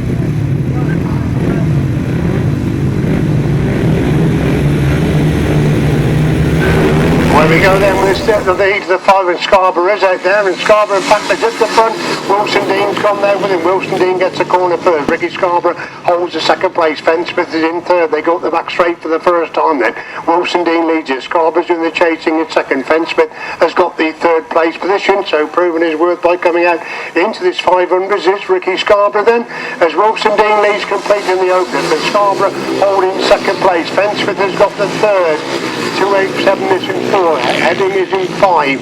That's the top 5, and Scarborough's alongside Bradley Wilson Dean now as they go into that pits corner. Once again, super action between these two. Wilson Dean round the outside, Scarborough trying to get the drive on the inside of the corner.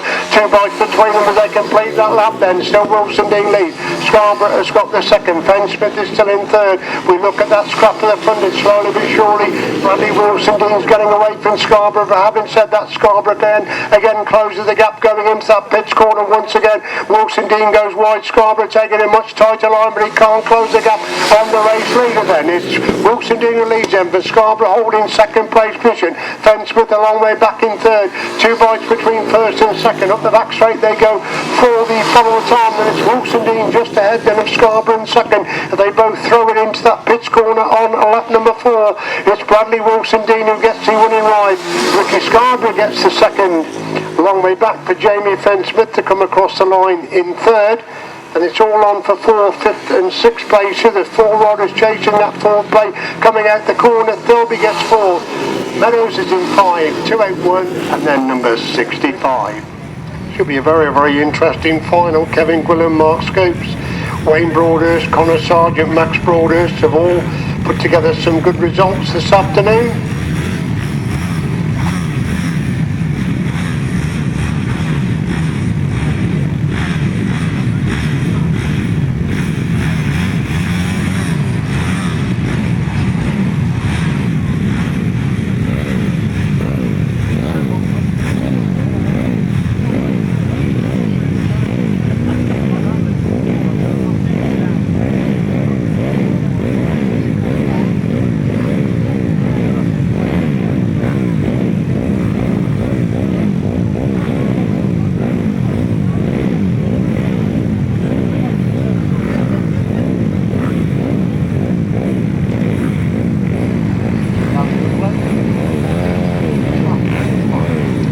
Right, coming to line then for the GT140 final.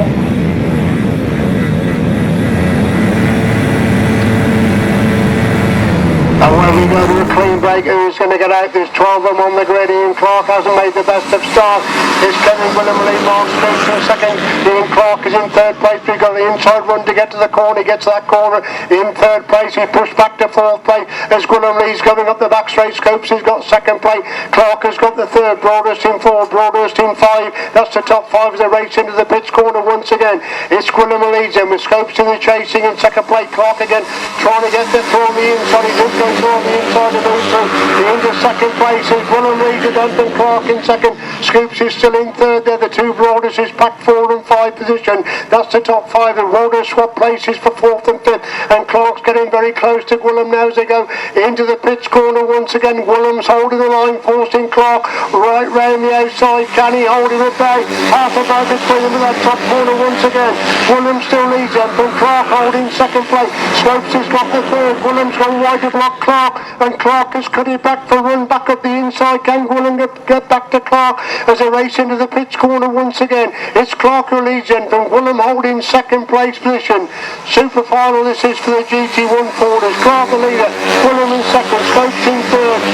It's Max Broaders in 4, Wayne Broaders in 5, Newsom is in 6, Burton's in 7, Sargent in 8. That's the top 8, but you've got to give it Ian Clark. He was back in 4th place at the moment.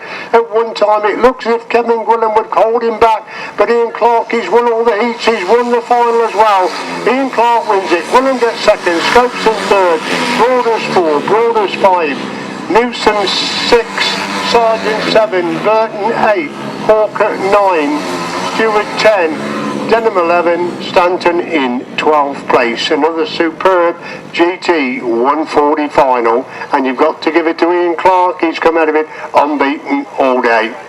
Solos, we've got no Luke Clifton, of course, his place being taken by number 726 Tim Kernock, and sadly we've got no Bradley Wilson Dean either, rider number 96, but we do have Jack Roberts, Steve Garside, Ryan Ashcroft, Tim Kernock, Liam Ashcroft, James Theobald and Gareth Hickmott. So some very, very quick riders in the 350 class in this race number 5.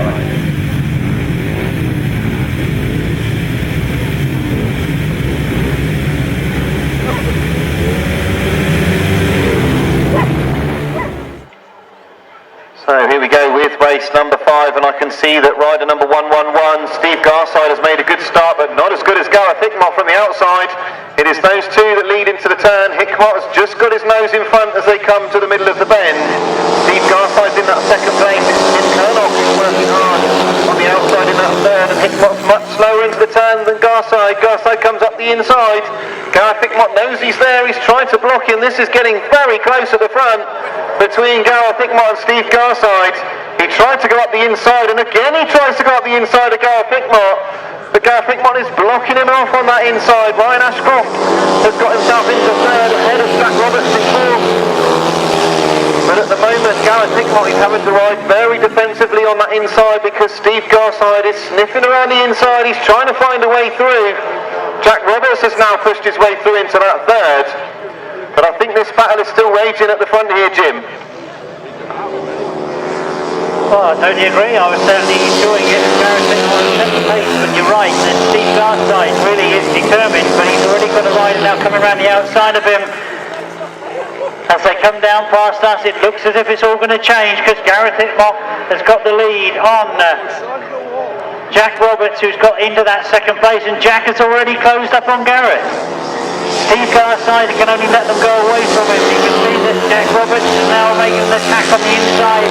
He's got a very quick line into that top bend. Gareth Hickmott must have wondered where he was coming from.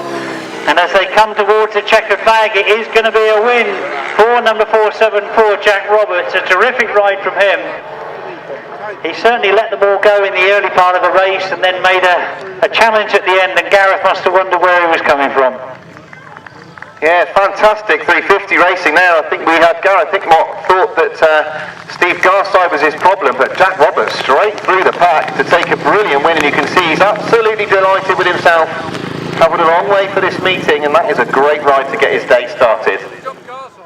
And another outfit that have got a lot of interest around them at the moment is outfit number 20, Dale and Jordan Fish. Really are raising some eyebrows at the moment. Won their first meeting up in Pickering a couple of weeks back and are going from strength to strength at the moment. So here we go then with race 11, the right-hand sidecars. The tapes go up. There's problems for Terry Saunters off the line, but Matt Fumarola and Andy Wilson have made a good start. They've got Steve Smith and Gareth Little up the inside, but it's Fumarola who leads. Smith's in that second. Partridge is coming round the outside.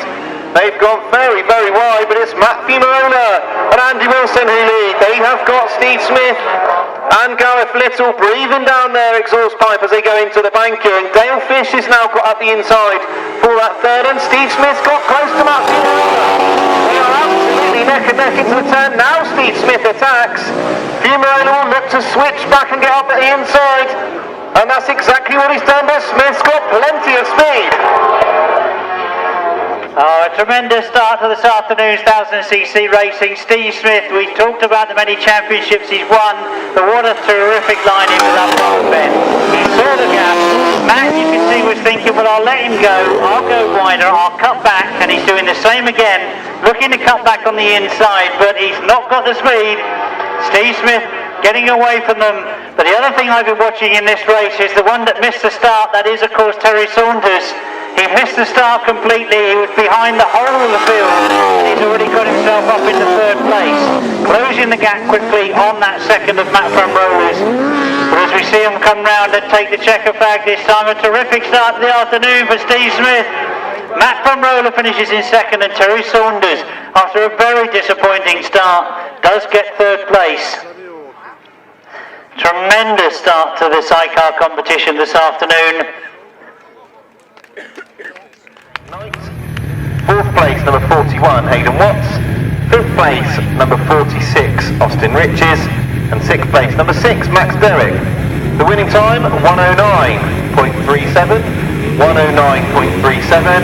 And we have got race 14 on the line. All the 250 solos, tapes up, away they go. And quickly I can see that it is Rob Meir and David Knowles who are first and second going into the turn. David Knowles up the inside, Rob Meir is having to go round the outside. It's close between the two, but Rob Meir's just got his nose in front. David Knowles is chasing him hard though, and David Knowles goes up the inside. So David Knowles had a win his opening ride, and he would like to do another one here, but he's got Rob Meir back up the inside once again. Already these two are swapping places. That's a brilliant ride by David Knowles to come across the front of Rob Meir, who attacks again up the inside. They are absolutely together. So back up here, and now David Knowles attacks up the inside again. So David Knowles and Rob Meir absolutely together once again as they come off this turn. Well, Gareth, we talked about the different lines around both these bends. You can see exactly what's happening in this one. That Rob Meir's having to decide to go wide to try and use the abilities of that speedway frame and go off the back straight, because he knows that Dave Knowles is very quick going into this top turn. He gets a lot of speed going up the back straight, keeps it tight on the entrance to the bend, and he'll see the checker flag this time, almost overcooked it, but he does get a second win of the afternoon, so he's keeping the pressure on Henry Atkins, both of them, 2 rides and 2 wins.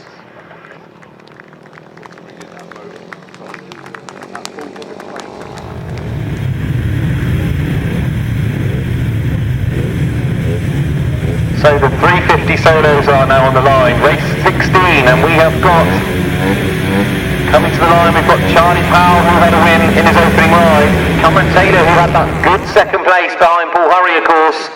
It is Charlie Powell who made the initial start, but he's now been overtaken by Cameron Taylor. It's Cameron Taylor who leads. Charlie Powell goes round the outside.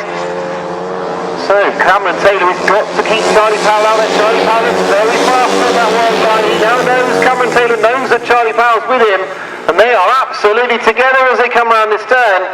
Cameron Taylor just ahead of Charlie Powell, but now Charlie Powell gets past and cuts across the front of Cameron Taylor, stopping his run into the turn. So Charlie Powell is the rider that now looks like he's going to try and control this lead, but Cameron Taylor is very quick in that second place. Once again he finds himself chasing the leader.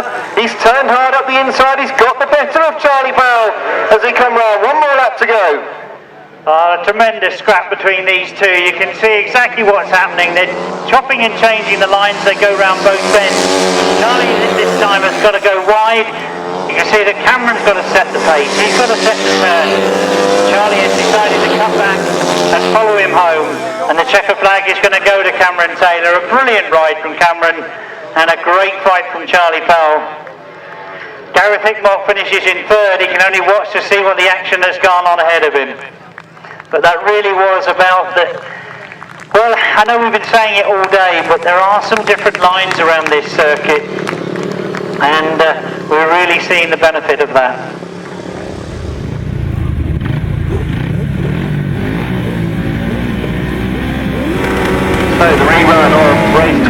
is at the tapes, and tapes go up, away they go. And Rob Heath and Kyle Fish look in very determined mood as they come past us. They have already got a few bike lengths up on the opposition. It's Rob Heath and Kyle Fish who lead. Danny Hill's in that second place with Adrian North in the chair, and Danny Hill is the one that looks closest to Rob Heath at the moment. Michael Phillips is in third. And it looks like there's problems at the back for Tommy Penfold at the moment, but Rob Heath, no such problems, although he has got Danny Hill all over the back of him as they go back into this bottom corner. Rob Heath and Kyle Fish, they've got to try and stay defensive, but you can see Danny Hill's trying to go around the outside. He looks fast on that outside line. Rob Heath is fast on the inside line. So back into the banking then, Danny Hill and Adrian North are having a really good go at Rob Heath here, but Rob Heath is very difficult to overtake. He's forced Danny Hill wide, and somehow he still maintains this lead. This is a brilliant race here once again in the left-hand sidecar class. So Danny Hill once again, he's very quick off that turn, but Rob Heath and Carl Blyth have still got their nose ahead, and look at the reigning champions, Michael Phillips. He's now dived up the inside. So now Michael Phillips is the rider that's attacking Rob Heath. Just as Rob Heath has defended from Danny Hill, he's now got Michael Phillips all over him.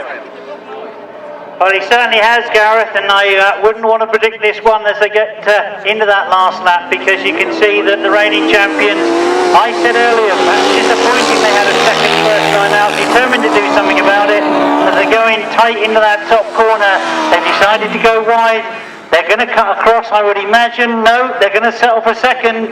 But you can see that the reserve coming in, Tony Penfold, who had a disastrous start, worked his way through the field, has very quickly got used to this circuit, and finishes in a very creditable third place.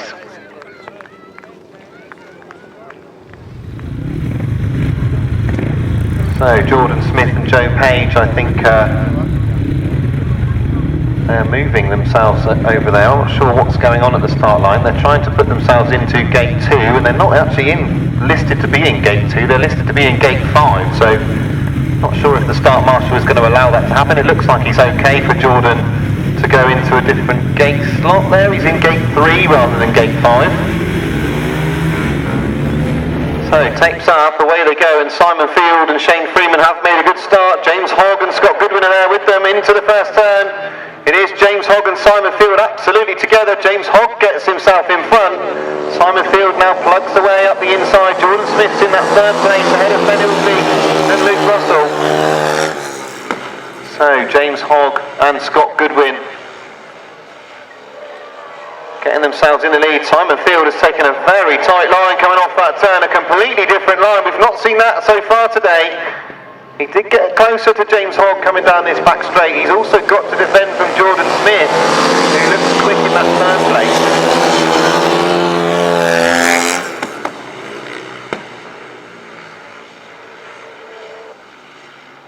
That looks like Charlie Powell on the back of that.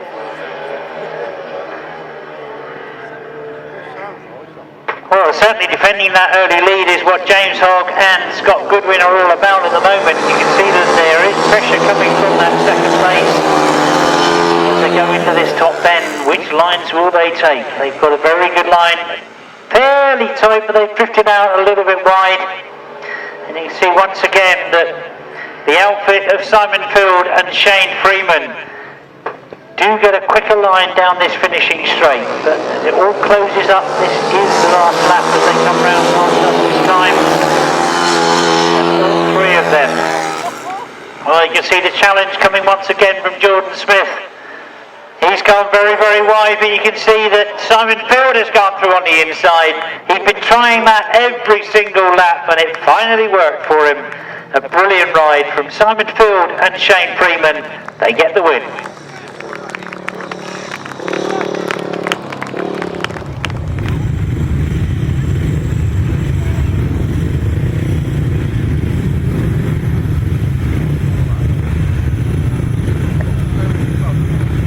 So the second semi-final here for the 250cc solos is at the tapes. I can see that there are all 8 of the riders ready to go.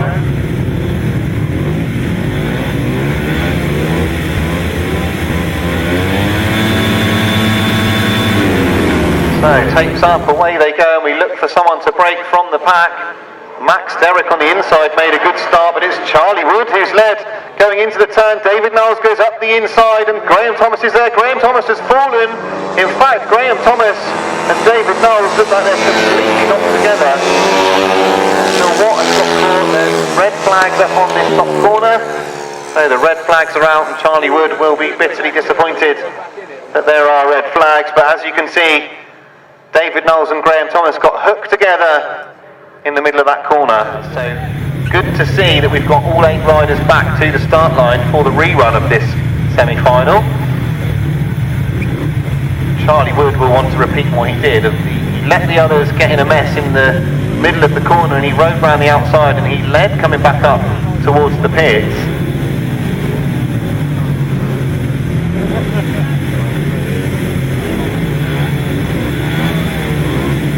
So here we go then with this second semi-final for the 250 solos. Tapes go up, away they go. And once again, Charlie Wood has made a good start from the outside. David Knowles goes diving up the inside once again. So Charlie Wood on the outside, David Knowles around the inside. It's a great ride from Charlie Wood. They're chopping and changing further back. David Knowles now goes back past Charlie Wood to retake the lead. Charlie Wood's going up the banking, and we're going to see 2 different styles of the fallen rider at the back. So Luke Harris is now becoming involved in this scrap at the front as well. There's a battle for 4th, there's a battle for the 1st. David Knowles has now got Charlie Wood up the inside of him, and now Charlie Wood's going past up the inside. He's going to be able to force David Knowles to ride much wider than he wants to. David Knowles has almost fallen, he's just about kept the bike up. He's now back up the inside. It's a terrific race between these 2 250s. David Knowles has retaken the lead. Now Charlie Wood goes round the outside, and it gets very close once again coming out of that turn.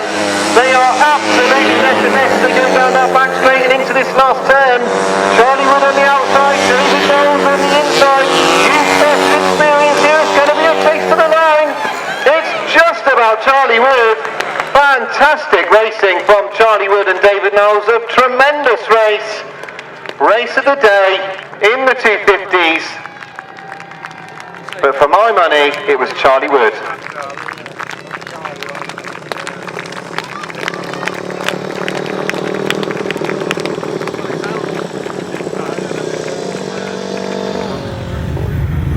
This race, we've got Cameron Taylor, who has been very, very quick throughout the day. Jack Roberts has been very fast as well. Steve Garside, Barry Powell, Wayne Broadhurst, Jamie Fenn-Smith, Tim Curnock, and Paul Cooper as well. And don't forget that Paul has had an absolutely horrific day by his very high standards. All sorts of problems, blowing up engines, a blowout on his van on the way here as well. It's been a miserable weekend. Can he finish on a high here with a good ride in the 350s? He'll be bitterly disappointed that things outside his control have stopped him from being able to defend this title.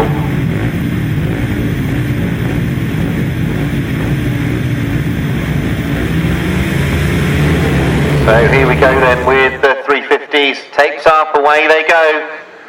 And from the outside I can see Cameron Taylor has made a good start. Jack Roberts has gone in there after him. Paul Cooper is not too far away either. In fact, it's Paul Cooper that's working his way round the outside. He's got himself up level with Jack Roberts, but Jack is just about able to pull away. And now Paul Cooper is under pressure from Broadhurst in that 4th. So meanwhile, Cameron Taylor has got himself away. Jack Roberts throws the thing sideways coming off the turn. Paul Cooper is once again hounding Jack Roberts. He goes round the outside of him, and now Paul Cooper gets himself into that second. He's gone very, very wide off the turn though. He's allowed Jack Roberts back up to the inside of him. Oh, indeed, another great semi-final in this 350 competition, because the real battle is for that second place. You can see Paul Cooper is all the time being pushed to go wide. Jack Roberts holding a very tight line on the inside, but Paul has made the best of it coming out of that bottom turn, goes up the back straight, sits himself in second place. Now what he's trying to do is close the door as he goes into this bend, making Jack Roberts work hard, try not to scrub that speed off. And indeed, I think that was just that Paul had hung on to that second place. Not taking it away, of course, from Cameron Taylor. Terrific semi-final from him. What a final that in prospect is going to be.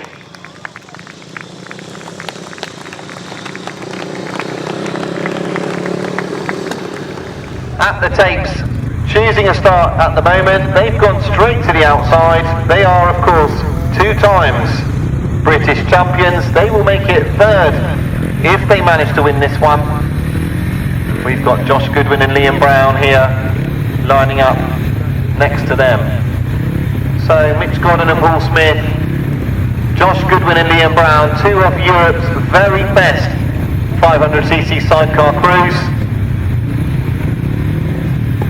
We have got other riders here as well. Jordan Smith and Joe Page qualifying 3rd for the semi-final. They have just got better and better, and it's no surprise that they find themselves in this spot. Simon Field and Shane Freeman, outfit number 42. Number 92, Paul Whitelam and Richard Webb, former British Masters champion, of course, on the 1000cc sidecar. And James Hogg and Scott Goodwin.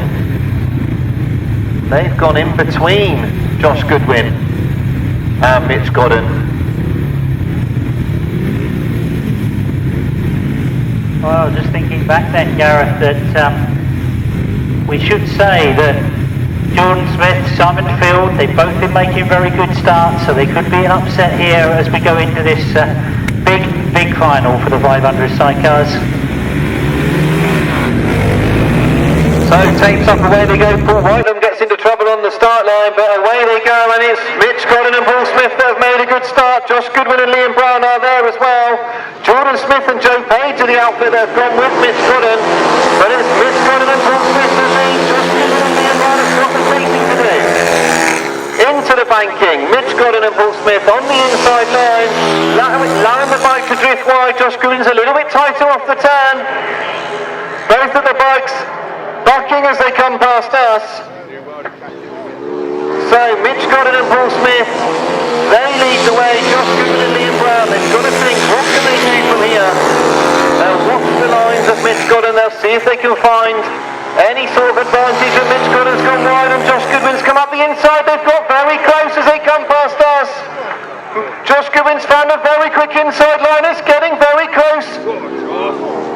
Now they go down the back straight. Mitch Godden and Paul Smith, they look vulnerable coming off the bike, and they allowed the bike to run wide. Josh Goodwin went tight. This time Mitch Godden has turned the bike hard. He's now on the inside. There's one more lap to go. Oh, brilliant, Gareth. And what the skill there was on that top corner. You could see that Mitch was trying to find the fastest possible line round that bank. He drifted a little bit wide. Josh had seen it, went for the gap on the inside, and the following lap you can see exactly what Mitch is doing. He's holding the tighter line, but he's gone a little bit wide once again. And it's the 2 of them that come to the checkered flag. That's going to be close. Oh, goodness me. I think Liam Brown thinks he's done it. We're all sitting here thinking maybe not, but we'll wait for the official result. But what a tremendous finish. As I was trying to explain what was going on, you could see that Josh had sat behind Mitch, seen what he was doing on that top corner, and decided he was going to hold it tight to the flags, come through on the inside, and then Mitch had to change his mind in the last 2 laps. He had to keep it tight. So at the end of the day, you can't beat this sort of excitement when you know that this race, all of those riders sitting on that start line know that they can become the next British champion. And I personally think that's how the sport should stay. It's Grasstrack, it's qualifying, it's the big finals at the end of the day. And whilst all the debates will go on forever and ever, I think this is the way to do it. And I think you'll see this with this final in both the 250 and 350, that they all know they're in with a chance.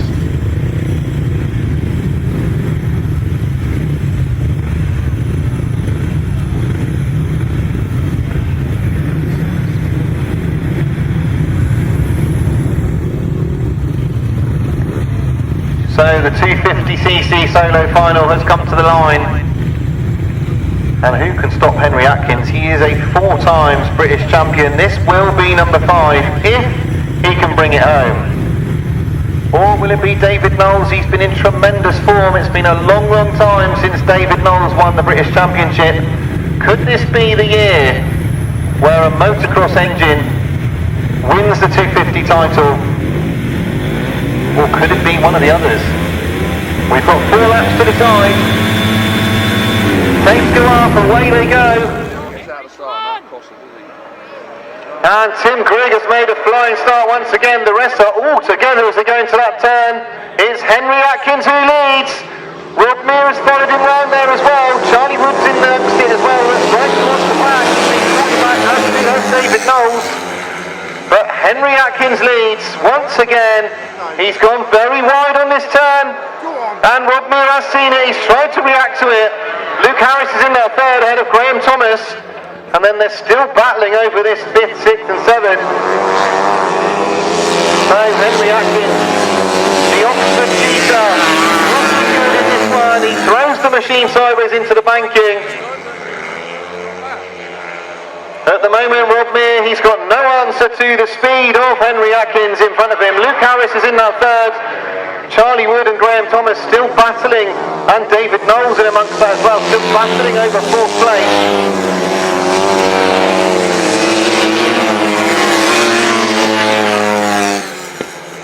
Well, indeed, as we go into the last lap of this, the 250 British Championships, it does look as if Henry Atkins is going to retain his title. But look at the scrap that's going on a bit further down the line, because we, at the moment, can feel pretty confident about who's going to be doing the winning, who's going to be doing the second, third, 4th and 5th, not so easy to call.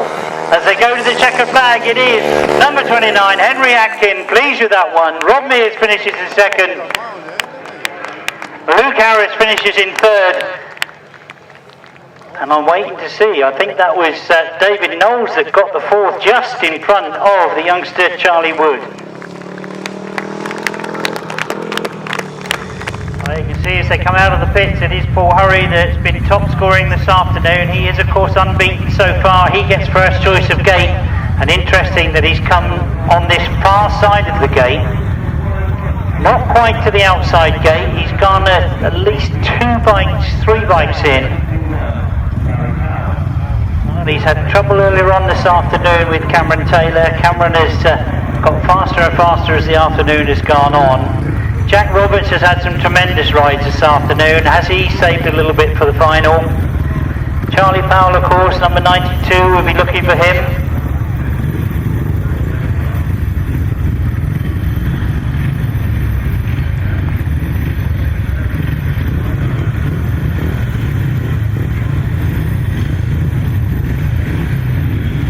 So Paul Hurry, certainly the favourite here. He's got Cameron Taylor on his outside. He's got Charlie Powell on his inside.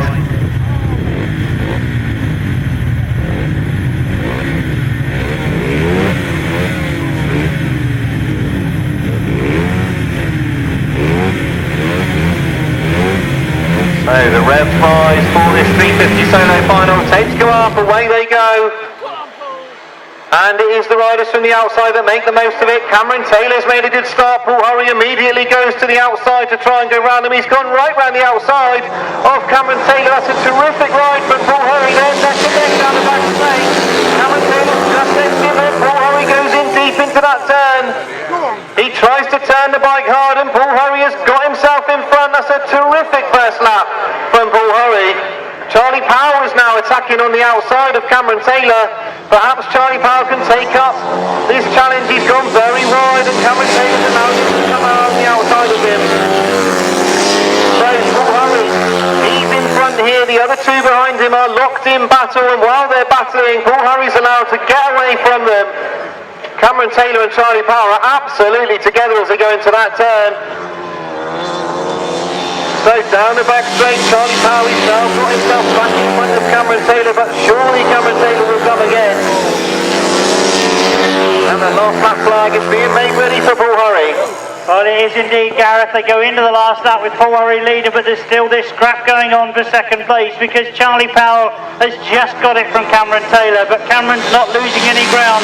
He's holding a much tighter line on both ends. and it will be a question as they come towards the checkered flag whether Charlie will be able to drift wide and let Cameron through, but Paul Hurry has taken it. Charlie Powell gets second, Cameron Taylor gets third, and Jack Roberts finishes in fourth place. Well, I think it's true to say that Mr. Hurry was disappointed that he had to share the title last year, but this year he's made certain of it, and indeed a terrific ride all afternoon unbeaten.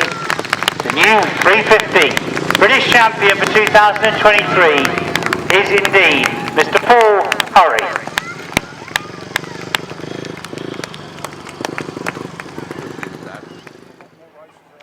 So important, the gate, and getting that run down that back straight into the first corner.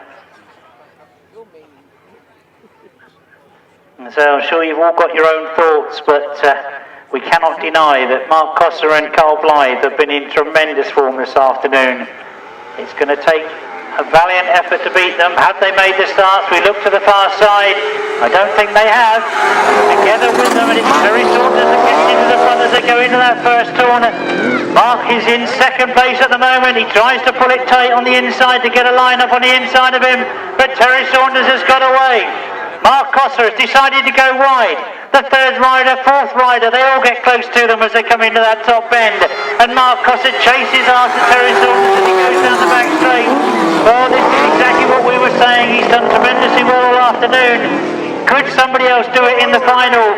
Terry Saunders is setting the pace. Mark Cossar trying everything he possibly can. Will Offord is the rider in third place at the moment. But all eyes, I'm sure, are on that front runner because Terry Saunders has got away. Mark Cossar probably slightly sideways in that top end. He'll drive hard all the way he possibly can as he goes into this last lap. One more lap to go for Terry Saunders and Liam Brown. They've held it tight on that top end. Mark Cossar sees where they go. He closes up, looks for that inside line. He'll definitely try something in this last bend as they go into the last bend. Terry Saunders shuts the door. Mark Cossar is forced to go wide. He'll cut back underneath. It's going to be close to the line. And as they come to the line,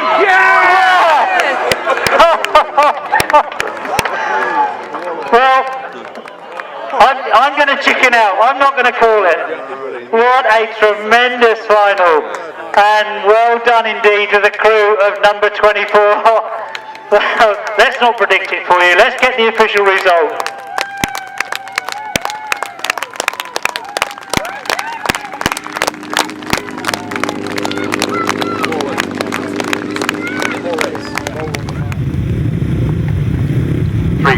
Solos is next then. Gurney's Butchers, Bromyard are the sponsors. Delete number 17.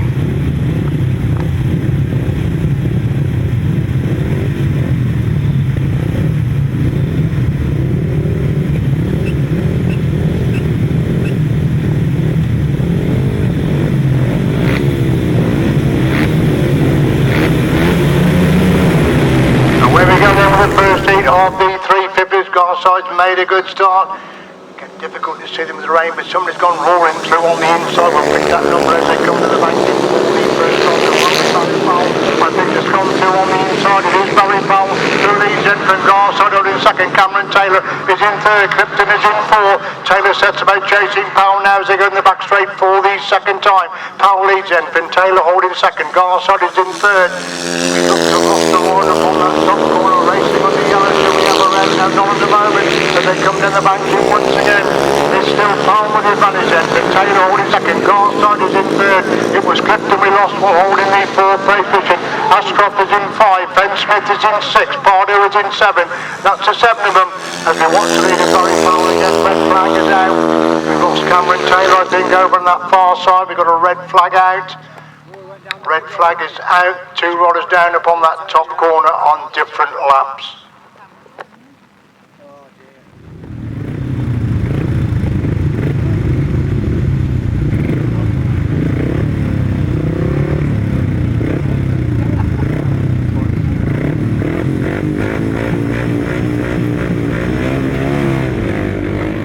Then with the first heat of 500 cycle, we've got all 3 out there, And as Paul Whiteman has got away in second place, but he's quickly through on the inside till he looks if Smith has got the third with Cox in fourth, and one outfit's turned completely around and up on that top side, and Rachel Cox has corrected that outfit which turned round then as Paul Whiteman leads then coming by us for the first time. Red flags are out.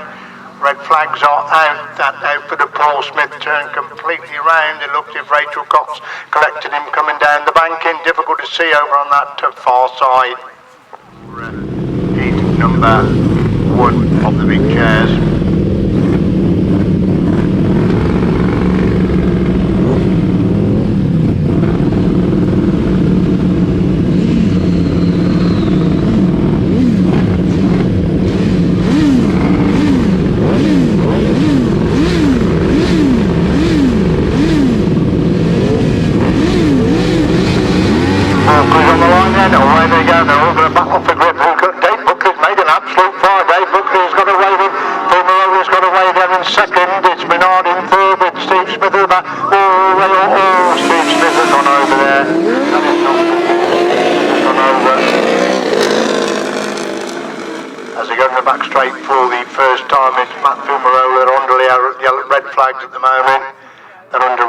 At the moment.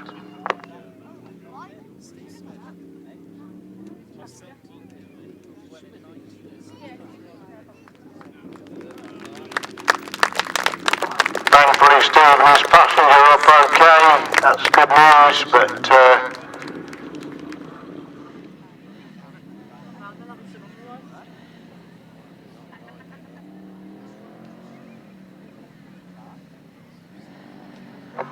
revving up then to start the second leg, second set of each for the big chairs. Away we go. Paul Whiteham's got a cracking start from the inside. Fumarola's gone with it. Buckley is in fourth. Steve Smith again as Mr. Starney's in the back at the moment. Fumarola gets inside Whiteham as Whiteham goes to White from the back. For the first time it's Fumarola leads. Whiteham goes back inside Fumarola. Silver's coming the front between these two. Whiteham leads then from Fumarola holding second place. There's some good scrap going on for third and fourth as well as Whiteham takes a wide line. Fumarola taking the inside line, and it's Whiteham and Legion from Fumarola holding second place. Buckley's got wide as Smith goes through on the inside and move through into third place as Buckley using every inch of track in fourth place. Paul Whiteham looking to make it 2-2 chairs then. Whiteham takes a wide line, Fumarola takes a much tighter line, and Fumarola comes alongside Whiteham there. Fumarola hits the front climb in the banking once again. Whiteham trying to come back through to get back through on the inside line. There's a fight between them going down the back straight once again. It's Fumarola Legion from Whiteham holding second place. Smith has got the third. Buckley is in fourth place. Last that flag goes out then. Fumarola holding the inside line, and Whiteham can't find a way past at the moment. It's Fumarola looking to make it 2-2 then. Leads from Whiteham holding second place. We're looking back to see where Steve Smith is back in third, which we've lost. Dave Buckley in falling back. Dave Buckley is going to be the meat and the sandwich at the moment as they come down the bank, and once again let's hope he stays clear of all the action. He's on the inside line. Fumarola squeezes through on the inside, takes the checkered flag. Paul Whiteham gets the second place. Buckley's got another lap to do as Steve Smith coming down the banking once again. Great credit to Steve picking up third place after turning it over in the first race. Steve Smith gets that third place in that one, and we're waiting for Dave Buckley to take the checkered flag to pick up fourth place. Consider the conditions, cracking action there in race number 28. Delete 229.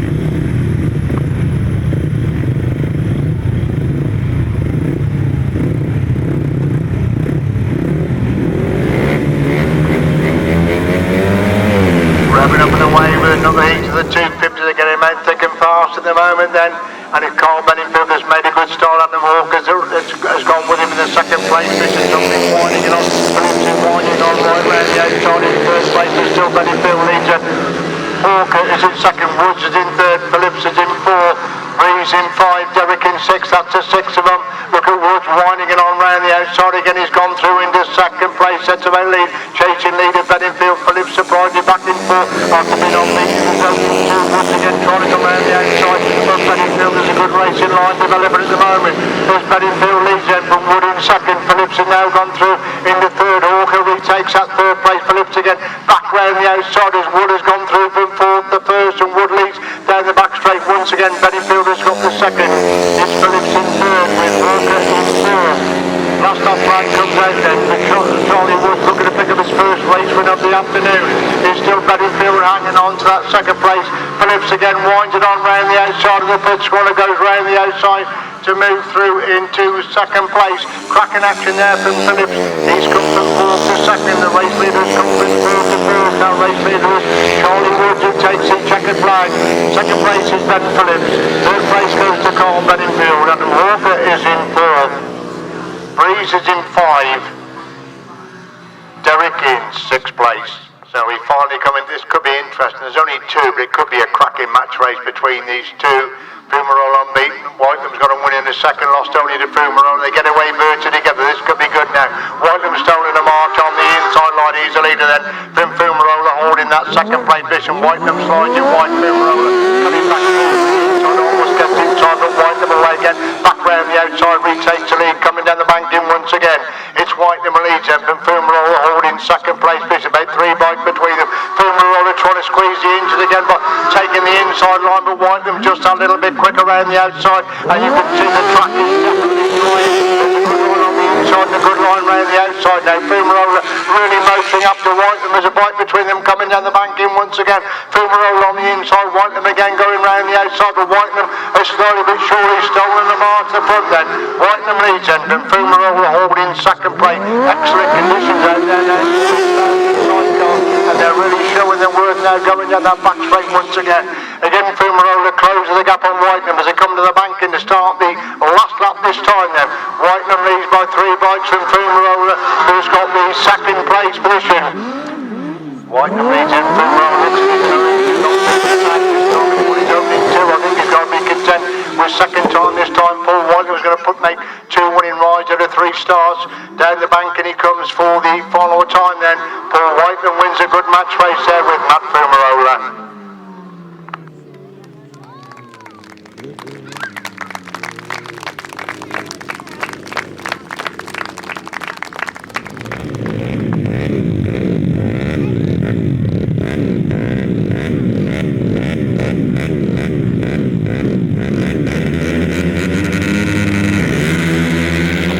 Away we go then with the junior action there. 4th leg of the juniors. Ollie Binns has made a good start and gets away there. We've just got the 3 come out for this 4th leg of the junior action. Look at that, shoulder to shoulder again, tapping it out for the lead position. Coming down once again, and it is Ollie Binns who leads. Edwin K. Newby has got that second place position. Braden Blythe's come out again to stick at it for the 4th outing. Well done to Braden. Good action at the front between these 2. And Kane Newby makes a move. Ollie Binns got a little bit slow on the exit for that top corner. That's allowed Kane Newby to go through on the inside. Binns again making a move back round the outside. Super action between these 2. You see the track is drying all the time at the moment. As Newby leads then from Binns in second. Blythe has got the 3rd place position. That's the 3 in the 4th leg of the junior action. Down the back straight they go once again. Kane Newby about 4 bikes up on Ollie Binns. They go in, coming down the bank in once again over on that far side. Can Binns close the gap? He can close the gap. He's almost alongside Newby now as they're moving on to last lap this time then. Newby leads in from Binns in second. Blythe is in 3rd place. And Binns again the chance to get through on the inside. Newby is alongside him now, but again Newby pulls away going down that back straight. He's 2 bikes up on Binns coming in that top corner for the full time Super Junior action. The 1st and 2nd in the final is for this class then. It's going to be Kane Newby that gets 2 winning ride. Second place goes to Ollie Binns. Braden Blythe comes across the line in 3rd place. So they start to settle then for the second semi-final. 5 crews are ready for action, just waiting for that middle crew to settle, which looks like Tom Cossar to me. He's just seen Big Brother Martin win the first semi-final. What are we in for semi-final number 2? Up the tapes, away we go then. Who's going to get the drop? It's Terry Saunders made a good start, but Tom Cossar comes across from the outside, and it's Terry Saunders going to the second. Fumarole is in 3rd. Saunders has won. Got to come back and get back to on the inside. Saunders again coming back around the outside. These 2 locked together for 2nd and 3rd. Fumarole comes again back up the inside line to retake that 2nd place. As Tom Cossar is a race leader then, but Fumarole holding 2nd place position. Saunters is in 3rd. Steve Smith is in 3rd. Adamson in 5. Down the back right they go once again. Tom Cossar is stolen the margin, but it's still on for 2nd and 3rd then. Fumarole really having to go with Terry Saunders there for the race for 2nd and 3rd places. They complete that one. It's still Tom Cossar leads. then. Firmwell's got the second. Terry Saunders trying to find a way through to get the inside line to move through. Into second place. There's John Cossar leads the front. Hands on to that second. Terry Saunders trying everything to move from second place, from third place. As the last that Brad comes out, then Cossar is the clear leader. It's still Firmwell hanging on to that second place. Saunders going to go right, he's going to come back to the inside run. But Firmwell has not left the gap on the inside. Saunders trying to go through a gap. There's not there's a fight between them. And Saunders alongside him now, moving into the pits corner for the full time. Firmwell is trying to be moved up the line. Saunders trying to move him over. Firmwell won't be moved. Firmwell gets second.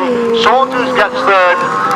Steve Smith is in fourth and Adams in fifth place. Cracking race there for second and third place. But Terry Saunters, of course, won this trophy last year, trying to find a way through on the inside of Matt Firmwell. Matt Firmwell would not move off the line despite the pressure of Terry Saunters, and it's Firmwell.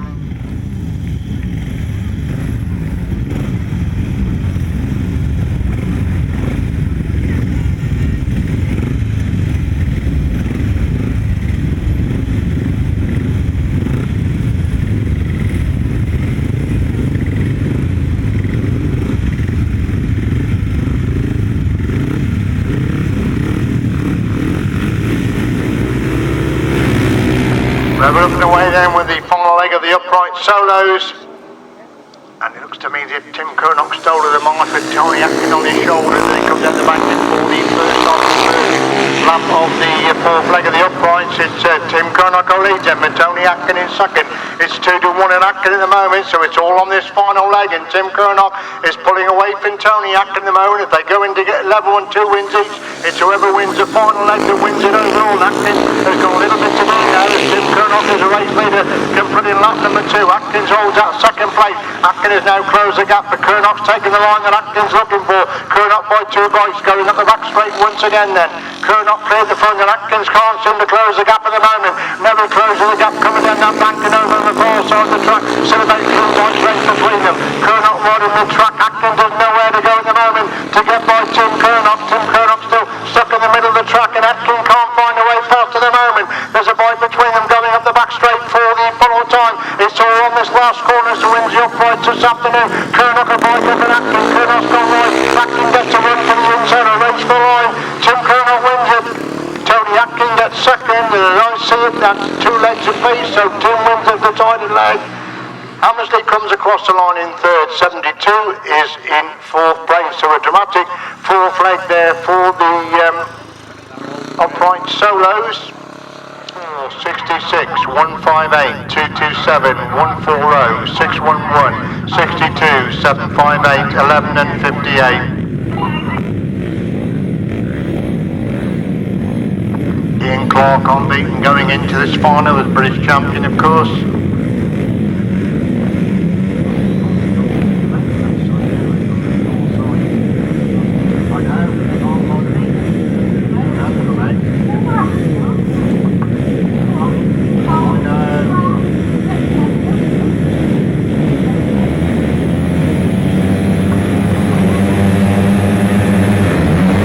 When we go down with the GT140 final, the second final of the day, then down the back straight they go for the first time. Pick the mate coming down the banking. Clark is amongst the first three at the moment. He's in fourth place, I think. They come both to complete the opening lap then. It's Broadhurst who leads him, from Broadhurst holding second place. Ian Clark is back in sixth place and starting to work his way through the pack. Kevin William has got the third place. He now goes through in the second place. Wayne Broadhurst leads from William in second. Max Broadhurst is in third. Wixon in fourth. Ian Clark is in five. So Bridie back in fifth place. They got to complete lap number 2 then. It's still Broadhurst who leads him, from William holding second place. Max Broadhurst in third. Wixon in 4. Ian Clark is in 5. Cross is in 6. Stewart is in 7. That's the top 7 as they go down the back straight. They're 3 abreast for third place. Somebody's dropping back. The third rider who was in third place now drops back to 5th place. In fact, there's a leader coming by us who started his last lap this time. That leader is Wayne Broadhurst who leads him, from Willem holding second. Clark has now gone through the third, relegating Wicks to 4. Broadhurst in 5, Cross in 6. With Watson going up the back straight for the final time. It's all on for the final places, and Ian Clark has moved up another place as a race leader, who is Wayne Broadhurst, comes in the back banking for the following time. Checking flags out, way Borders wins it. Willem gets second, Clark is in third, Wicks is in fourth, Max Borders 5, Cross in 6, Stewart in 7, Sargent in 8, 69 in 9th, and 611 in 10th place. 227, 58, 758, 140, 611, sorry, 140, then number 11, 611 and 62. Those numbers again, 158, 66, 54, 227, 58, 758. We're away then with the final lead of the old and new sidecars. We're really rushing them through at the moment. Then it's all on this deciding leg, and they're going to be 3 abreast going up that banking for the first time. They actually touch in. Liam Brown has come back through to the inside run. He's gone through from third to first, but somebody's gone back round the outside, and they're still 3 abreast going down that back straight. Super Action and the old and new as they come to the banking for the first time. We can have any one of 3 winners for this particular class, and they're still 3 abreast at the moment. But it's Hatch who's at the front. Brown is in second. Courtney making a move back round the outside to go back through into second place, and Brown almost caught the back of Courtney there. But it's Hatch who leads going down that back straight once again. Courtney has got the second place. Brown's alongside him now as they come down the banking for the second time. It's between Courtney and Hatch. Whoever wins this old and new overall.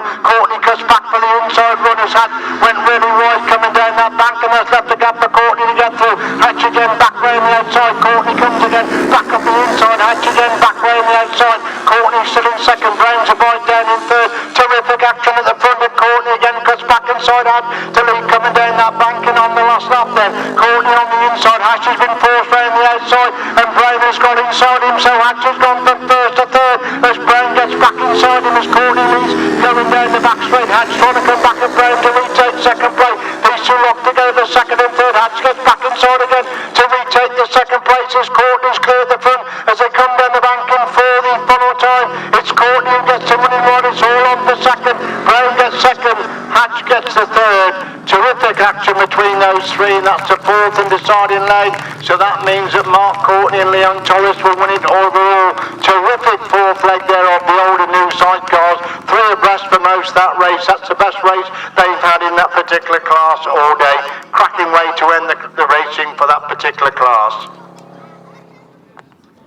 So into line they come then for the sidecar, followed to me like Tom Cossar on the inside. The sun shining there, difficult to pick. Neil Owens coming in towards the outside.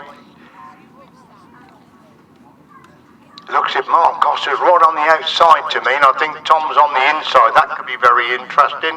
See how they get out the start. Adrian Croft is there with the flag, red flag up. He's starting to clear away from the track.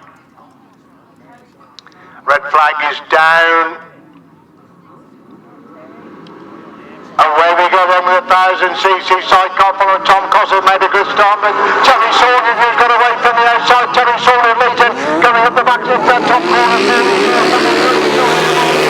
And he's going to make it count. He hasn't won a race all day, but he's leading the final coming down the banking for the first time. It's Tom Cossar in second and Mark Cossar in third place, but Terry Saunders will lead. Tom Cossar trying to find a way through on the inside. Saunders leading, Tom Cossar in second, Mark Cossar is in third place.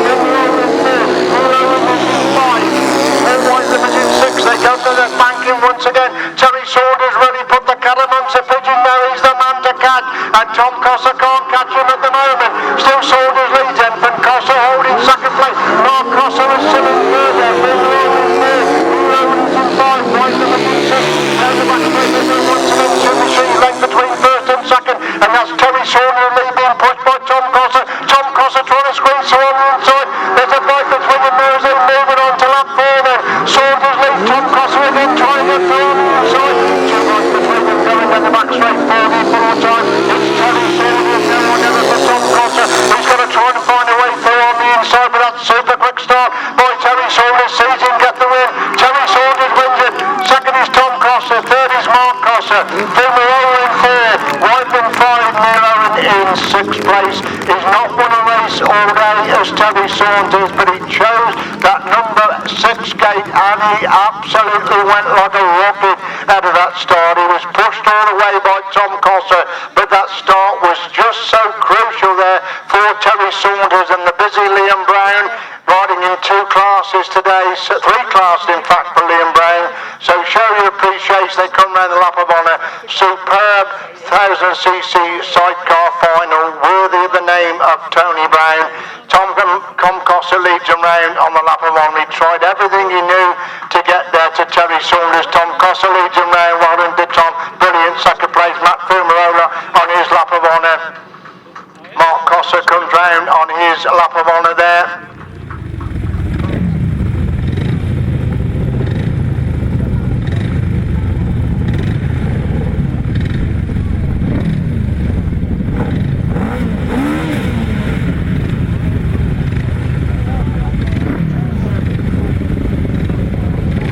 C6 crews in action for the first heat of the left-handers.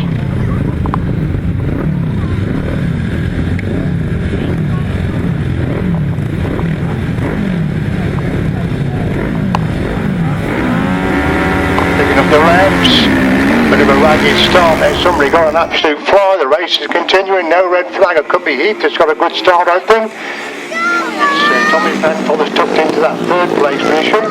Holland, red for start, then moving back up to 5th place. We'll pick the lead as they come by. It's the first time it is Rob Heath who leads in for number 16, Josh Penfold in 2nd. Heath leads it and Penfold in 2nd. The other Penfold, Tommy Penfold, is in 3rd place. They're being really chased hard there. That rider in 4th place, a 2 abreast for 2nd place, going in the back straight once again. But Rob Heath has just got the advantage then. Looks like Tommy Penfold's moved through the 2nd renegade in Josh Penfold to 3rd. No, he isn't. Josh is still hanging on to that 2nd as Heath leads in. From Penfold in 2nd. Penfold is in 3rd. The other Penfold is in 4th place. So it's all Penfolds in this first heat of the left-handers, but still Rob Heath will advantage them. But there goes Josh Penfold making a big move through on the inside. They're locked together coming down the bank. Heath on the outside. Josh Penfold now moves back to the outside line to try and find a way around the outside. And Tony Penfold has moved through into 3rd place, relegating Tommy Penfold from 2nd to 4th. If Heath is still the clear leader, Penfold holds that 2nd, that's Josh, with Tony in 3rd. Tommy's dropping back in 4th place as they go to the back straight once again. Still Rob Heath has got that cracking start out of the gate. He leads coming down the bank in for the final time. Good first heat of left-handers. Rob Heath wins it. Josh Penfold gets 2nd. Tony Penfold is in 3rd. Tommy Penfold is in 4th. And then looks at Carly Booth is going to be the only other one to finish.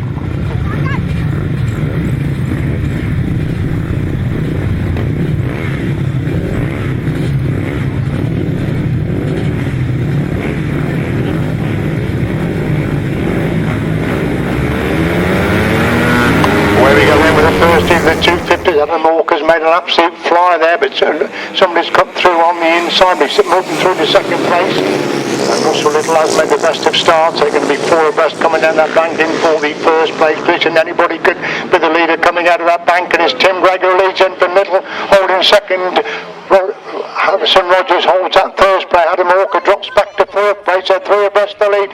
Going down that back straight, Rogers on the shoulder of Gregg as Gregg has a bike advantage over Rogers in 2nd. Little cuts back for the inside run to move back through into 2nd place. They're going to be 5 abreast the lead. They come to that bank in once again. Super 250 action, but still Gregg leads up from Rogers in 2nd. Little in 3rd. Richie's up to 4. Knight is in 5. That's the top 5 again. They're 3 abreast the lead. Coming up the bank and on the pits corner down the back straight. And Rogers on the shoulder of Gregg now. Little trying to get through on the inside. Little does get through on the inside and moves from the 2nd place. He's trying to get inside Gregg as well. And Harrison Rogers coming right round the outside. Complete change of position. There's Little leads in from Rogers in 2nd. Gregg drops back to 3rd. Richards is in 4th. These 4 are getting away as they go up the back straight once again. It's still Little with the advantage. Rogers again right round the outside.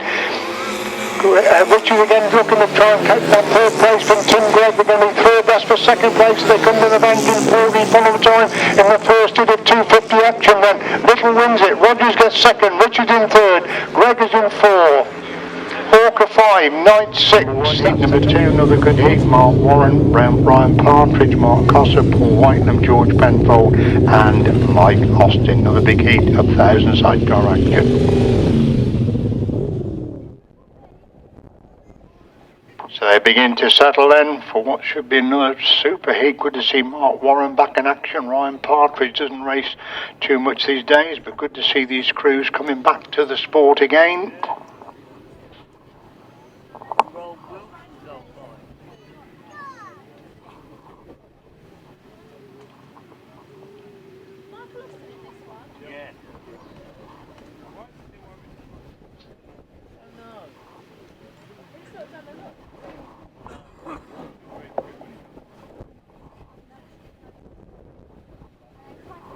Waiting for Mark Warren's passenger to get back on the back of Mark, ready for the start. He was just clearing the groove there on the inside gate.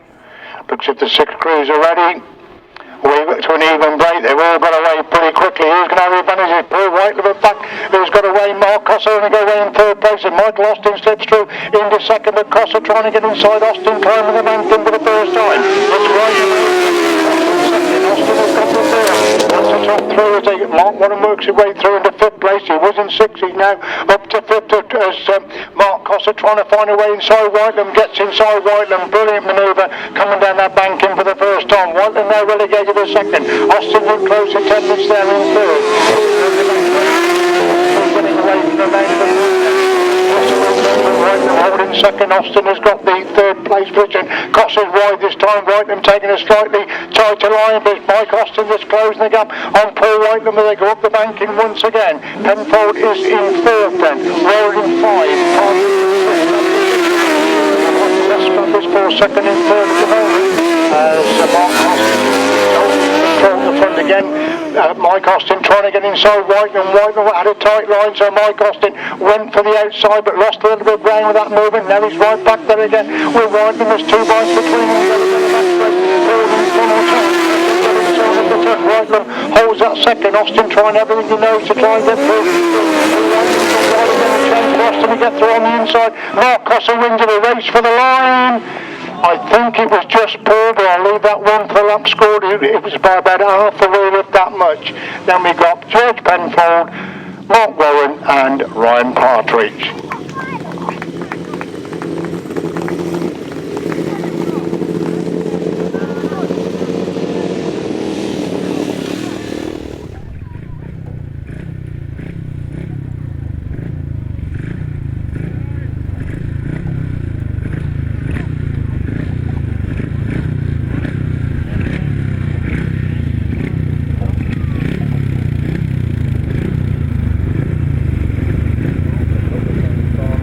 A couple of non-starters in race number 17, delete 125 and 193.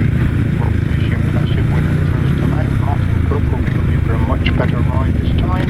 Tony Penfold's passenger is Harrison Penfold.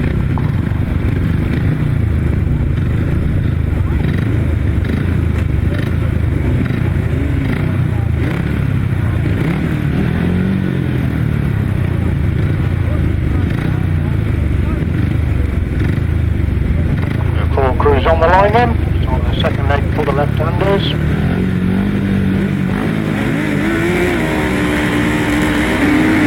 Away we go then, looks as Rob, he's got the drop at the start again. Martin Cup hadn't made the best of starts. He's in 3rd place as Rob Penn, as Josh Penfold comes through into that 2nd place position. They come to the banking for the first time and Rob Heath's holding the inside line. Martin Cup is in 2nd, Josh Penfold is in 3rd. 25, Tony Penfold is in 4th place. But we're blanket over 3 of them going that back straight once again. And Penfold's gone through on the inside. He's now relegated back to 2nd. He's in danger of losing that 2nd place. He lost it because Martin Cup has now gone round the outside. Super active at 1st, 2nd and 3rd then. As Penfold leads it, then Cup holding 2nd. Heath has gone wide again. And Tony Penfold's almost got through on the inside. Again, good racing for the 1st place position. Josh Penfold has a bike advantage over Martin Cup as they go in the back straight once again. Cup has found his way through on the inside. Penfold get back round the outside. They come to the banking once again. So the British champion has come through from 3rd to 1st. He's taken a wider line. Josh Penfold almost back through on the inside as Cup leads him on the last lap then. Penfold holding 2nd. Penfold in 3rd. And Heath, the one-time race that has now dropped back to 4th place position as Martin Cup leads him down the back straight for the funnel time choice of the way by Josh Penfold has got that 2nd place position. What's his two coming down that bottom corner for the final time? It's Martin Cooper wins it. Penfold picks up the second. Tony Penfold in third and one-time race leader. Rob Heath back in fourth place. Oi, oi. Come in. Get this. Oi, oi. Who are you talking to, Barry? No, get the speed tractor on. No, he was like, where's my bike then? So the six crews back in the line then to reach to race number 24. Away we go then, who's going to get the drop? Mark Cossar made a good start, but Terry Saunters made it even better when he made an even quicker start. And Saunters leads on, but Cossar holding that second place position. That's the top two down the back straight. They go for the first time. Saunters wide, Cossar third place, go down the bank and they come once again, and Cossar cut back inside to Saunters. Cossar go right, can Saunters come back up the inside yet again, and Saunters retakes the lead and holds the line this time. No way through for Cossar on the inside. Half a bite between these two as they go to the back straight once again. These two now Cossar on the inside coming down the bank there. Now he's been pushed wide. Can Cossar get through? No, Saunters got the speed. Back round the outside is Saunters leads on to Cossar holding second place position. It's George Penfold who's got the third again. Cossar trying to get down the inside. Cossar leads by half a bite. Coming down the bank and once tipping up Pitts corner. He's almost inside Cossar again. There's half a bite between them as they're moving on the last lap this time then. Cossar leads from Saunters holding second place. Penfold has got the third. What a terrific race that was between Mark Cossar and Terry Saunters down the bank and of the big chairs. Mark Cossar wins it. Terry Saunters gets a second. A long way back is George Penfold picking up a good third place. Mark Warren is in fourth. Derek is in 5, and we seem to have lost Mick Stacey's on the middle of the track there. But what a superb heat of thrilling sidecar action that was.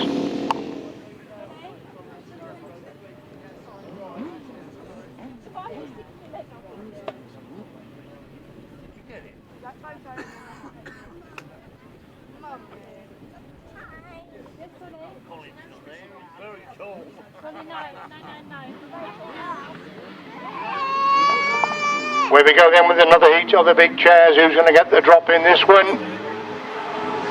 And it's Mike Austin who leads him with Paul Whitelam holding second place position. Fish Boys are looking to get through a bit further on the shoulder. Paul Whitelam, they go round Paul Whitelam. Banking once again, it's Mike Austin that's stolen a march to the front. Super Action is second, third and fourth place. Austin's gone really wide. He's left a big gap this time, but just hanging on to lead. Whitelam has got that second place. Bishop got third. Berwick is in fourth. It's all on for the first three places. They go down the back straight once again. Whitelam, they do get inside Whitelam from Whitelam, come again back round the outside. Austin not too far in front of the front. He locks it up on the exit from that Pitts corner. Austin leads it. Fish have now gone through the second. Whitelam gets back there again to retake that second place. Fish again rewinding on back round the outside to retake second place. Whitelam comes again.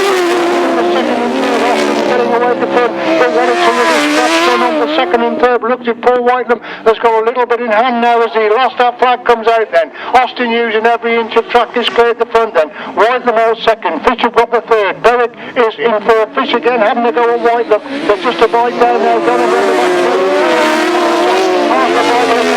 Paul Whitelam coming down the bank and final time Mike Austin going to win the race. It's all on for second and third. Fish Boys have got inside Whitelam and Fish get the second. Whitelam is in third. Berwick is in fourth. Partridge in fifth place. Super action there. The winner was clear cut, but what a terrific race there for second and third for the Fish Boys and Paul Whitelam.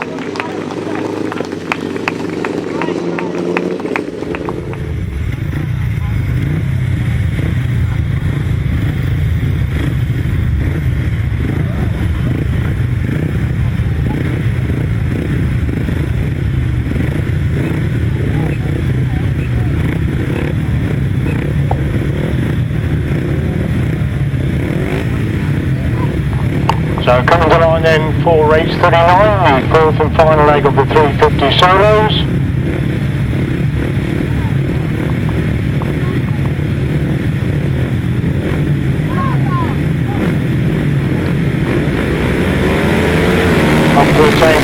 go, somebody lifting out, it looks like Steve Garside lifting out of the start as they go in the back straight to the first start. In the start with the line, here comes Dave Mears right round the outside. He's gone through from fourth to third. He's looking to go into second as it is Clifton is still in the margin. Mears on the second, Garside in third. Hickmott is in four, Harris is in five. That's the top five. Headling in position number 6. They go in the back straight for the second time. They're still Clifton in that second place. Garside is number third. Hickmott in third. That's getting away from the remainder of the pack as they complete lap number 2 then.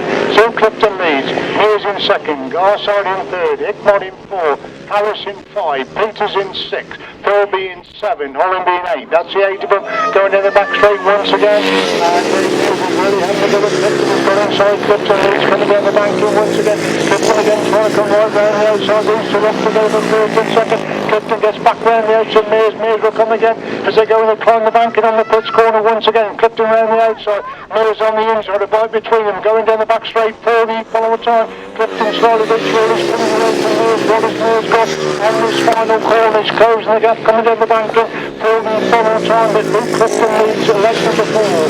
Mears finishes second. Garside is in third. Hickmott is in 4. Harris is in 5.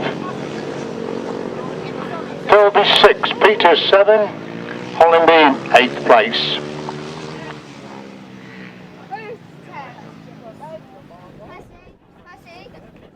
Stand up for a sec. Stand up.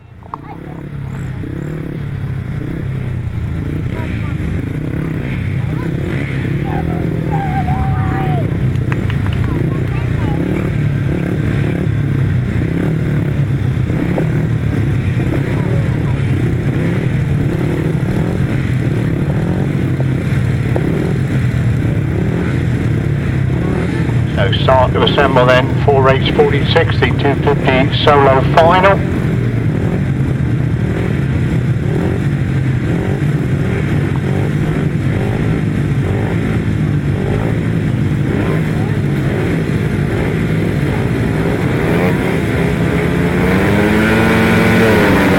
Away we go then, all going away to a pretty equal break. Tim Gregg has made a good start, he's lead down the back straight for the first time.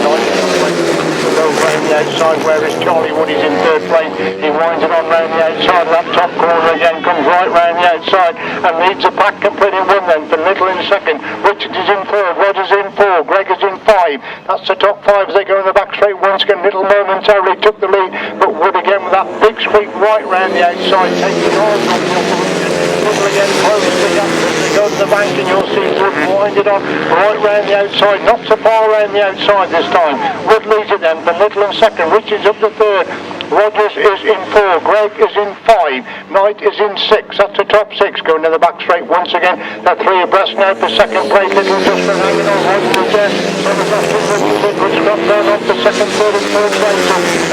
Charlie Wood is well clear the front on the last lap then. 3 abreast still for second, Little on the inside. Richards goes round the outside, moves through in the second place. Rogers comes again, so does Little come again. Little holds the second place. Rogers again round the outside. Little follows him round the outside. They're still 3 abreast for second place.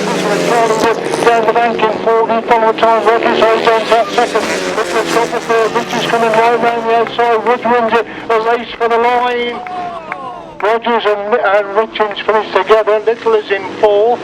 Tim Gregg in 5. Knight in 6. Headling in 7. Hawker in 8th place. Final next 128, 96, 18, 16, 98 and 25.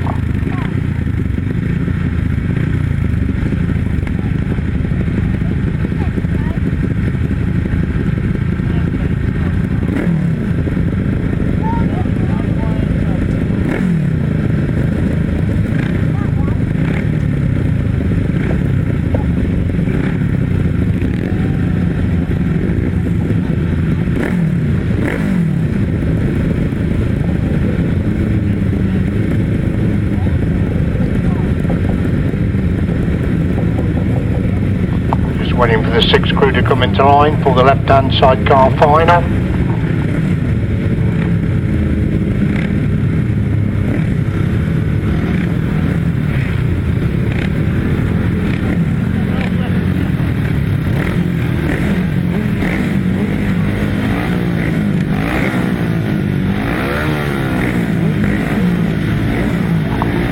up on the line then for left-handers.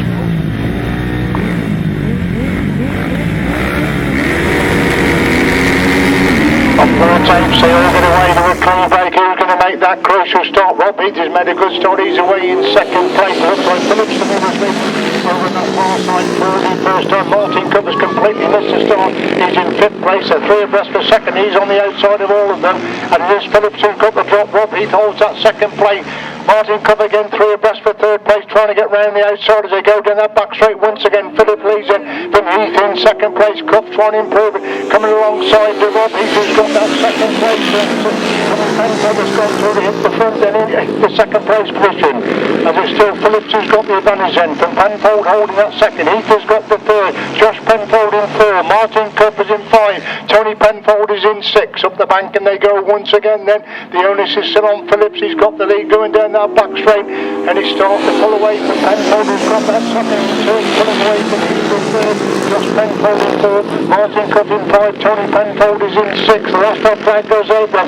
Phillips the leader then from Tony Penfold in 2nd. Heath has got the 3rd. Josh Penfold in 4. Martin Cuff looking to go through into 5th place, relegating Tony Penfold to 6th. You can put a blanket over the two of them together for a lead position now. As they go in the back, Tom Penfold's coming from absolutely well. He's on the shoulder. Phillips on the inside. Tom Penfold trying to come round the outside. Who's going to get the grip coming out the line? Tom Penfold wins it. Tom Penfold wins it. Phillips gets the 2nd. Heath in 3rd. Josh Penfold in 4. Tony Penfold 5. And British champion Martin Cuff surprisingly back in 6th place after making a dreadful start in that final. So cracking left-hand sidecar. Looks as if Phillips had got it sewn up, but Tony Penfold coming from absolutely nowhere to snatch it on the last 3/4 of a lap. So show your appreciation to the left-hand sidecars over on that far side of the track. 7, race 45, 37, 29, 991, 24, 80 and number 20.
Final way they go, who's going to get the drop? And it's Mark Cossar who's got away, and Tom Cossar got away with it. Mike Austin is in 3rd place and Terry Saunters is last away. That's no desperate there for Terry Saunters down the back straight there. 3rd place. The Fish Boys are in 4. Terry Saunters has packed up at the back, so that's disappointment there for Terry. But it's Mark Cossar who's leading him home at the moment from Tom Cossar holding that 2nd place. But Mike Austin has lost that 3rd place. Fish has got inside him to go through the 3rd place. Can Mike Austin come back forward? Tom Cossar in 2nd. Fish has got the 3rd. Mike Austin is in 4th. These 4 pulling away from Will Offen in 5. Tom Cossar's gone really wide down. He's lost his 2nd place because it's Fish Boys have gone through the 2nd. Tom made a bad mistake coming down that bank and we come back again at Fish. They're up the 2nd and 3rd. Mark Cossar away at the front and go down the back straight once again. Again Fish has got back inside his super action in the 2nd, 3rd and 4th place. On the last lap they go. Mark Cossar's a mile at the front there. Tom Cossar just hanging on to that 2nd place. This again has got back through on the inside. Tom he's got the further back round there. So they're for the time. Mike Austin has lost his passenger. It's on for second place. Mark Cossar gets him running right. Who's going to pick up the second place? A race for the line. Tom Cossar gets second. Fish picks up third. Willoffin is in fourth. Mike Austin lost his passenger somewhere during the course of that race. He was holding a magnificent second at one time. He dropped back to the pack, and on lap number 3 he lost his passenger, but what a terrific scrap there for second and third places in that 1000cc sidecar final. But Mark Cossar's done it when it counted. The time is going to be very interesting indeed. Race 8 sponsored by Neil Kidder and Miss Hunter. Another heat of the 500 solos.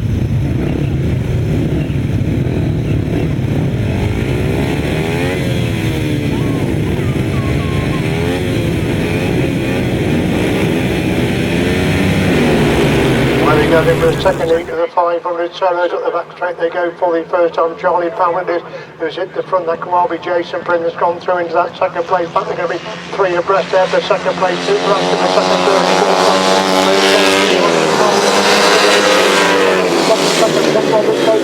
on the inside of move for the second place. Jason Prin using every inch of track. He's running into trouble on the pitch corner. He's dropped about 5 places now. He rejoins the race in 6th place then, as it's still the clear leader is Charlie Powell. Told him the corner, so John Roberts taking up second place. Richard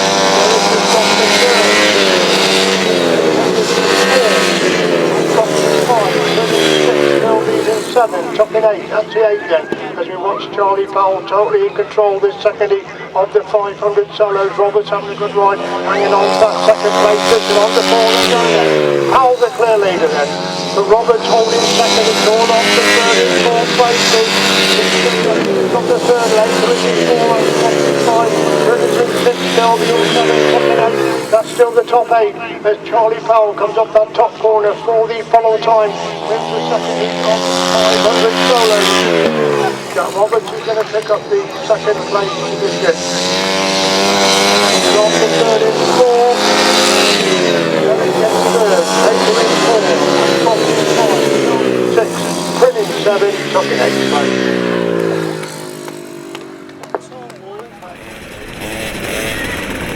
Go to right, winner first on 8, with Taylor Bourne in second.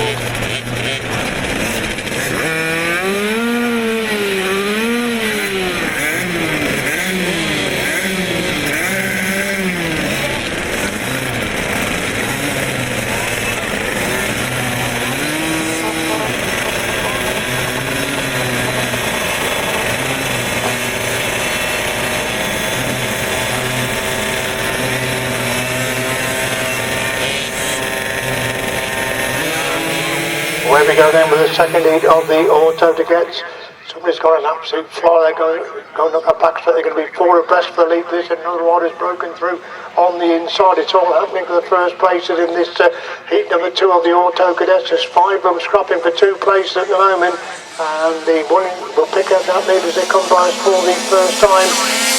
It is Alfie Triple Lead, then he's gone through into second. 66 goes to right, is back to the 4th place. They're looking at improvement on that position. They go up the back straight once again. Alfie Shepherd is, they are in second place. A little bit of a moment there, had a problem there, that's allowed the 3rd and 4th riders to close right up with him, and that's allowing Alfie Shepherd to get away at the front. I'm sure it's to go to right, that's got that second place position. Good scrap going on for 3rd and 4th in behind him. The Shepherd is the clear leader then. 14 movement has got that third, with Dakota Wright is in 4th. Paul is in second, Dakota Wright is in 3rd. As Chip continues to dominate from the front, he laps one of the back markers going up that back straight once again. So Chip still leads them, and Bourne holding second. Wright is in 3rd and looking to try and start that second place now as the leader comes off that top corner, takes the last lap flag this time, going to lap one of the back markers. It's Chip who gets 2 winning right. Oh my word, oh my word. Chip has slowed up and Wright has ploughed straight into the back there. Chip obviously confusion there because there was a last lap flag and the checkered flag was out. Alfie Ship slowed up, obviously, because he'd won the race. And Dakota Wright, I think it is, who was right behind him going for second and third, has ploughed right into the back of him.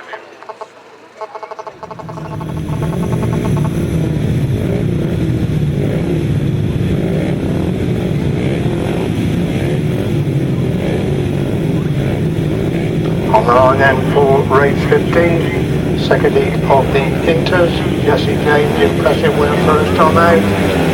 Up for the tapes. James again hasn't the quickest to wave, he's already moved up into second place. Looks like Hayden Watts to me that's stolen the march at the front. James has gone through the second, Amos is in third. James making a move through on the inside, pushes Watts wide in turn. James goes wide himself, pushing Watts even wide. Watts is going to strike around there, it's coming back to chasing Jesse James there. James on the inside, Binns making a move around the outside. Amos has got the third, nothing much between that top three, and Binns cuts back for the inside run. Much better action by Oliver Binns this time after a disappointing opening out in then. James the leader from Binns holding second place. Amos has got the third. And then obviously got the first and second against Binns. Goes on the inside. James will wind it on back down the outside. Amos has got the third. Bruce is third. Watts is in five. Up to top five. It's slowly but surely. Ollie Binns is starting to pull away at the front. James holds that second place. Amos has got the third. Good race going on for fourth and fifth places as the last that flag comes out for your race leader. It was Ollie Binns this time. Binns is leader. Big James holding second. Amos has got the third. Watts is in four. Bluefield in five. Pryor is in six. Cox in seven. Up to top seven as the leader going up that back straight then for the final time. That leader is Ollie Binns after a disappointing opening ride. He's hitting back with a winning ride in heat number 2 of the Inters. Ollie Binns wins it. James gets second. Amos in third, tied to fourth and fifth. Watts in four, Bloomfield 5, Pryor 6, Cox 7, Phillips in 8th place. These are rider we're waiting for to come into line, taking 2 consecutive races. Away we go then. A back straight for the first.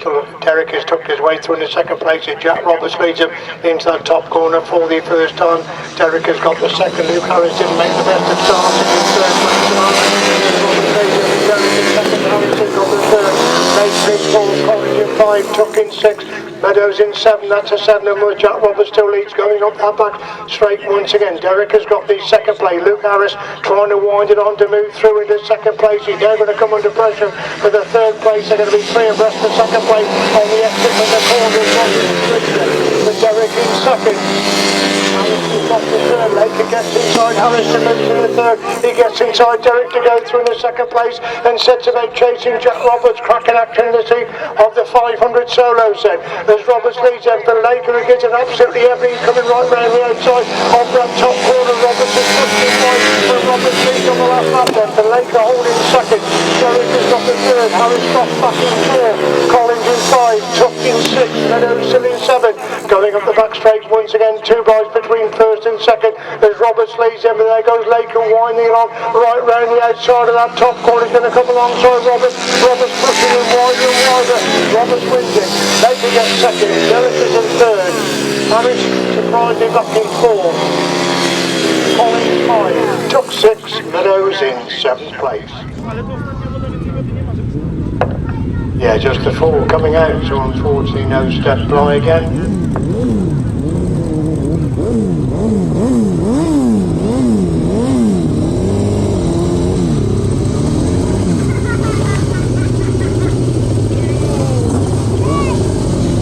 Four crews on the line then.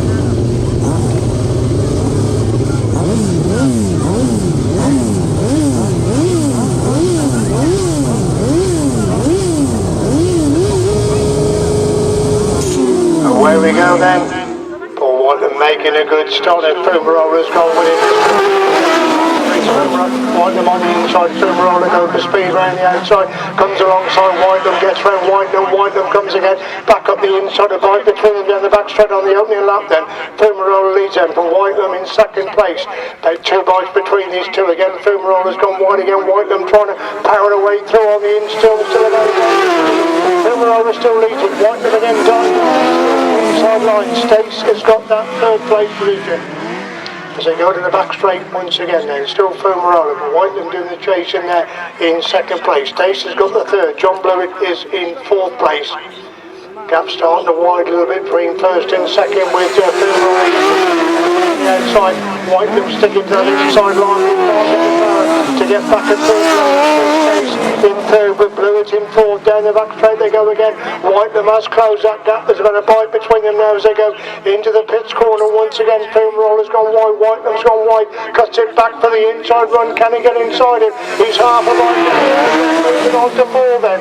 Fumarola leads by half a bite for Whiteland holding that second place position. Stace in third, Blewett in fourth, a bite between them, they're two locked together, going down that back straight on lap number 4 again. Fumarola holding the inside, Whiteland's gone wide, wait for Fumarola to go wide, and Whiteland will cut back for the inside run, it's cut back, Fumarola's got problems, Whiteland wins it. Fumarola, I don't know what's happening there, but he's going to scoot it across the line. He will pick up third place points. Disappointing way for a great race to end there between those two in race number 21. Revving up then for the final heat of the 500 sidecars. Away they go then. Derek has made a cracking start. Jack Roberts is the one that's gone out with him, and Roberts goes through on the inside. Derek is in second. Jason Prince comes for now. He's buying it on. He's going to go from fifth to second if he can hold the outside line on that top corner. He's gone through right there. He's got the station. Harris has gone through the second. Derek in third. Collins in fourth. Prim is in five. Prim again right round the outside. Goes back through into third place as Harris cuts back inside. Roberts lead going in that top corner once again. Harris on the inside, Roberts making his move around the outside. These two locked together for first and second places. Harris with the manager, Roberts is still with the second, third. Derek is in fourth, Collins is in five, Philby is in sixth. Roberts cuts back inside Harris to retake the lead. Super Action for first and second places, and this the last qualifying heat for the 500 solos. It's Roberts with the advantage, and Harris again trying to come back up the inside, almost alongside Roberts. He is alongside Roberts, but Roberts gets up his corner first. He's on the inside, Harris round the outside. Princeton in third, Derek in four, Collins in five, Philby six. Up the back straight they go for the following time. The first and second riders, those are Jack Roberts and Luke Harris. Checkered flag is coming out. It looks like Jack Roberts is going to pick up another winning ride. Jack Roberts wins it. Luke Harris gets the second. And Bryn hang on to third. Derek gets third. Bryn in four. Collins 5, Philby 6th place. Ben Phillips, the man to catch in this particular class. We've had some cracking 250 action. As I said, all of these lads are also double up with the intermediates. Harrison Rogers, Charlie Wood, Austin Riches, they all do the intermediates as well.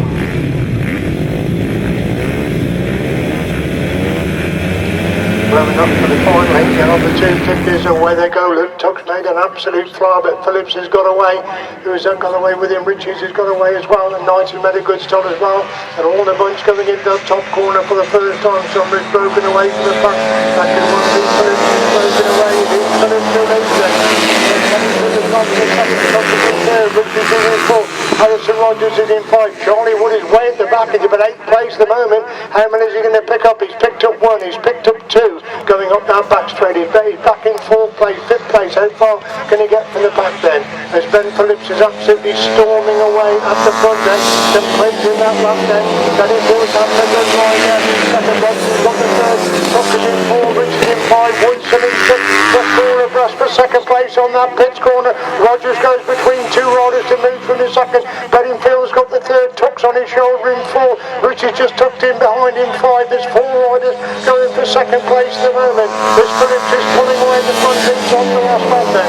Rogers has got that second place. Tuck is on the third. Bedingfield in 4. Richards in 5. Rogers in 6. Going up the back straight for the following timer.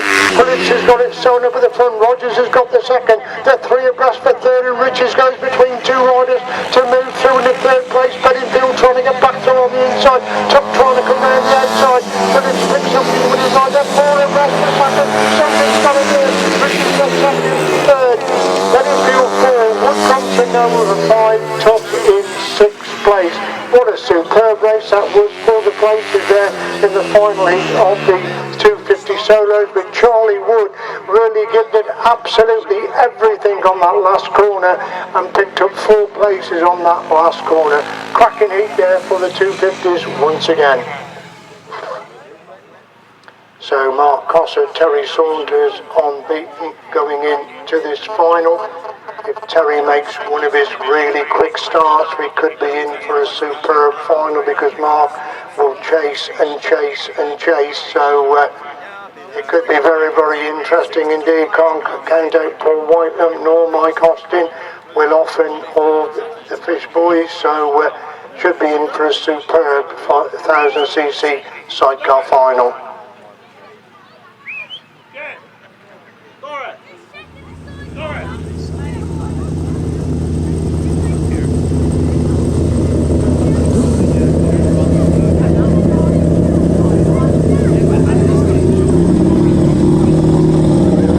So coming into line then.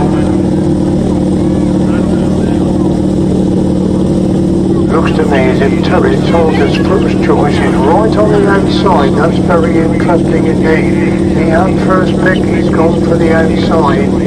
Must know something. Paul Whitelam's in for him. On a race today, big chance for who's going to get away. Terry Saunters made a cracking start on the outside.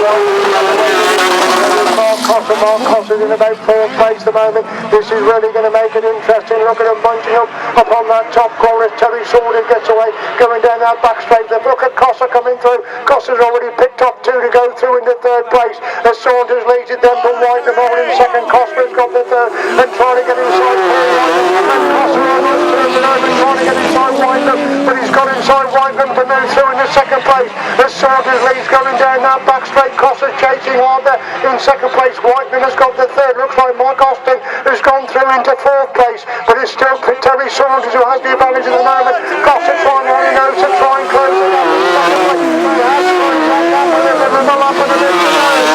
Saunters the leads in from Cossar, holding 2nd place. Saunters pulls away Cossar a bit of a moment upon that top corner. There goes Cossar in pursuit of Saunters again. Into the pits corner they go once again. Whitelam is in 3rd place. It's Saunters covering the move that Cossar is looking for as they move it on to Saunters leading. Cossar is in 2nd place. Whitelam has got the 3rd. There's 2 bikes between them. Going down the back straight. Cossar's back there again. He's alongside him. Whitelam comes over. Saunters comes again back up the inside. Cossar again back round the outside. It's Saunters on the inside. Cossar's coming round him. The race for the line. Terry Saunters gets it. Mark Cossar is in 2nd. Paul Whitelam in 3rd. Mike Austin is in 4th. Austin is in 5. What a fabulous 1000cc sidecar final that was. Terry Saunters absolutely flew from gate number 6. Mark Cossar was in heavy traffic there. He battled his way through on the 1st corner, went through from 5th to 3rd. He then got past Paul Whitelam on the next lap, and then it was hell for leather after Terry Saunters. Absolutely brilliant stuff, showing how good this track is to produce racing like that. So please show your appreciation for these lads. That was absolutely fantastic sidecar racing of the highest order. Absolutely brilliant stuff. So please show your appreciation to all the crews coming round. Mark Cossar and Carl Blyth completely missed a start, but my word, they really made Terry work for that one.